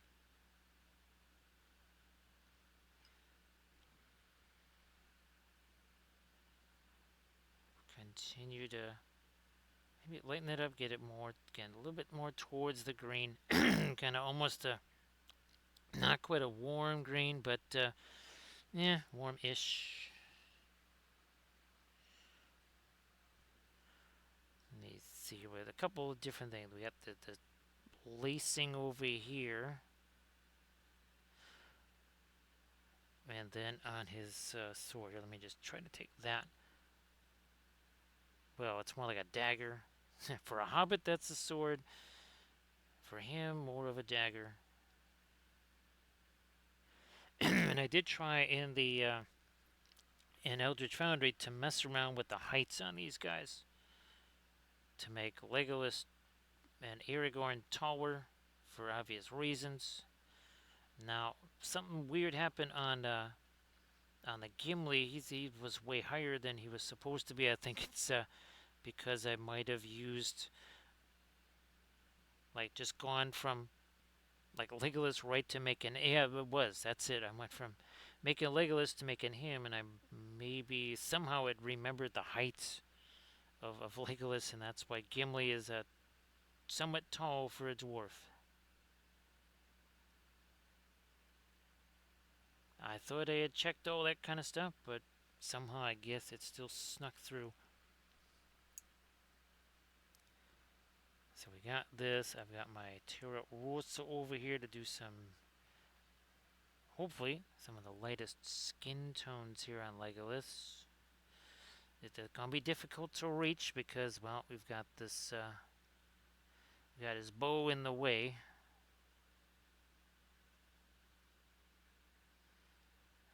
Gotta actually do some more on his ears there too. Okay, here, let me just take what's there. Push some of that around. Now back to some fresh paint here. Get that cheekbone a little lighter, and then his forehead.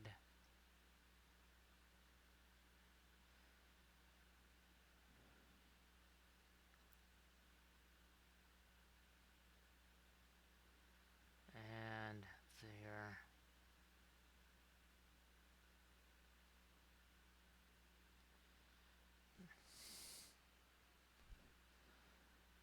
Nope, that's still not quite light enough there in his forehead. There we go. That's what it needed.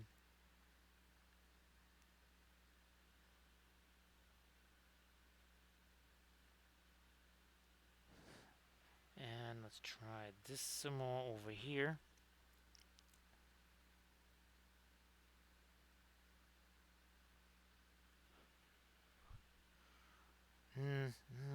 Yeah, I guess we have to separate his fingers a little more there. I think we should probably a little reflected light on his face there.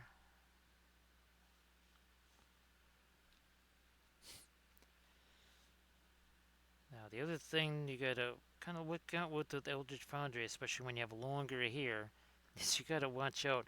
You know, the hair might like be coming through the quiver or through the, like literally through the cloak.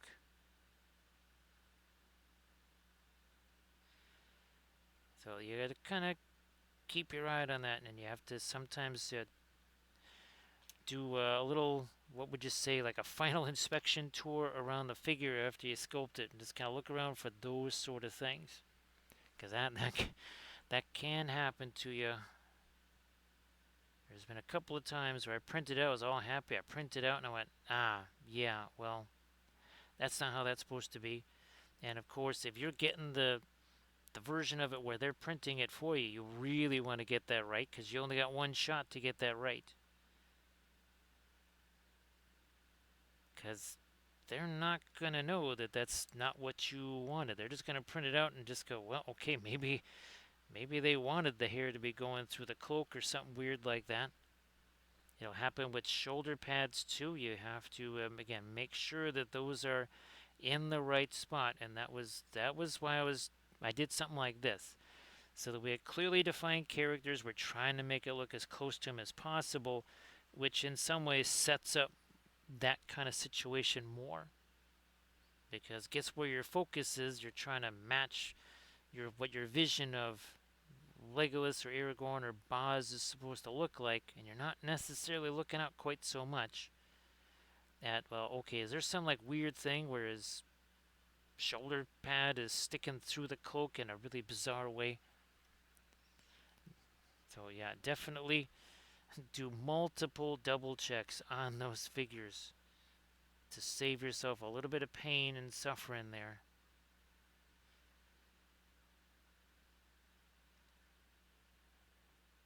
Now, if you've got the whatever the lifetime membership thing, well, it doesn't really matter. You just kind of like, okay, well, although you'll have to print it again,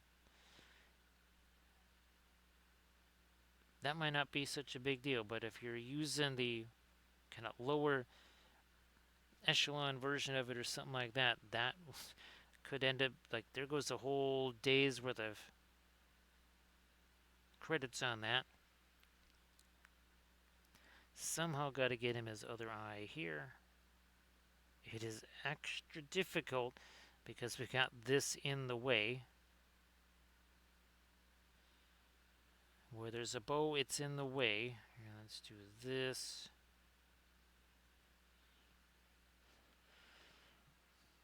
I might even try to throw a little bit of that bluishness No, I'm going to go more with the violet here. So kind of like what we did on, I think, Boromir too. We did the same thing on his leg or his coat or something. One of those things.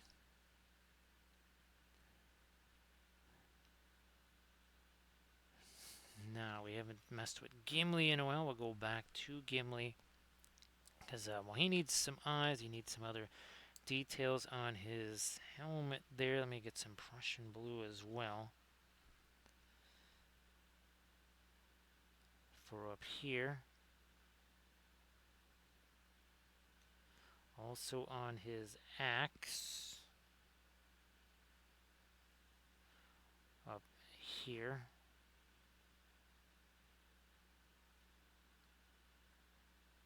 Solidify a line over here somewhere.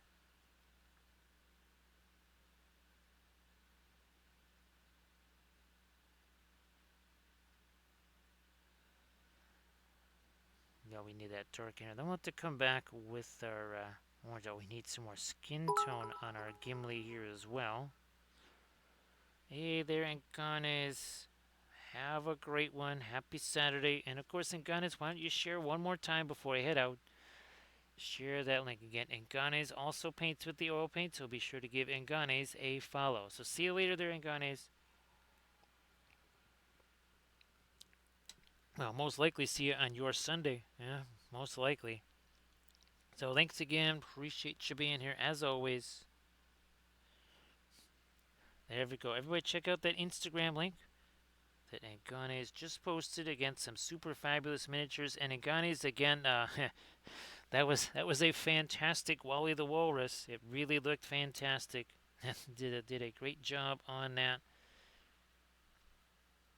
The most beloved character in all of Wappleville, probably. So thanks for doing him proud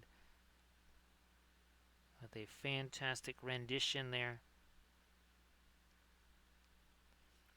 I'm going to try to lighten you up a little more with the skin tone here where we... Fine, we'll just chuck that over here. On his big old nose.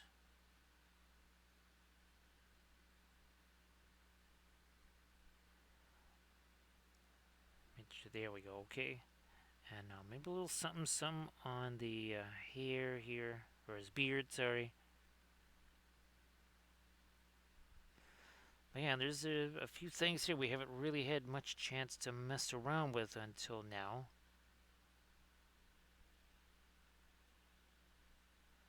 Trying to again think of some reflected light over there too.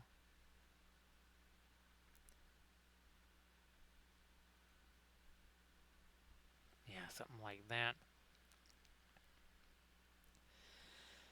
Oh, and Gunny's, I think I have some of, I think I might have one of the other walrus guys. I know I have some of the trolls. I've got to find the one of the really big dude, like that troll king or whatever the heck he was. I got to find that video. I think, well, actually, I think that's, I'll have to do that the hard way. Get the files that Sectorix downloaded. Yeah, it's probably not one that I was able to save myself. That's probably why he's not up there. I don't think he is anyway. Maybe he is, I don't know. I would have to look.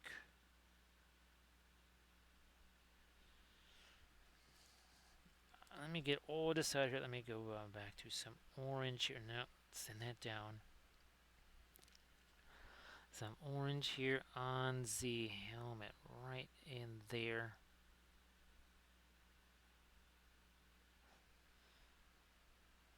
Maybe a little more thinner in that. Let's break that down some more.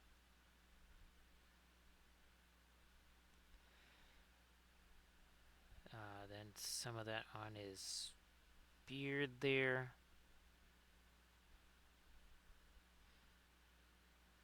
Some more of that here.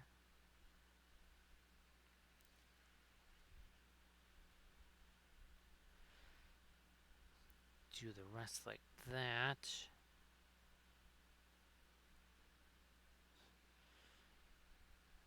Back to our orange here. This again, our fabulous pure orange.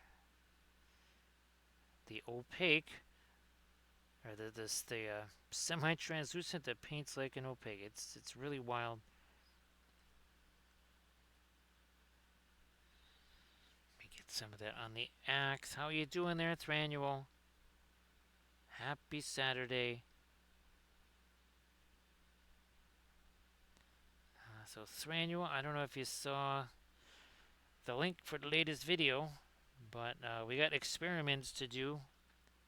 I did use those, again, these same marker pens. Well, that one disappeared. Those same marker pens, I used them on, I know the Guinevere for that free hand. Oh, and the Trench Crusade vehicle. That's it. Yeah, I'm like, there was something. It's one of our vehicles workshops. It was the Trench Crusade vehicle. That's right. So yeah, that what's it called? Something armored transport. Space Wolves armored transport. I guess I don't know if it's supposed to be a pre-heresy thing or not.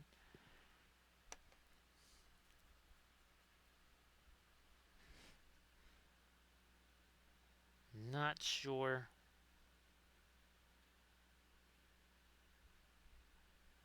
Let me get some of my light over there and some up here on his arm. This can't just be that light dot of yellow. We gotta extend that a little further.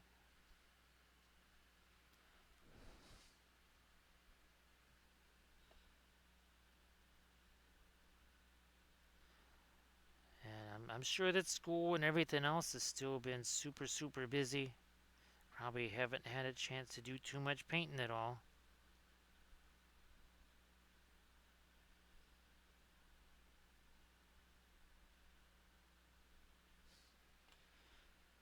I'm gonna take this right here and just take some of that out.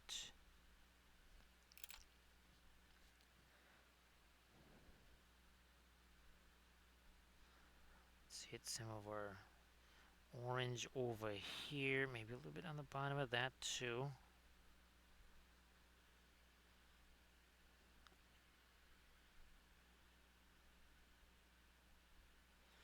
Now hopefully at some point all that kind of starts to die down a little bit and you get a chance to do a whole lot more painting.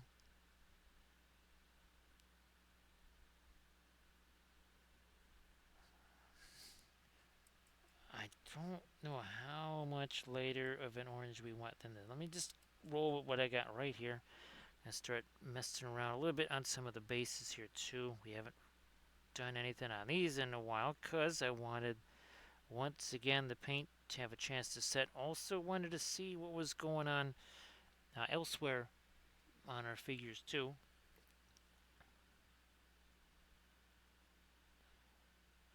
Let me hit this up here.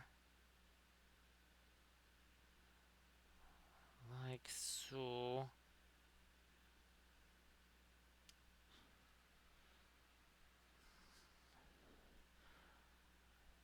Getting these guys.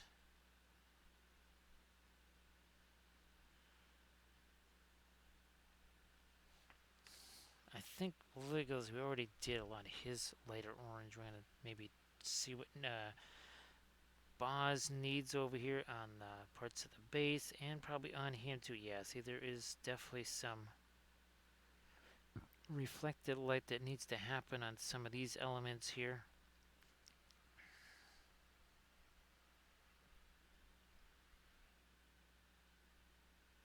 Bang, there we are. A little bit more of that, not too much more.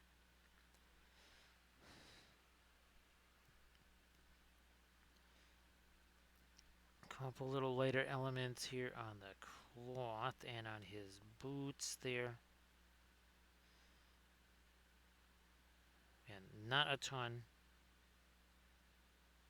Don't want to go too crazy with that.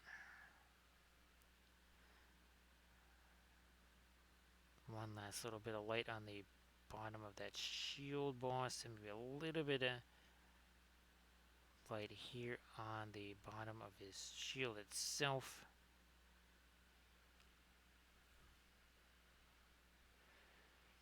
So see you later there, Arid. And again, Arid, why don't you share your Pinterest link one more time? And here's hoping that you get a chance to do your stream tomorrow. Well, later today, sorry. That would be, if that happens, that's going to be 7 p.m. Pacific time. And again, some fabulous beadwork that hopefully Arid's going to be doing for you on later today. So take care there, Arid.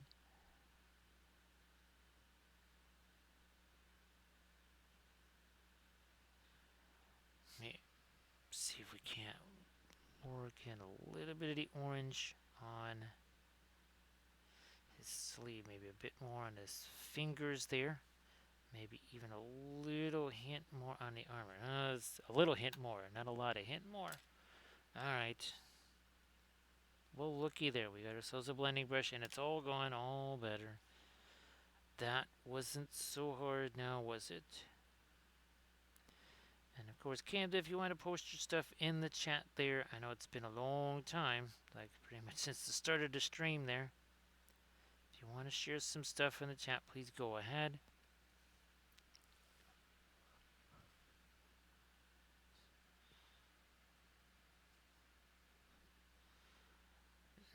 That is way too late for those knuckles. Yeah, even that, again, because that pure orange is super, super intense. Now, colors like the pure orange, well, that was our fabulous pearly and crimson. Those do not come cheap, as in they're, oh my gosh, expensive. Now, you don't necessarily have to be getting holy smokes expensive paints, not right out of the gate. You can get much more inexpensive things like, oh, I don't know, the Paul Rubens. Yeah, just get yourself some of the Paul Rubens kits to start out. I'm pretty sure, Cam, that there's got to be a Black Friday sale going on with those things. I haven't actually looked, but I would not be surprised if on Amazon there's a Black Friday sale on the Paul Rubens Alkids. Now again, we use a lot of the time we're using the whatchamacallits from Griffin, the Griffin Alkids from Winsor Newton. That's fantastic. Everybody check out the Instagram link. Camda just shared, but then also Camda's going to be posting a link to where you can get the Paul Rubens Alkids. And again, one of the key things we are using here, if I can at least get this open, maybe 1 second, there we go, would be these right here, the Paul Rubens. It's hard to find fluorescent oils, period, but alkyd fluorescent oils, yeah, that's not super common, like at all, right, Camja? That is a tough thing to find. So, you can get your hands on those. It will be helpful for you, for sure. All right, I gotta get me all of the orange out of this here brush, and let me grab this sky blue again. That's another one of our Paul Rubens colors right there. That is another Paul Rubens color.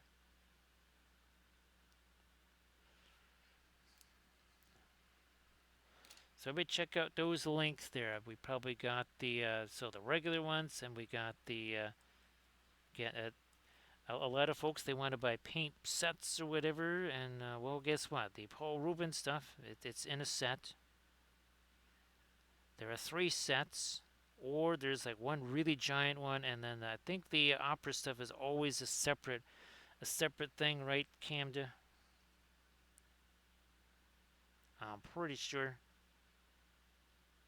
That's a set of 12. The regular, well, if you get the full set, if you want to call it that, 38, right, Camda? So 50, if you get the whole shooting match, including the fluorescent opera colors, that would be 50 tubes of paint. They are 50 mil. And yeah, there's some really nifty ones like some of the radiant colors. So otherwise, you would have to be getting the Gamlin radiant colors, which here in the U.S., getting those, no problem. Overseas, you might need to have a conversation. You might have to have Elron snag those for you. Now, if you don't happen to have the mob boss of Middle Earth in your corner there, then maybe you just you do it the easy way and you get the Paul Rubens Alkids. Actually, oh well, this is yeah, we have what is it? Oh, Radiant Cobalt. We have that out there, but I can was it one was like bright blue or something, right? I think that's this one. That must be one of the specialty ones there. Yeah, bright blue. Look at it. I remembered. I do words, Camden. Not often, but I do words. Look at that. Me doing fabulous words. All right, let me get some fabulous orange here. I think we're going to do a little smidgeola here on the hair. Trying to figure out just how much of this do we want on his boots and pants and such. Because again, this is, sort of blocking some of that light. Here, not so much.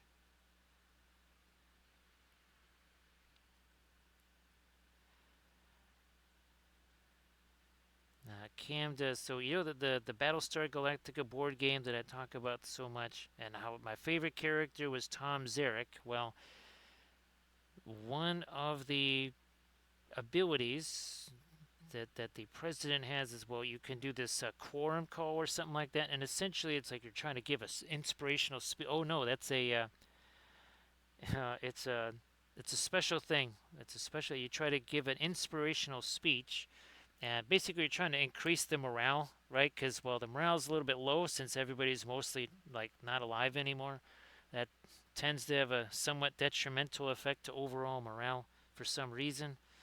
Um, but you can try to do these stirring speeches. Oh my gosh, Camden, that just reminds. Speaking of which, there's no Tom Zarek. We got to do a Tom Zarek uh, panel. Oh my goodness, that's only my favorite character to play in that game. Basically, he has this ability called Friends in Low Places. It's very much it's very appropriate for a Chicago type of a theme there, Camda. Let's just say that he's a bit like Elron. He has a conversation, and sometimes problems go away. Yeah.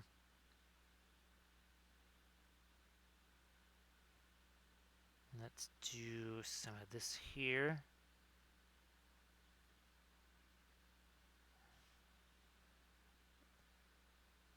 Also there.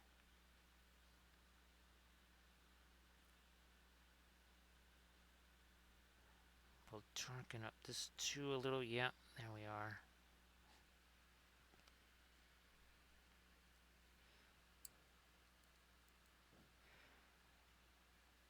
Yeah, gee whiz, somehow, yeah, no Tom Zarek. How the heck does that happen?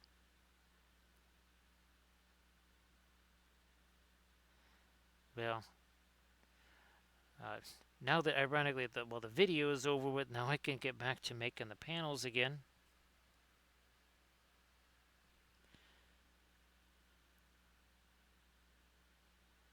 Come on, trying to get me a little bit of, there we are, a little, I mean, this is, since I actually have that horn, it's like a replica horn of Gondor, that the thing is huge, it weighs a ton. It's got to weigh at least about 12 to 15 pounds. And that thing, again, you could take down an elephant with that thing. One shot, boom.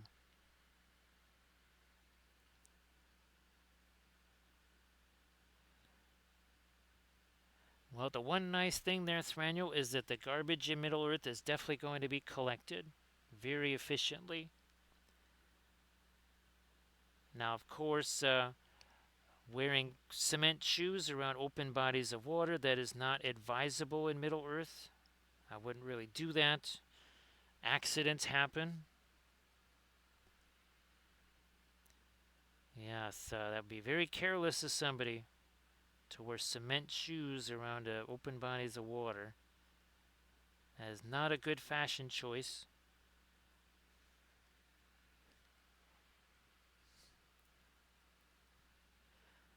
Let's do some more again.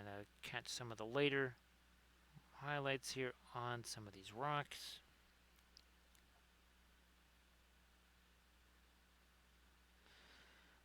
I gotta get some more of that over here too. Bam, there we go.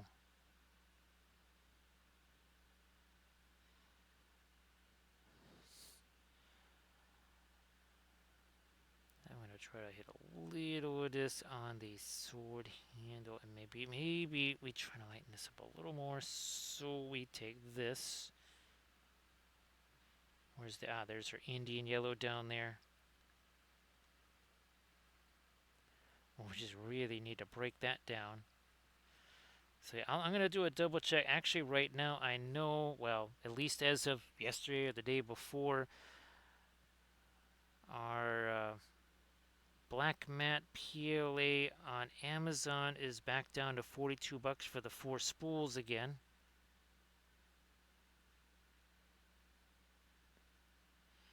Would definitely like to get some more reinforcements on that.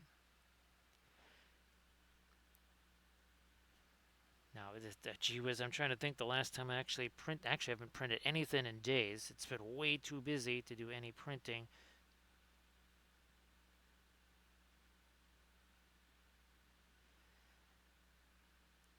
Now, between the thing, I definitely had to get that train video done for Camden for Thanksgiving for sure. And again, now my brother, he saw some of the still images that I created, but he has not seen the video, and he will not see that until Thanksgiving. And even my niece, she caught that scene towards the end with the arrival times and stuff. That he has not seen even that image yet at all, so he has no idea that's coming up in the song. All right, that's good for his arm. Okay, we did some eyes on him. Let's fast matte white. Let's break that out. Well, geez, we're almost hour 4. We can certainly break out our fast matte white now. Here it is. Boy, look at that. We used to tear through this. Well, yeah, this is what happened, right? Look at that. That's pretty much saved an entire tube of our fast matte white. That's safe to say, Camden.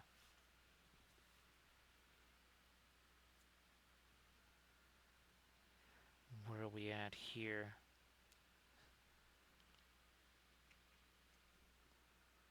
Whoops, wrong shelf.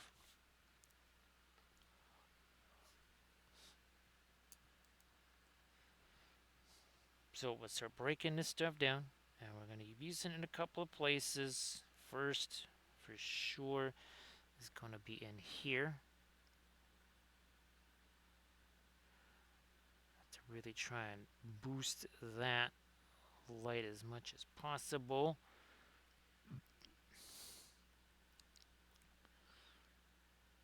Yeah, it's free with a price, right, Annual? It's all free. There's just a little something you gotta do. We'll hit more of a light there, and then maybe some of that on his sleeve and on his hand here.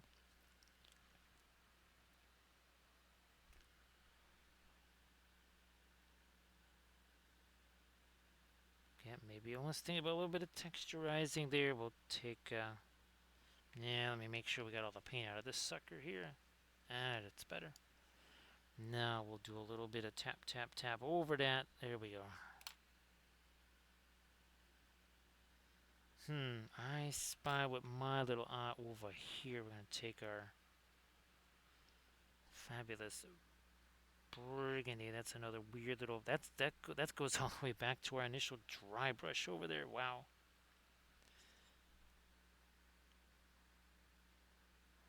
Little hint of orange into that.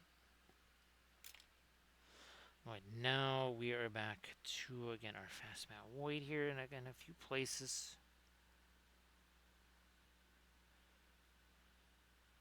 Definitely over here.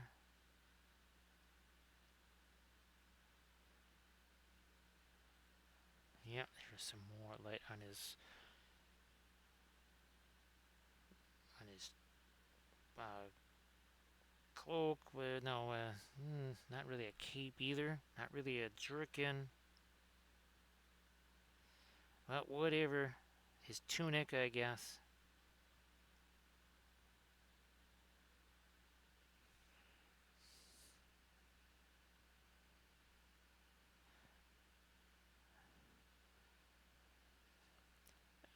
What are we doing here? Yeah, something like that.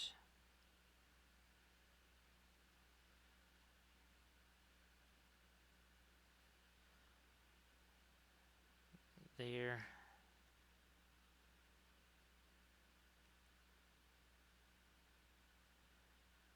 Little more light on his end. Oh, that is a little pouch there. Little pouch on his hip. So we do need some sort of light over, but not too much over there. Might even have to do a little bit of shadow stuff on that side. All right, let me get some more of my getting the fast mat weight on that brush, on his hat up here. A little bit on his snoot right there.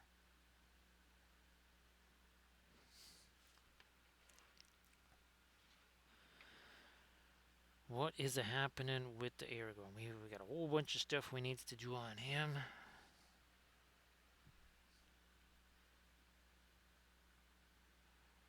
Extra light down there in the torch.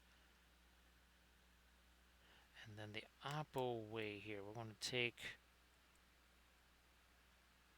Puro Orange, also our Floral Orange. We're just going to do some, again, like a little bit of a dry brush type thing over the top of this, which intensifies that. Not so much about darkening that, it's more about the intensity that it's going to provide.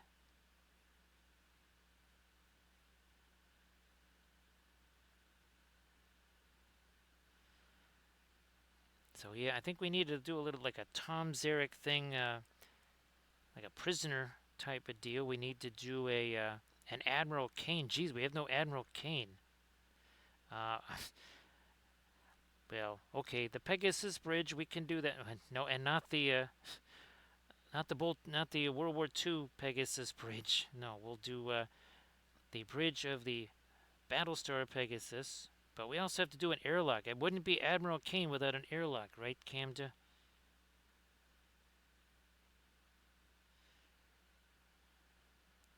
Carry some of that over here. Now let's get the some darks on the face here. We got some ombre and a little bit of our Tura Rosa there.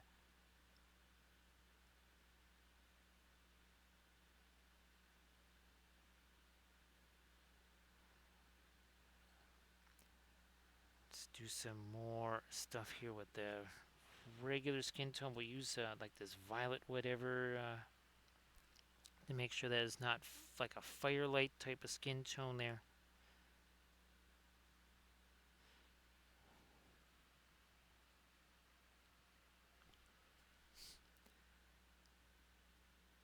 Again, trying to capture a little more of that minus some of the firelight. Now we have to start doing some darker stuff. Here, we've been doing a lot of the lighter stuff. Now we do some of the darker stuff.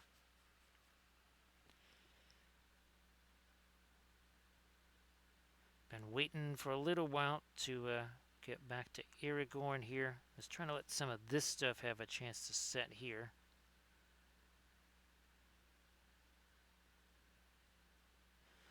So that we could kind of mess around with this. So we're going to be working on Aragorn for a little bit here. It's been a little while since we messed around with him.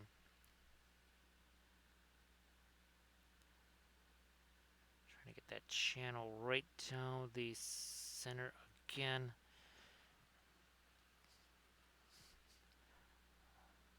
Back to the Pearling Crimson.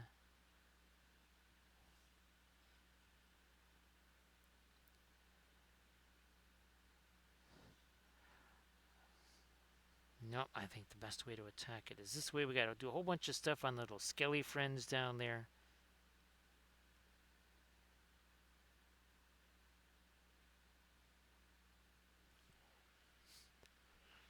And look at that, we just hit the 4-hour mark. 4 hours ago, our 5 miniatures had how much paint on them? None. They had some brush on primer. It was just some dark brown primer, and that was it. Nothing else.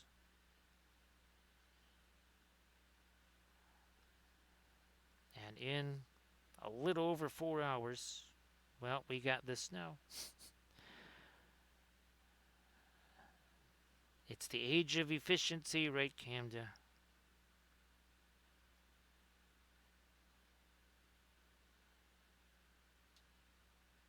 Try to, well, that we'll just have to do that one again. And that's convenient that we have our fastmat whiteout here so that we can do these again. Not too much thinner though. I mean, there's too much of the orange in them, anyways.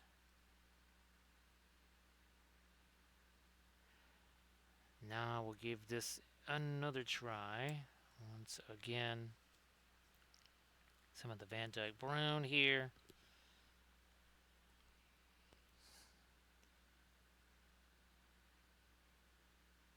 Having them look that way, maybe.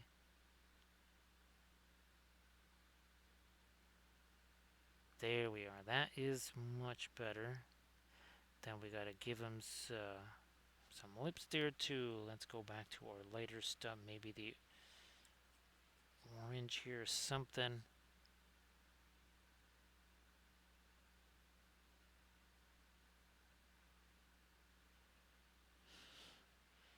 Now we get even more of that junk out of there, and we will try this again. I think we were able to get at least a little bit of the thinner out of there.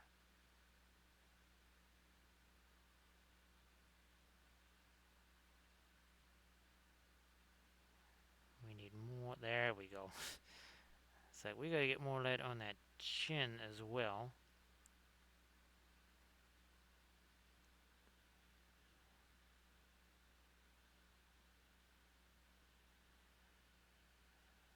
I think we might need a little more light here on this side of his neck there, and maybe even this side of his coat, I guess.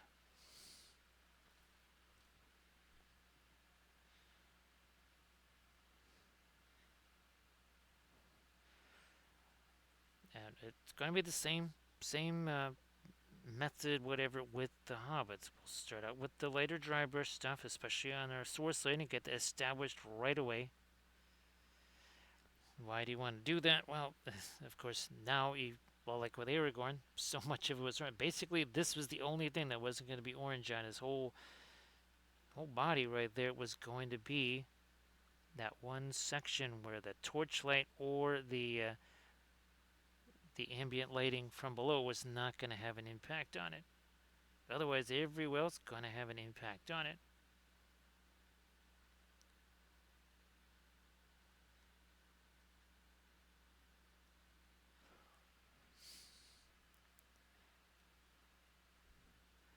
Let me try to lighten up just here too. Yep, there we are.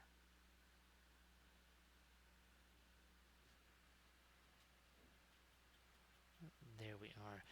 Now, I guess, Thranuel, how far along are you in that class? And I guess, because I remember, was it a year and a half or 2 years ago, Thranuel, that you were that you had your thesis, right? Well, it was your first of many theses. That sounds. I do words, right, Camda? Yeah, yeah. Theses. Pretty sure that ain't a word.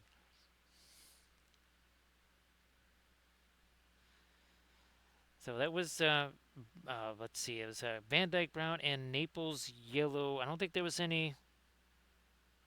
Nope, there was no. I was just checking to see if there's any Mars Yellow deep in there. It was just Naples Yellow and the Van Dyke Brown, Williamsburg Van Dyke Brown.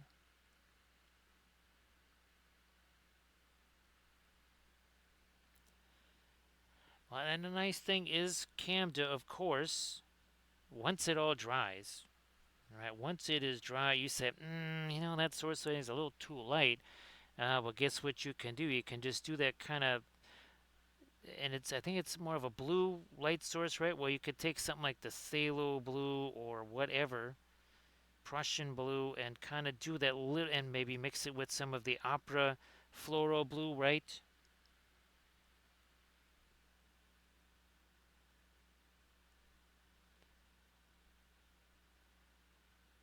Well, one day we will see a giant volume, kind of like a certain Charles there. It's going to be Thranuel's Origin of Theses.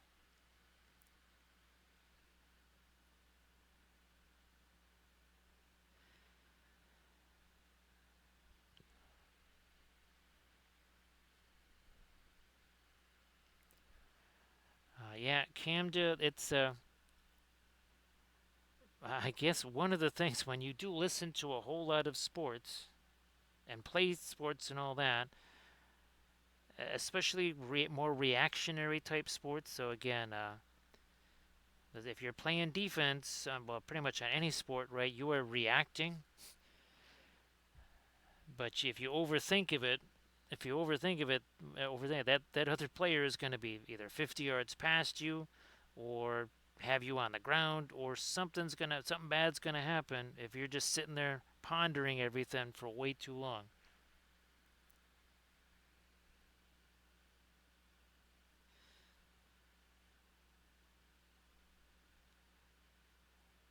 Well, Elrond definitely has a code. He definitely has a code.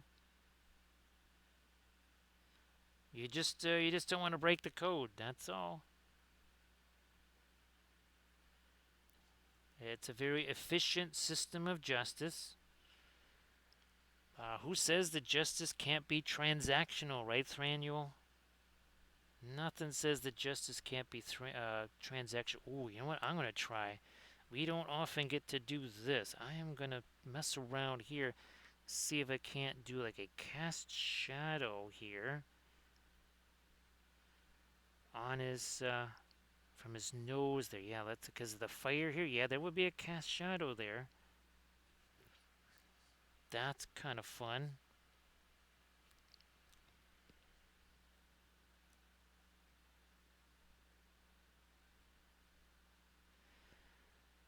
And justice is, of course, blind to, currency fluctuations. I'm pretty sure that's what it says on every courthouse. Justice is blind to all currency fluctuations. So, yeah, totally.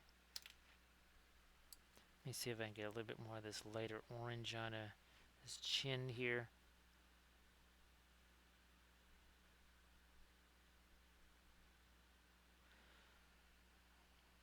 I mean, inflation should never get in the way of justice.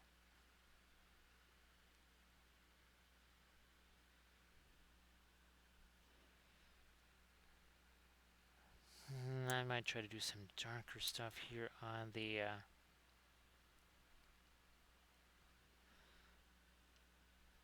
There we go.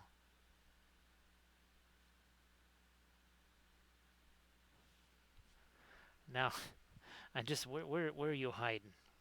You're around here somewhere, aren't you? There he is. There he is. Like, yeah, it's you. That would be my idiot son-in-law right there.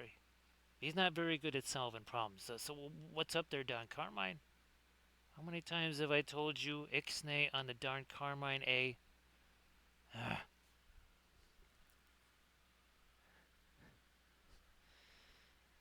Let's do a little.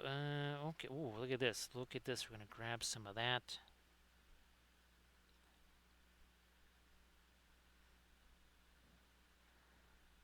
That's one of my favorite. That's one of my favorite little skits there with Elron Camda. I love doing that skit. It's been a long time since we had a chance to do that one.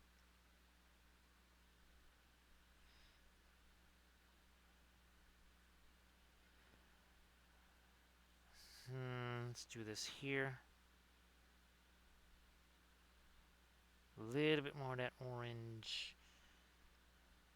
Now this, we need to kind of lighten this up. We definitely need to really dry out that paintbrush. Here we go. Here we, oh, look at, there we are. That's what we needed. There you go.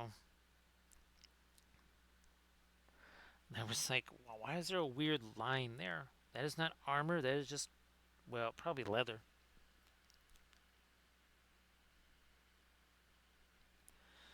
We'll just keep rolling here with some of our lighter. Ooh, there's a big old blob of yellow in there. Holy smokes. Good thing we got rid of that.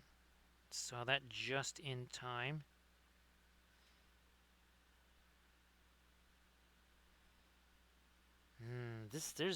Yeah, see, there's too much yellow there. That is not a problem. Because, again, that's had a chance to set for a while. And now we're going to do this. We got one of our little tiny filbert brushes. There we are. I was looking at that like, why is that so yellow? That shouldn't be that yellow. Even the high point of our fiery stuff is not that yellow. So oh wow, there's a lot of the gray that got on that brush. Yeah, look at this. See that? Check that out. So, you know what? I'm going to do this here. Let's grab our, whoops, don't want to turn that off. Let's grab our little P4 towel here, get rid of that. And we return to a little bit of dry brush action here. Maybe here, more of the pure orange, some of our yellow in there. Can you see what we're doing? Looks like it. That's it. There we go. It just, well, needed some of that pure orange. I'm telling you, Landrest, I know it is pricey. I know it's part of the Doomsday palette, but man, oh man, you know what what it has the capability of doing. It really is worth it. And now, of course, the cadmium orange or cadmium scarlet, maybe cadmium orange. We have cadmium orange. I'm still convinced. Wouldn't you say, Camda, that the Puro orange dries faster than, say, cadmium orange? Now, the weird thing is it's cheap. Cadmium is cheaper. Yeah. The cadmium orange. Can I reach that easily? Easily? No, that's kind of buried. The cadmium orange. But oh, and by the way, that Windsor yellow, it is essentially. So here we got this Windsor yellow deep. This is the Gamlin. Nope, that's the cadmium. I was like, that is awful heavy for this. For Hansa Yellow. I'm like, when did Hansa Yellow like it that heavy? There's not quite that much heavy metal stuff in there.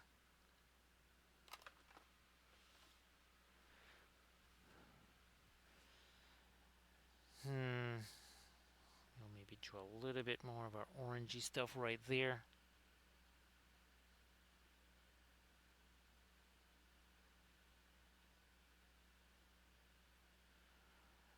Now, what's happening over here? That is something we needed down there. These guys need, I think, a combo here. A little combo platter of our Pearling Crimson and our Windsor Red. Windsor Red,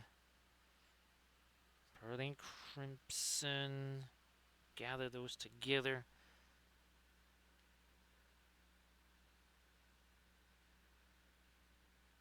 And here, then let's work in some of this now. There we go. There we are.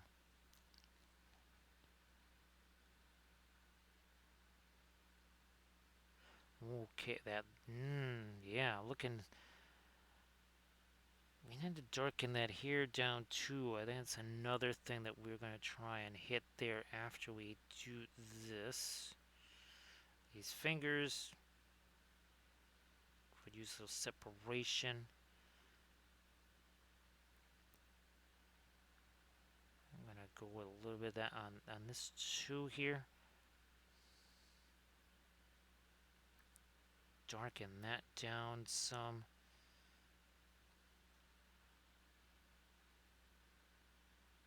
Come on. There we are.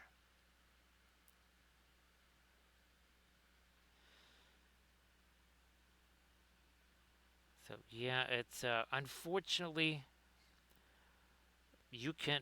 Let's how do we put it? You can make something that looks like those colors, especially the Pearline Crimson. You can make something that sort of looks like it in its raw form. The problem is, much like the Radiant colors, its appearance is not necessarily the reason why it's so effective. It's what it does when you mix a lighter color in it. It's the effect that it has on other colors. Remember, Thranio, that was always kind of the thing about the Radiant colors. It's the impact that they had on the paints that you mixed them with. And I know that's kind of weird, maybe to contemplate, but that's the big difference with Pearline Crimson and other things again that you could make that just on the surface look an awful lot like it, like almost exactly like it. That's what made the Paul Rubens basically Radiance so key, because they have pretty much, I mean, wouldn't you say, Camden? I mean, yeah, they're slightly different colors than the original Radiance, but I do think they have exactly the same kind of impact. At least that's what I've noticed over the many hundreds of hours using them now, right? And it's weird. It's been hundreds of hours using those things. And we'd think, oh yeah, you've been using them for years. Nope. Only right before, not long before Adepticon, right? So maybe February of this year, Camda? Possibly.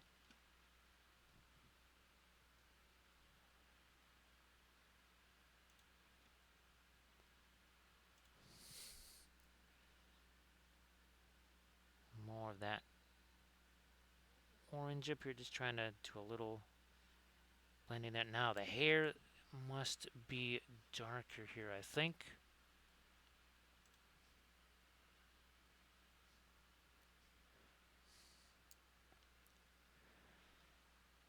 It's amazing, Cam. I mean, all of this stuff, right? The stuff with the flats and everything. I just keep thinking, wow, we must have been doing this a really long time. No, not at all. Okay, so this is kind of a burnt umber here. That is going to start to darken down the hair. Now I'm going to go more towards the Van Dyke brown and some of our Mars black.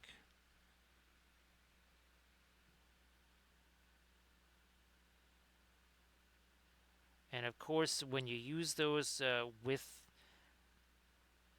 your the fluoros, right? The Paul Rubens fluoros, you get. I mean, this stuff dries shockingly fast. It used to be. I mean, that could be a while, especially with the was it the Marion Street fluoros there. It could be like many days before it could actually just kind of touch something that had the object source lighting there, for sure.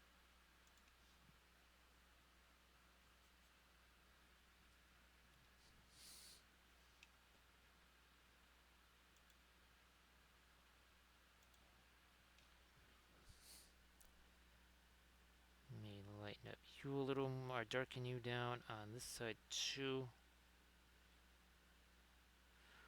Now that needs to get, oh, I think some Prussian blue. We'll grab that over here. Maybe with some of the sky blue also.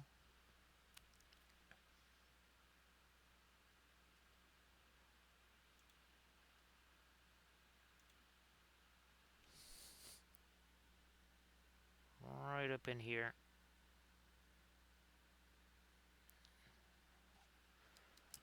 Now we'll do a little bit of blending here.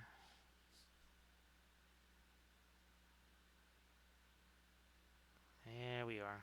Again, we're using this like a micro filbert here.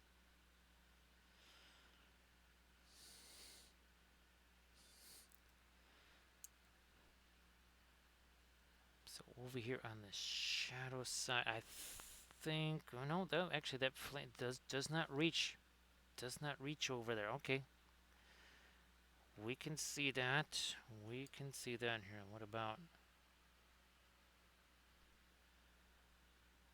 maybe a little more shadow here on this side of his face then?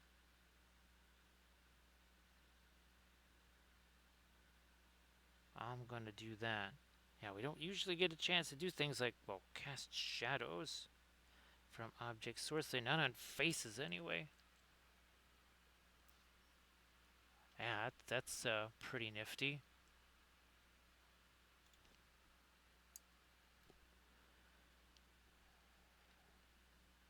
That's a weird line there. We're gonna get rid of some of that. Now, I think on the nose we gotta at least try to get some of this lightest yellow here.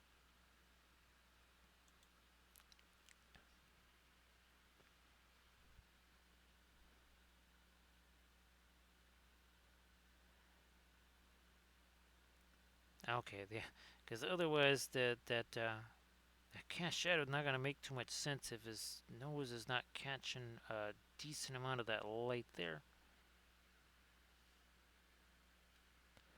I'll get you the autocorrect monster, and again, Camda, hopefully we will have. I think I might have sent you the. Oops, wrong thing there. I might have sent you the orthographics of that, right? Now, again, should you be your post be unjustly modified in any way, you can expose the culprit to the light of day. Yes, he likes to lurk in the shadows, as you can see, messing around with all of your posts. Don't let him get away with that.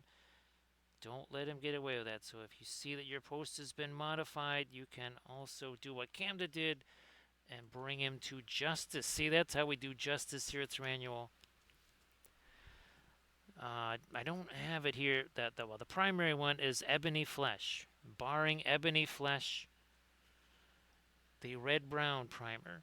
Now you can take the red-brown primer and mix it with the black, and you get some neat stuff there too. But yeah, the Ebony Flesh is the primary one. That's actually no, that's the red-brown primer and black mixed together. Yeah, never mind. Well, at least on these guys anyway. Where's Gimli? Did we? I mean, we did do the eyes. We gotta get some more stuff on his skin tones, though. Let's do that. 1 second here. Something that's got a little bit of the green in there, too. Ooh, there we are. Nope, that is too light.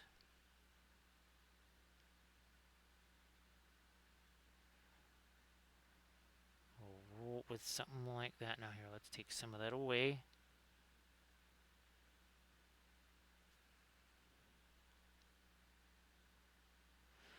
Now we can come back, I think, and lighten this up some more. Right on the end of his nose here.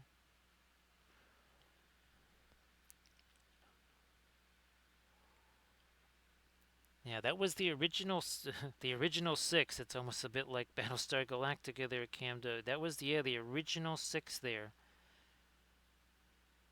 And those were the ones I used to mix together and do, the primer painting with. All right, now we got it here. Let's get our sky. Oh, there's our Prussian blue down here. And here, let me just start breaking this down some more. That's just kind of been sitting there a little while. Bingo, there we are. Same deal up here. So we're going to be doing some stuff on Gimli here, trying to, again, get some of the bluish grays in the sun part, like here on the shoulders. Like so here. And then here. Little reflection. We gotta do some of that up here. That's right. I know that it is definitely more pricey out there. Of course, I don't know if there is any equivalent in the MIG ammo, the MIG ammo's one-shot primer there. That I don't know. I don't even know if they have more than just the one. Like, how many colors of MIG ammo primer are there? I have no clue. I've never used the one-shot primer.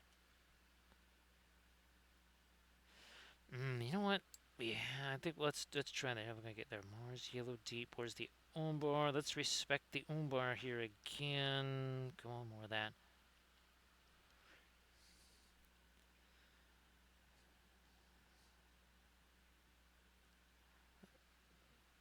Now back to the Mars yellow deep here. Trying to almost give a. We don't want it to necessarily be like gold. We want this to almost to be more like a bronze or brass here.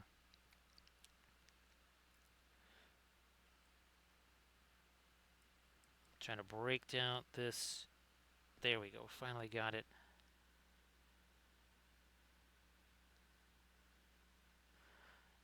Because we got some of the later stuff on the other shoulder. We don't really have much here. Now we do.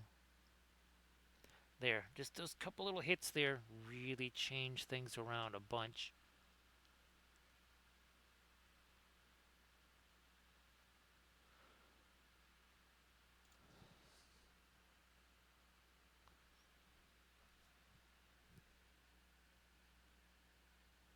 You know, I think I will lighten that. Maybe there might have been a little more than I wanted there. Back to our, where's my, there's the umber.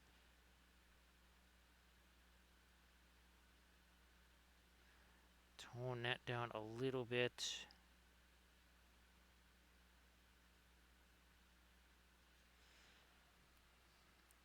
A little more the umber here.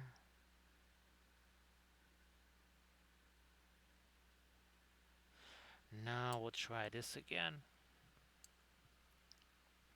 with our lighter yellow.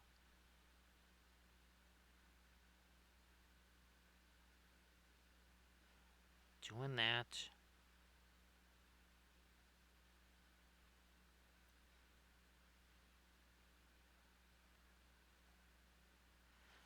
Might even, let me see if we can do a little bit of that here on the trim of his helmet. That was the other weird thing, is there was not a whole lot of dwarf helmet choices. I mean, there was this one, and that's about it. I think there was one, well, I think if you get maybe some of the closed helmet designs, they look more dwarfish there, but we were trying to have an open one for Gimli.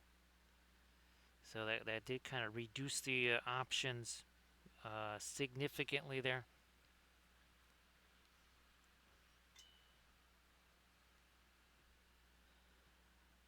Now, another situation where we need to get some lighter glinty stuff over here on some parts of his axe and his hand. We kind of did a lot of that over here, not so much on the other side.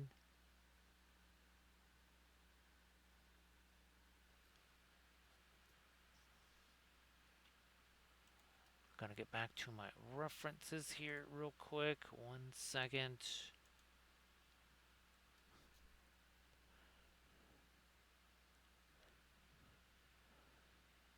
And once again, this is not our lightest light here. We can still, if we need to, go lighter than this. Now we also here to go back to my crazy grayish blue over here, more reflected light there.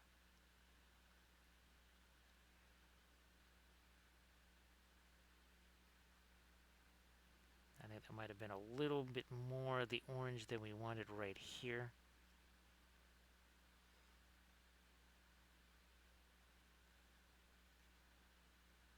No, I think we're pretty solid maybe on those elements there.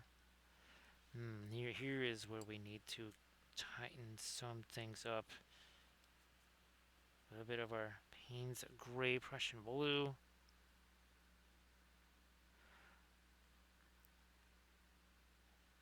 Yeah, that just tightens some things up there.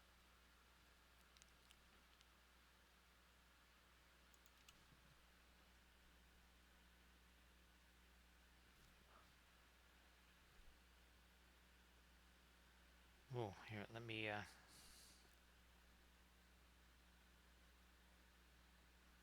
couple of the lights there got a little bit heavier than they needed to be. It's generally easier to kind of come back with the darks and almost essentially kind of carve away some of that. Just as a bit easier approach.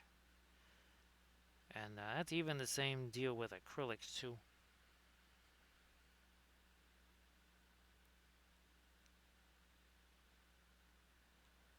Pushing this in here now. Okay.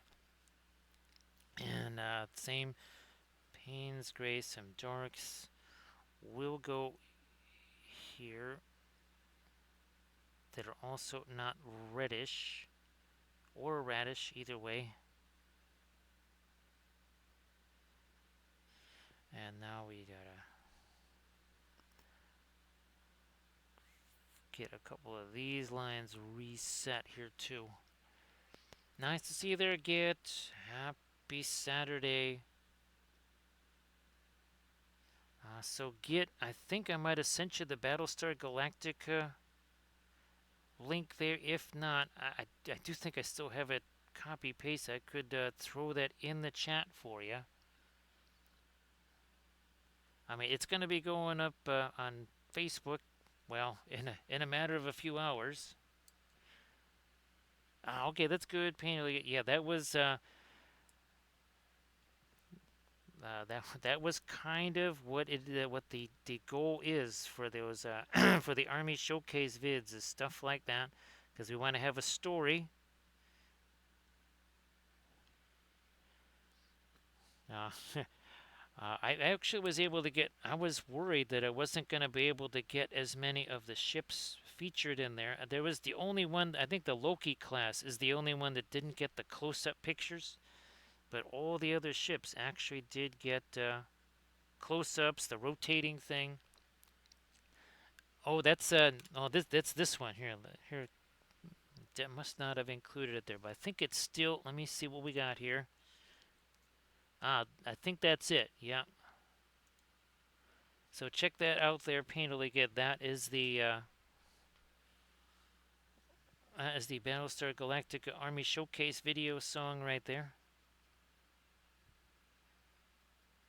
And again, that'll be going up on the YouTube channel officially tomorrow.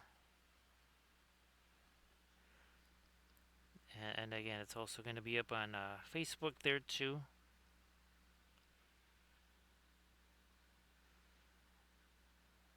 Let me try to, I think I'm going to, yeah, we'll just do all that. Yeah, there we go. That's better. And all of those are all the ships that we have been painting. The Battlestar Galactica themed ships on our Armada Mondays on stream. All of those painted on stream, every single one. And you can see those being painted on this channel right here. So that's the Linseed Fellowship. No ads there, anything like that. But yeah, go check out again that Linseed Fellowship channel to see them painted. And if you want to see the Army Showcase vid, that's where you go. Check out that link right there.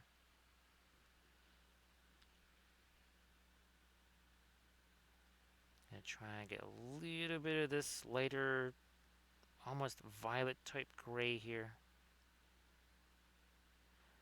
on the floor. Maybe a little bit more over here too.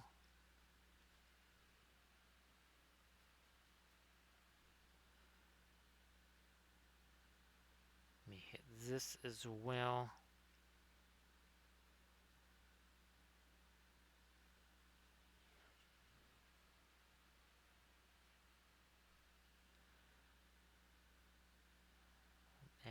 doing that. There, okay, there we go.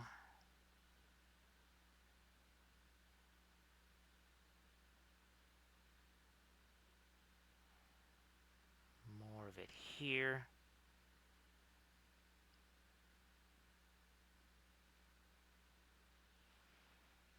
Alright, now I think... Actually, might need to go darker here on some of this. Now, thanks, Painterly Git. Appreciate that. And of course, Painterly Git, if you want to share some stuff in chat, please go ahead. Let's see. Where's our stream from last night? Here you go, Git. So a couple more of our flats right there. A couple of AON flats. Very, very fun.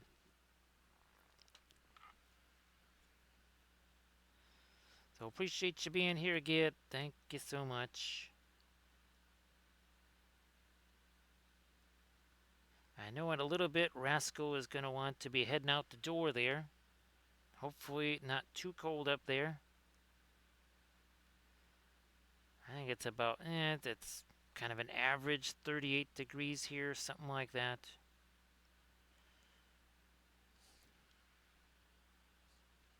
Yep, I'm going to go with the darkers here. We will take our Van Dyke Brown and our Mars Black.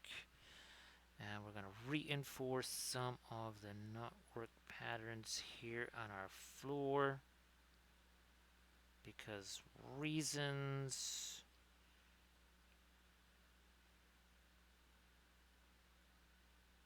There. Got some runes over there. And now let's do some darker stuff here in the clothes.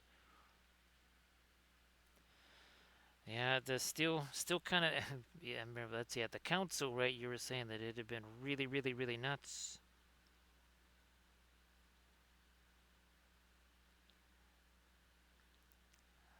Let me try doing some of this over here, yeah.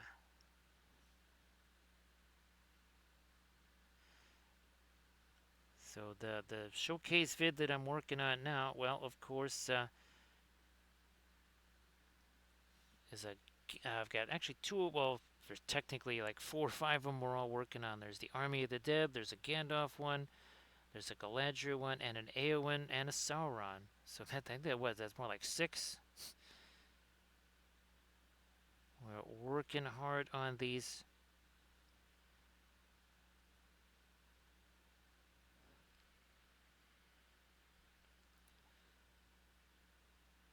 Okay.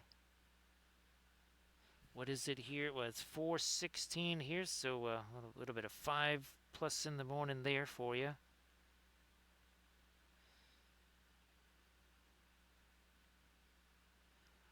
Darken you down a little over, let's take down a little bit of the orange there.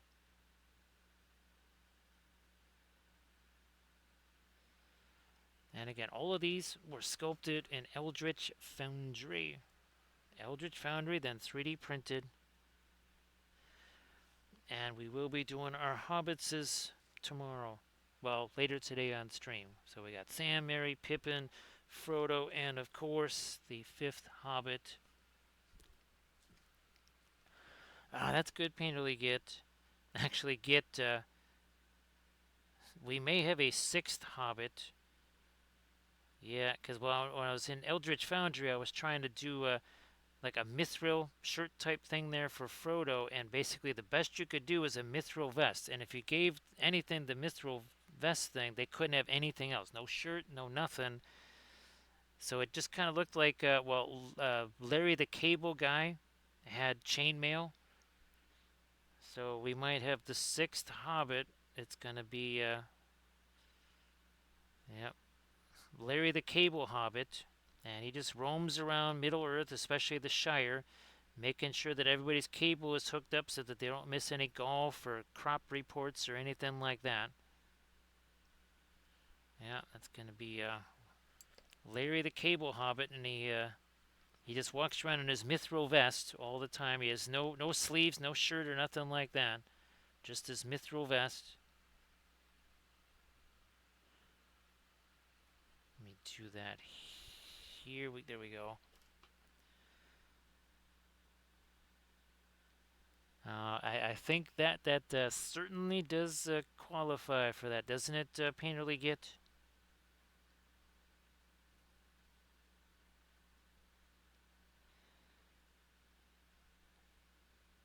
Because well, one of the crazy things is, I think in one of the objects you can have on the base or something like that next to your figure, if you do the base, is actually a TV.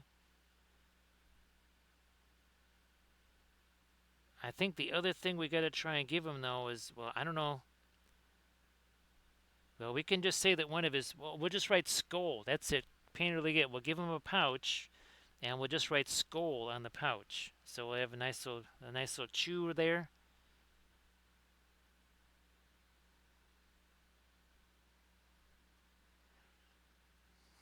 Yeah, he's going to be the orneriest hobbit in all the Shire. If you take away his skull, don't mess with his skull.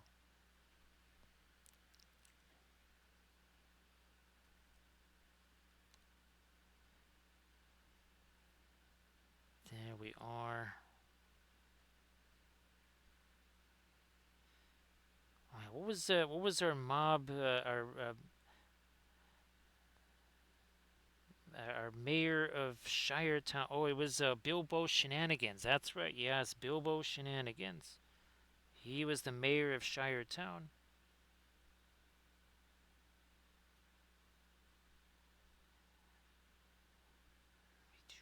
There we go. So now his armor definitely has that little bit of shine to it there.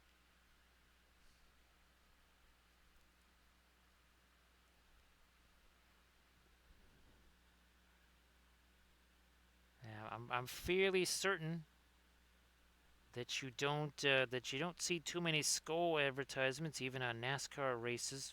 What's crazy is that there's this stuff called, what's it called? Zone. They're basically nicotine pouches. I never heard of something like this before, but yeah, apparently there's something called Zone. It's a nicotine pouch.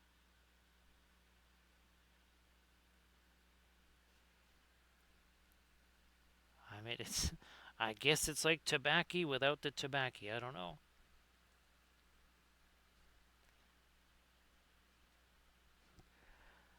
Let me do some of our Prussian blue up here, I think. Yeah.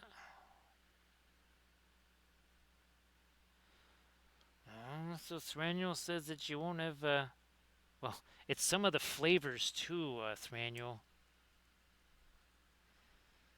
Um, so the podcast guy that I listens to, and of course, well, he's trying to hawk these things in every broadcast. I guess his favorite is dragon fruit, which that's they just such a weird combination of names and ideas there. That you got, the big old, nicotine pouch, and it's called dragon fruit.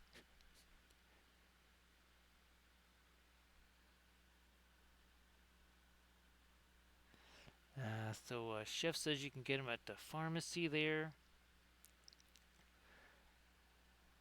So yeah, that was what's the one of his is the mint. I forget what one of his favorites. It's the dragon fruit and some kind of mint. Those are his two favorites.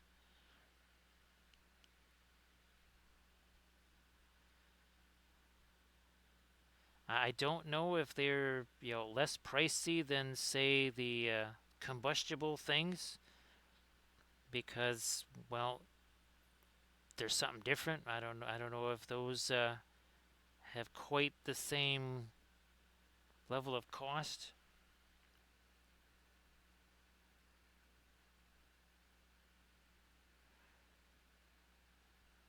But geez, yeah, that is every single broadcast you hear about the zone pouches. I'm trying to get me some lighter stuff there in that fletching.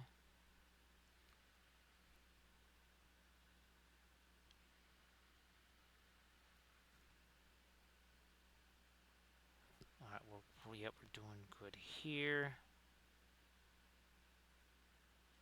Let's get a couple of extra little lights here on this buckle here is built.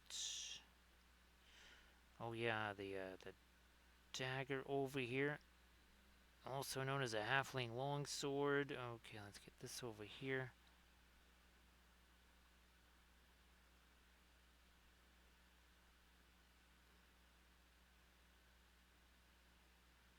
So yeah, Cam, among the many other things after the strat, I guess I've got to try and create some of these new BSG panels, like was it Zarek and Kane for sure. Got to get at least those two.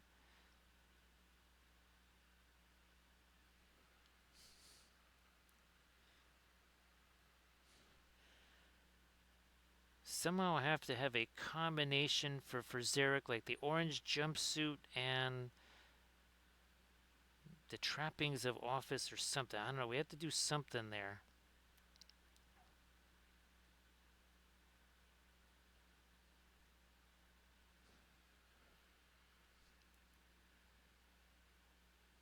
Let me get a couple more lights up here. Oh yeah, on these fletching too. Gee whiz. Forgot all about these.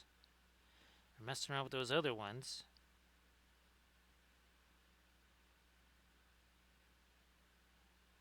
Couple extra lights up here too, perhaps.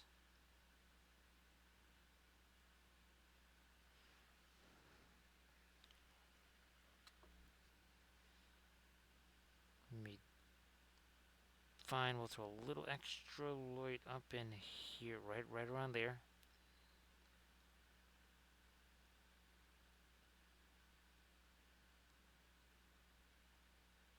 And some more of that here.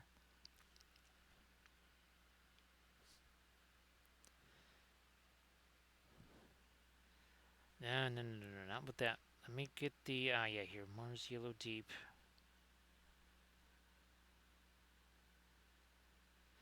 Blending brush, like so. There we are.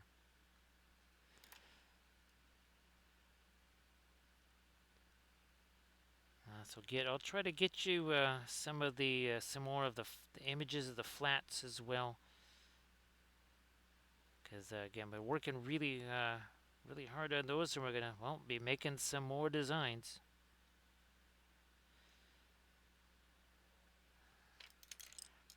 Let's see, who was the? Oh no, that was D. Okay, we already got that character. It was one of the well, basically the new recruits. Ended up kind of challenging Starbuck for kind of the hotshot ace. I forget what that character's name was, but ended up getting addicted to stims and stuff. Hey there, Recoil. Speaking of which, Recoil, hopefully you were able to get that. Well, that. Thanks, Recoil. Appreciate that. Hey there, Tabletop. Nice to see you. Oh, Racetrack. Thanks, Tabletop. Thanks, Recoil. Appreciate that.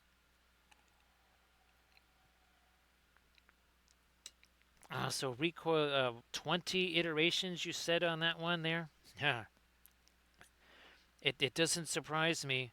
I haven't had a chance, Recoil, to try Grok yet to see, because I thought I had it turned to image. That's the other thing, Recoil. It kind of automatically goes to video. I'm like, I want to see what you can do with images, but I'm like, okay, here's an image, let's do, and boom, it just automatically goes over to video. Because as I saw that Recoil, I'm like, there's no way that happened in one shot. There's no way it happened in two. I was thinking maybe that didn't even happen in 10, and I was sort of right. I just, well, we know of what we speak now, right, Recoil? But yeah, that first, actually, Recoil, I learned a lot about kind of maybe wait to do all the photographing of the miniatures and stuff until I've got basically everything else done. All of the animations are in place, everything else, and then kind of like start doing some calculations. Going, all right, I need 10 seconds here, 12 seconds there. Yeah, Rico, I saw your pictures, and then I then I had to start streaming. So I'll definitely check those out after the stream there. And thanks for doing that too. Appreciate that. I said, well, geez, now we're almost 5 hours in. Holy smokes! Now Recoil, I guess. Will you be moderating some streams for Mateo and stuff this coming week, or I wasn't sure. Now here I'm trying to almost kind of have that that leather beat up leather look on there.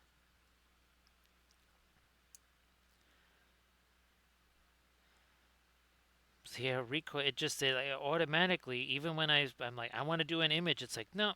How's about we do a video instead? It's like no, I want to do an image.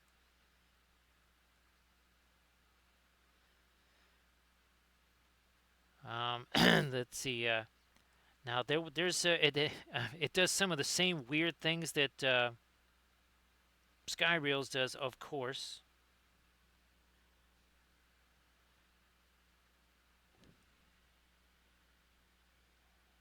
Ah, okay. I thought so. Obviously, kind of a bit of a spicy week, right? Recoil.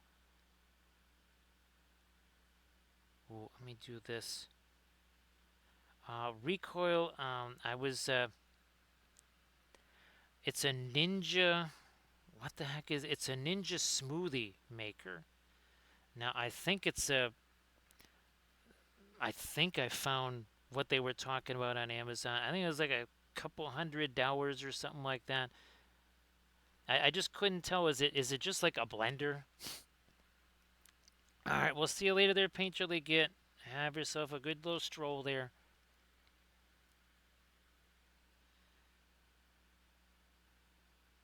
Yeah, recoil again. It's you can you brace for impact, all that kind of stuff, right? You try and get yourself like okay, you're gearing up, and it's like wow, okay, that was a quite the shot to the head.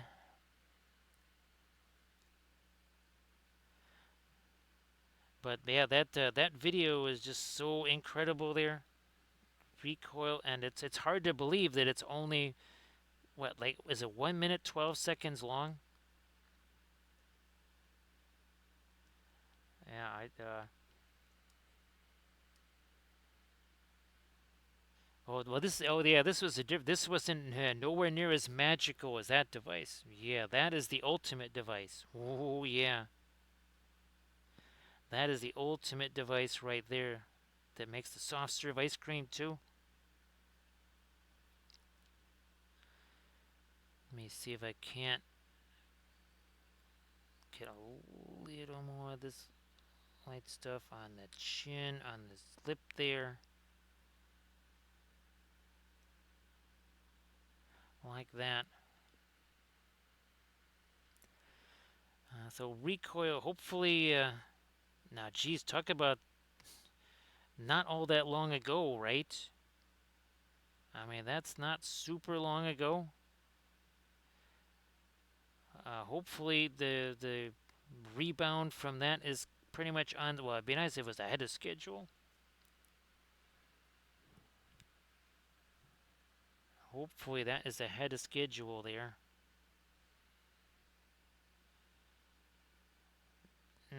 Okay, fine. I'm gonna throw a little. I mean, it's basically almost getting light from down here too. Now, I think I'm gonna take all this out of here. We will grab some of this, and but thin that down some more. Paint's been sitting there a while. Let me get in here and hollow out those eyes some more.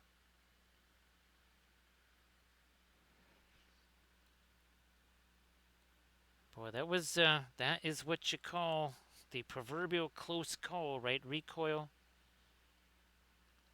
Yeah, and just no more of those. All right, at least not for a little while.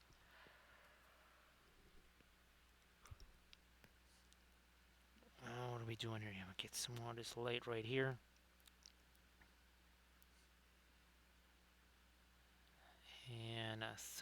some dark, sorry.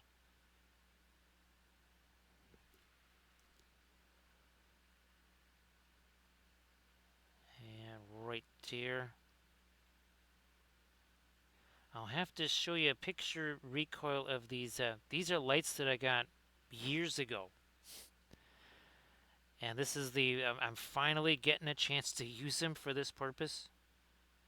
But there was so many ships recoil. I actually had that was my Army of the Dead backdrop that I had to just substitute. And because I used all these different color lights, I was able to sort of simulate I don't know, something that looked more like a spacescape.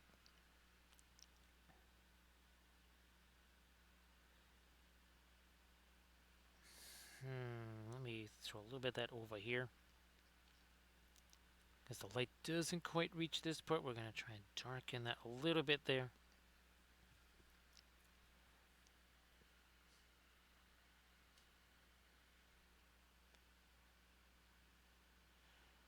Yeah, now getting that thing back together again is going to be a bit of a pain. It was not easy. I also would need to, well, now it's 39 degrees here, and not the warm kind of 39 either.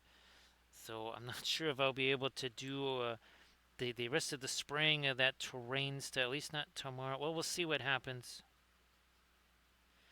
No, no, no, no, I need more. There we go. Just this and some of the pure orange.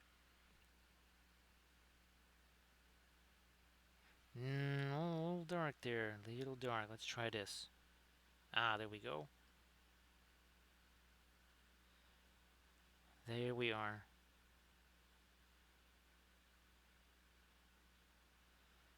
I'm going to hit some of this now over here, over there. A bit more of this on the top of our flame here for Aragorn.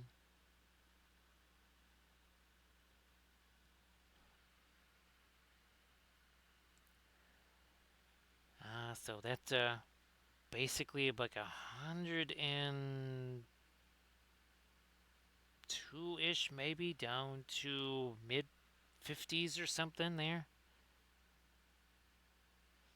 Maybe that sounds like about a 40-degree weather change there.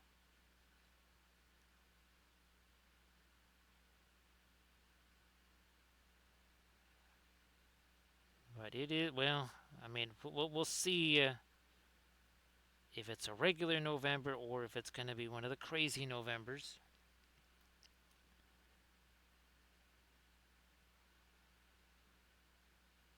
And of course, if you take away the couple of days there where it was down in the mid 20s or whatever, I think we would still have some pepper plants. And tomato plants, they still would have been sayonara, but I think the pepper plants would still be around.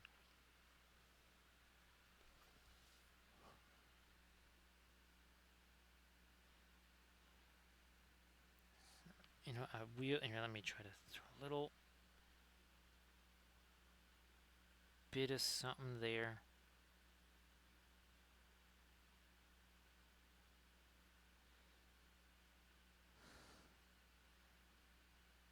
And there too. That's a little bit too much of the yellow out here. We're going to take away some of that with the orange. Also here, let me get all this stuff out of that brush. And we're going to take this guy here.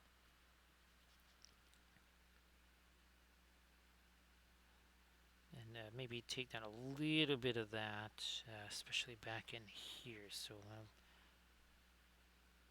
dry brush some stuff back in there. Okay, that is good.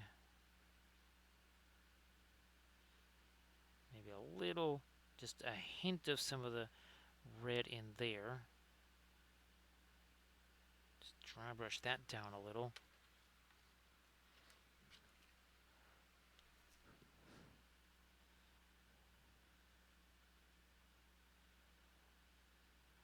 Actually, recoil, thinking, well, a little long term here. As far as, do you maybe have a hankering to just go back, do some miniature painting, or just go back to experimenting with some of the basing stuff. I wasn't sure if either one of those just kind of has a little more appeal to you. And obviously, there's a little bit of a distraction right now, but I wasn't sure if there was kind of you were leaning in any particular direction with those. Now try to get me a little bit of that lighter orange stuff under here.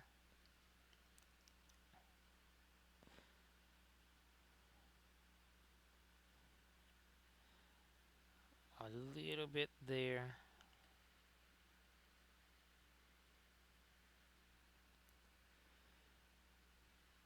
My jeez, that's holy smokes. That's wow. Sorry about that recoil.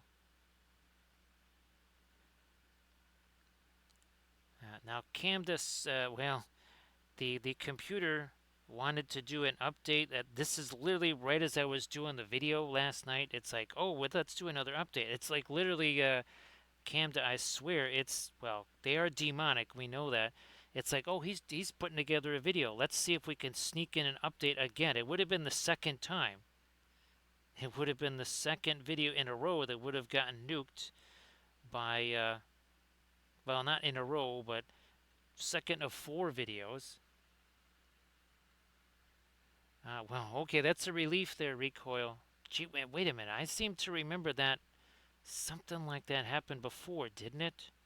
Well, must maybe another machine. Might have been another machine.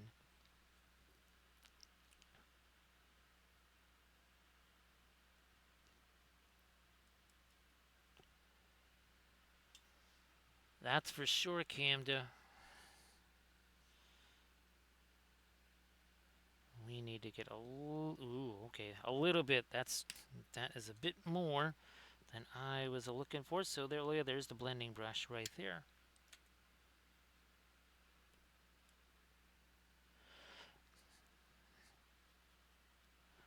Yeah, Camda. It was. I spotted it with about 1 minute and 40 seconds before it was going to shut everything down and start doing that update. Ironically enough, I think I could push it as far away as Thanksgiving, so the 27th. And now it said it was only going to be like a 2-minute update, so that doesn't sound like it's going to be doing too much more mischief. Like the one that basically made it Windows 11, that took wow, that must have taken about 25 minutes. So I believe the one it wants to do now is probably more of just a more regular standard type of update. Still not super chuffed about that. It's like, wait a minute, an update already?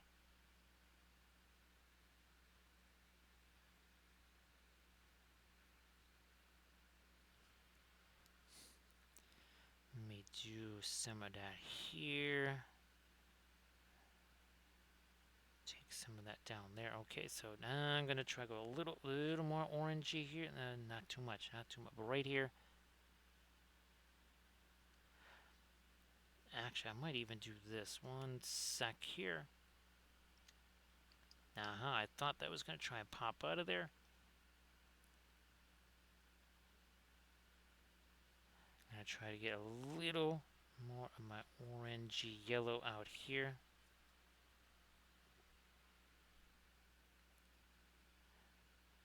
Just on that part of the cloak, and that is it. Now, what about Gimli? Yeah, he needs some this. Put some of the red here. So I'm just going to do that, and we will grab this here, soft craft brush.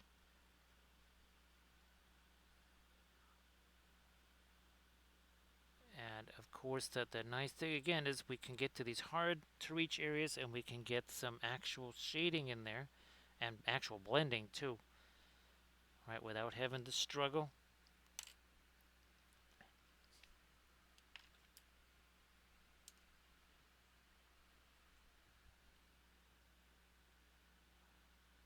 Tone down some of the yellow to more of an orange up there.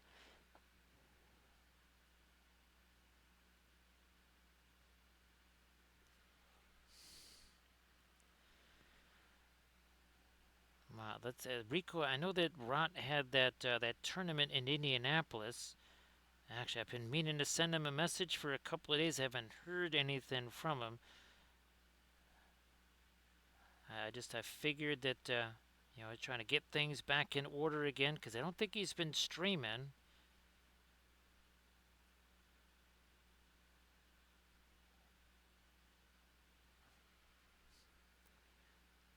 Let me do some more of this here, and now we'll grab some of the straight up orange here.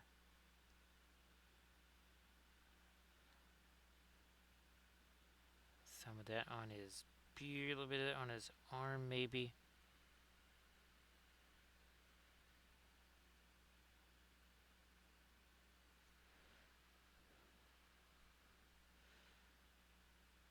And recoil. I just realized there's a whole bunch of characters that I've got to do for our BSG. And of course, some of my favorites. I haven't done Admiral Kane or Tom Zarek. Holy smokes, that's bad news right there. And obviously, I got to do Lucy Lawless's character too. I haven't done that one either.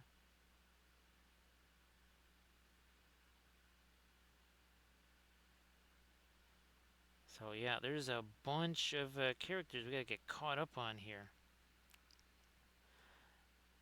Let me.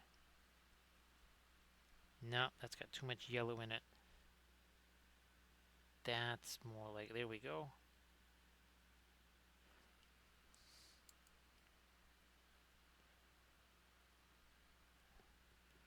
No, that's a whole bunch of paint sitting on the end of that brush right there. Let me see if we can just skim the edge of that here. Same over on this side. Looks like we managed to do that. Nah, too much. Too much there. Oh, look at this. We got our little eraser right there.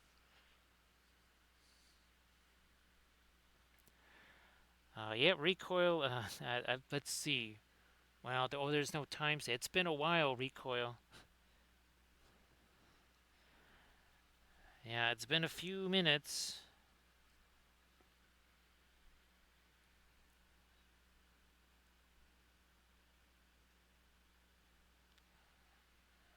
Don't unplug the white on white cable. Yeah, I don't think we'll need Cam to. Not unlike me, I don't think you're gonna need Cam to send you a homework message or something like that to remind you. I think that is something you're going to remember.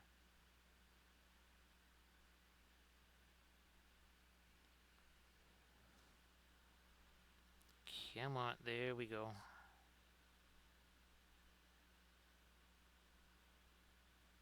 I will go back to this. Not quite so light orange here. Can you see? I think you can see what we're doing there. And now I might even just use this to.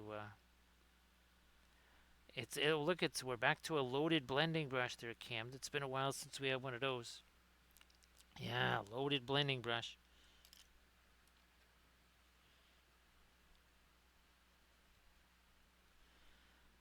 Now here we've got a whole bunch of middle tones and highlights and nothing that is dark. We can't have that. So we're going to get some of our umber over here and we'll change that around. Like that. Like that. And up there. And then we got to do the same deal over here.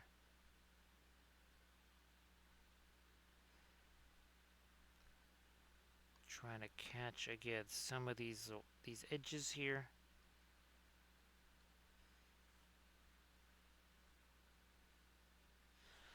Alright, we need our lighter orange in here. This is like a whole bunch of darker red. There it is again. That's our fire light-ish type stuff, just reflecting off of the helmet here.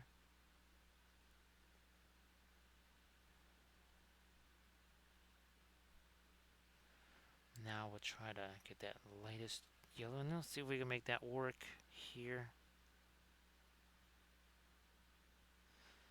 And then on this side, over here.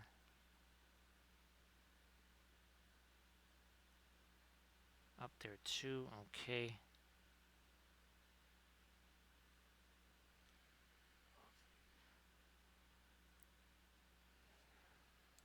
Where's my, there is our, well, what's, our fast melt way is all of a sudden getting a whole bunch of yellow in there now.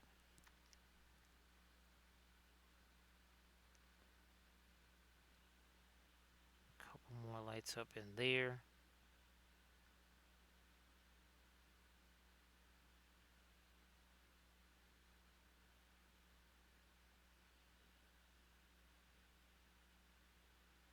More of it here.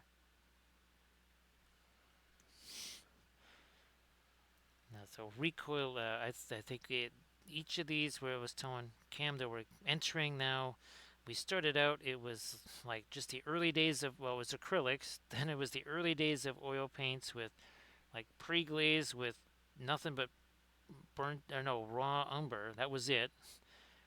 Then it was more the advanced pre-glaze.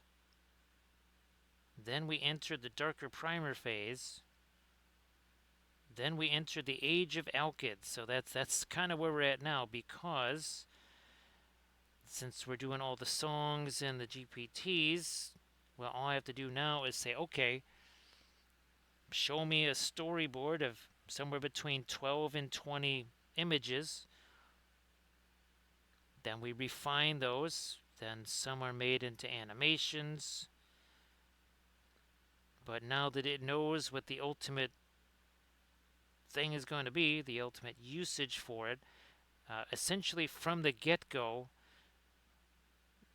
it's thinking, okay, this is going to be a video instead of just, well, a random piece of music.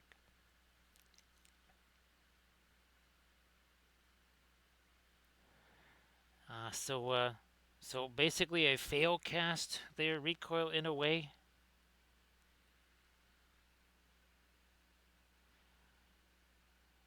I mean, it's just bizarre. I mean, and folks really do. They shell out boku bucks for those, right? Recoil. I mean, like serious dineros for that stuff. And yet it's never, well, never gotten any better.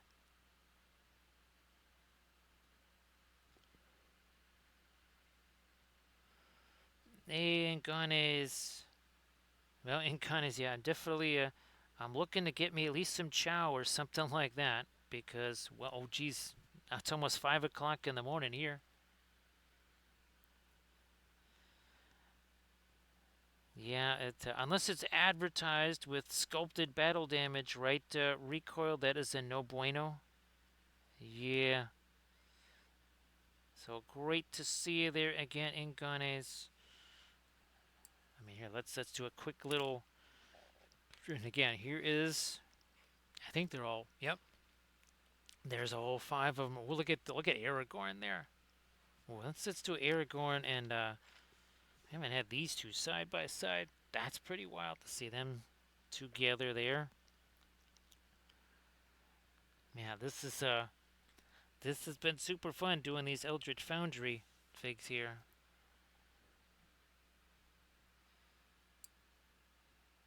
Now this is gonna, as our Payne's gray, that kind of dark bluish gray, and we're just gonna try to get some shadowy stuff here, like going this way. Ooh, speaking of which, wait a minute. We did that on Aragorn. Why don't we try that here on our Gandalf? Thanks, Incanes. Well, it's looking forward to painting all the hobbitses later today. And we actually get to do, well, where's our where's our old school Frodo? Here he is. So there's old school Frodo, and basically we're doing the exact same thing. But now with our Eldritch Foundry version of him,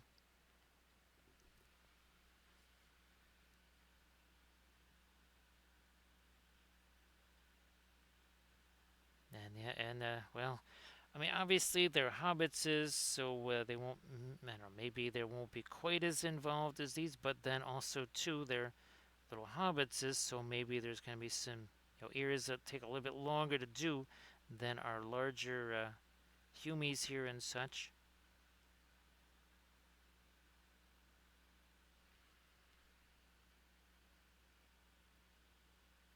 And I try to, yeah, you know what? Yeah, you know what? Let me do something here. Where'd that go? Where did that? There it is. There it is. I'm gonna take this thing. So, Enganes, why don't you post your links there again in the chat now? Oh, same thing there, Camdo. Why don't you post your stuff in the chat one more time? Again, a couple of oil painters there in the chat. So definitely give them a follow, give them a look-see. Blendy, blendy, blendy brush. We'll just use this, whatever. Now on this. Okay, I'm gonna. Fine, we'll take our lighter orange here. We're also probably going to have to do some darks there. Come on.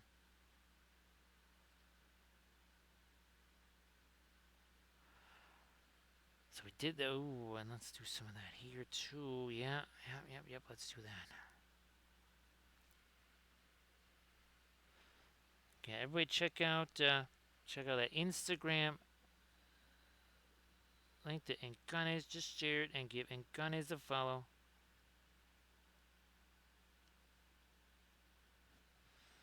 Ah, that's okay. There's a lot of it there. Let's not go too bonkers with it. How's about our sword? We're gonna have to do. Oh, gee whiz! All right, we got some stuffs to do here.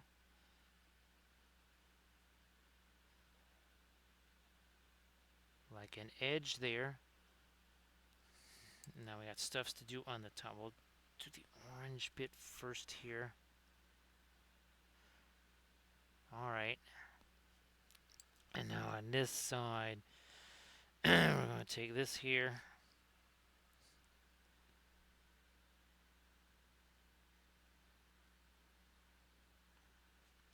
Something. Maybe we'll use the green in that. I don't know. Let me see what happens here. Maybe that does work. Okay, I will try this now. Alright. Let me try this down here. Okay, that works to take care of that. Now we gotta get that light edge. Gotta get that light edge over here. Let's do this. Let's do this. All along here. Again, another tricksy treat right here. Let's do this. And there we are. Got it.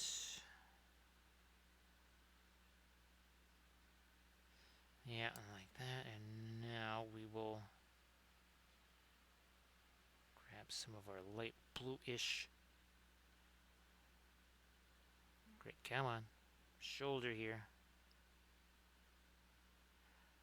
His hat. I think we have to extend that light a little further.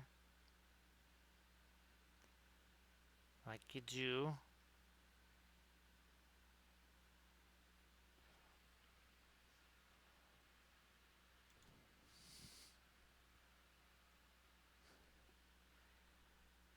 A couple more lights down there.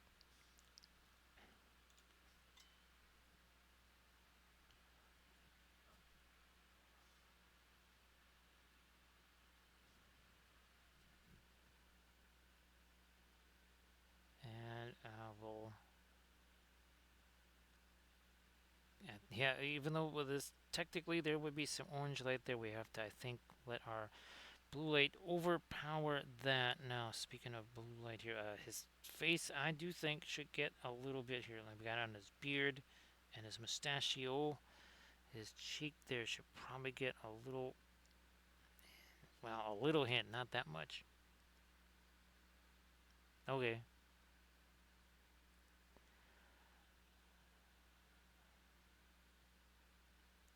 Touch there, a little bit on the side of his nose, and I think that is then good there.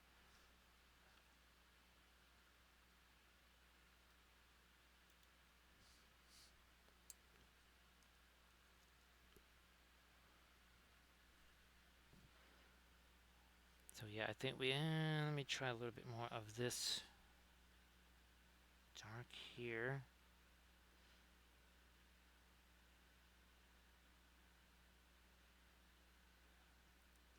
A little bit around his eye there. Okay.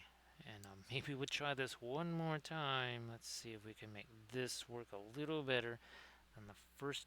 Nope, not gonna happen there. We gotta thin that stuff down. Ooh, now we're talking.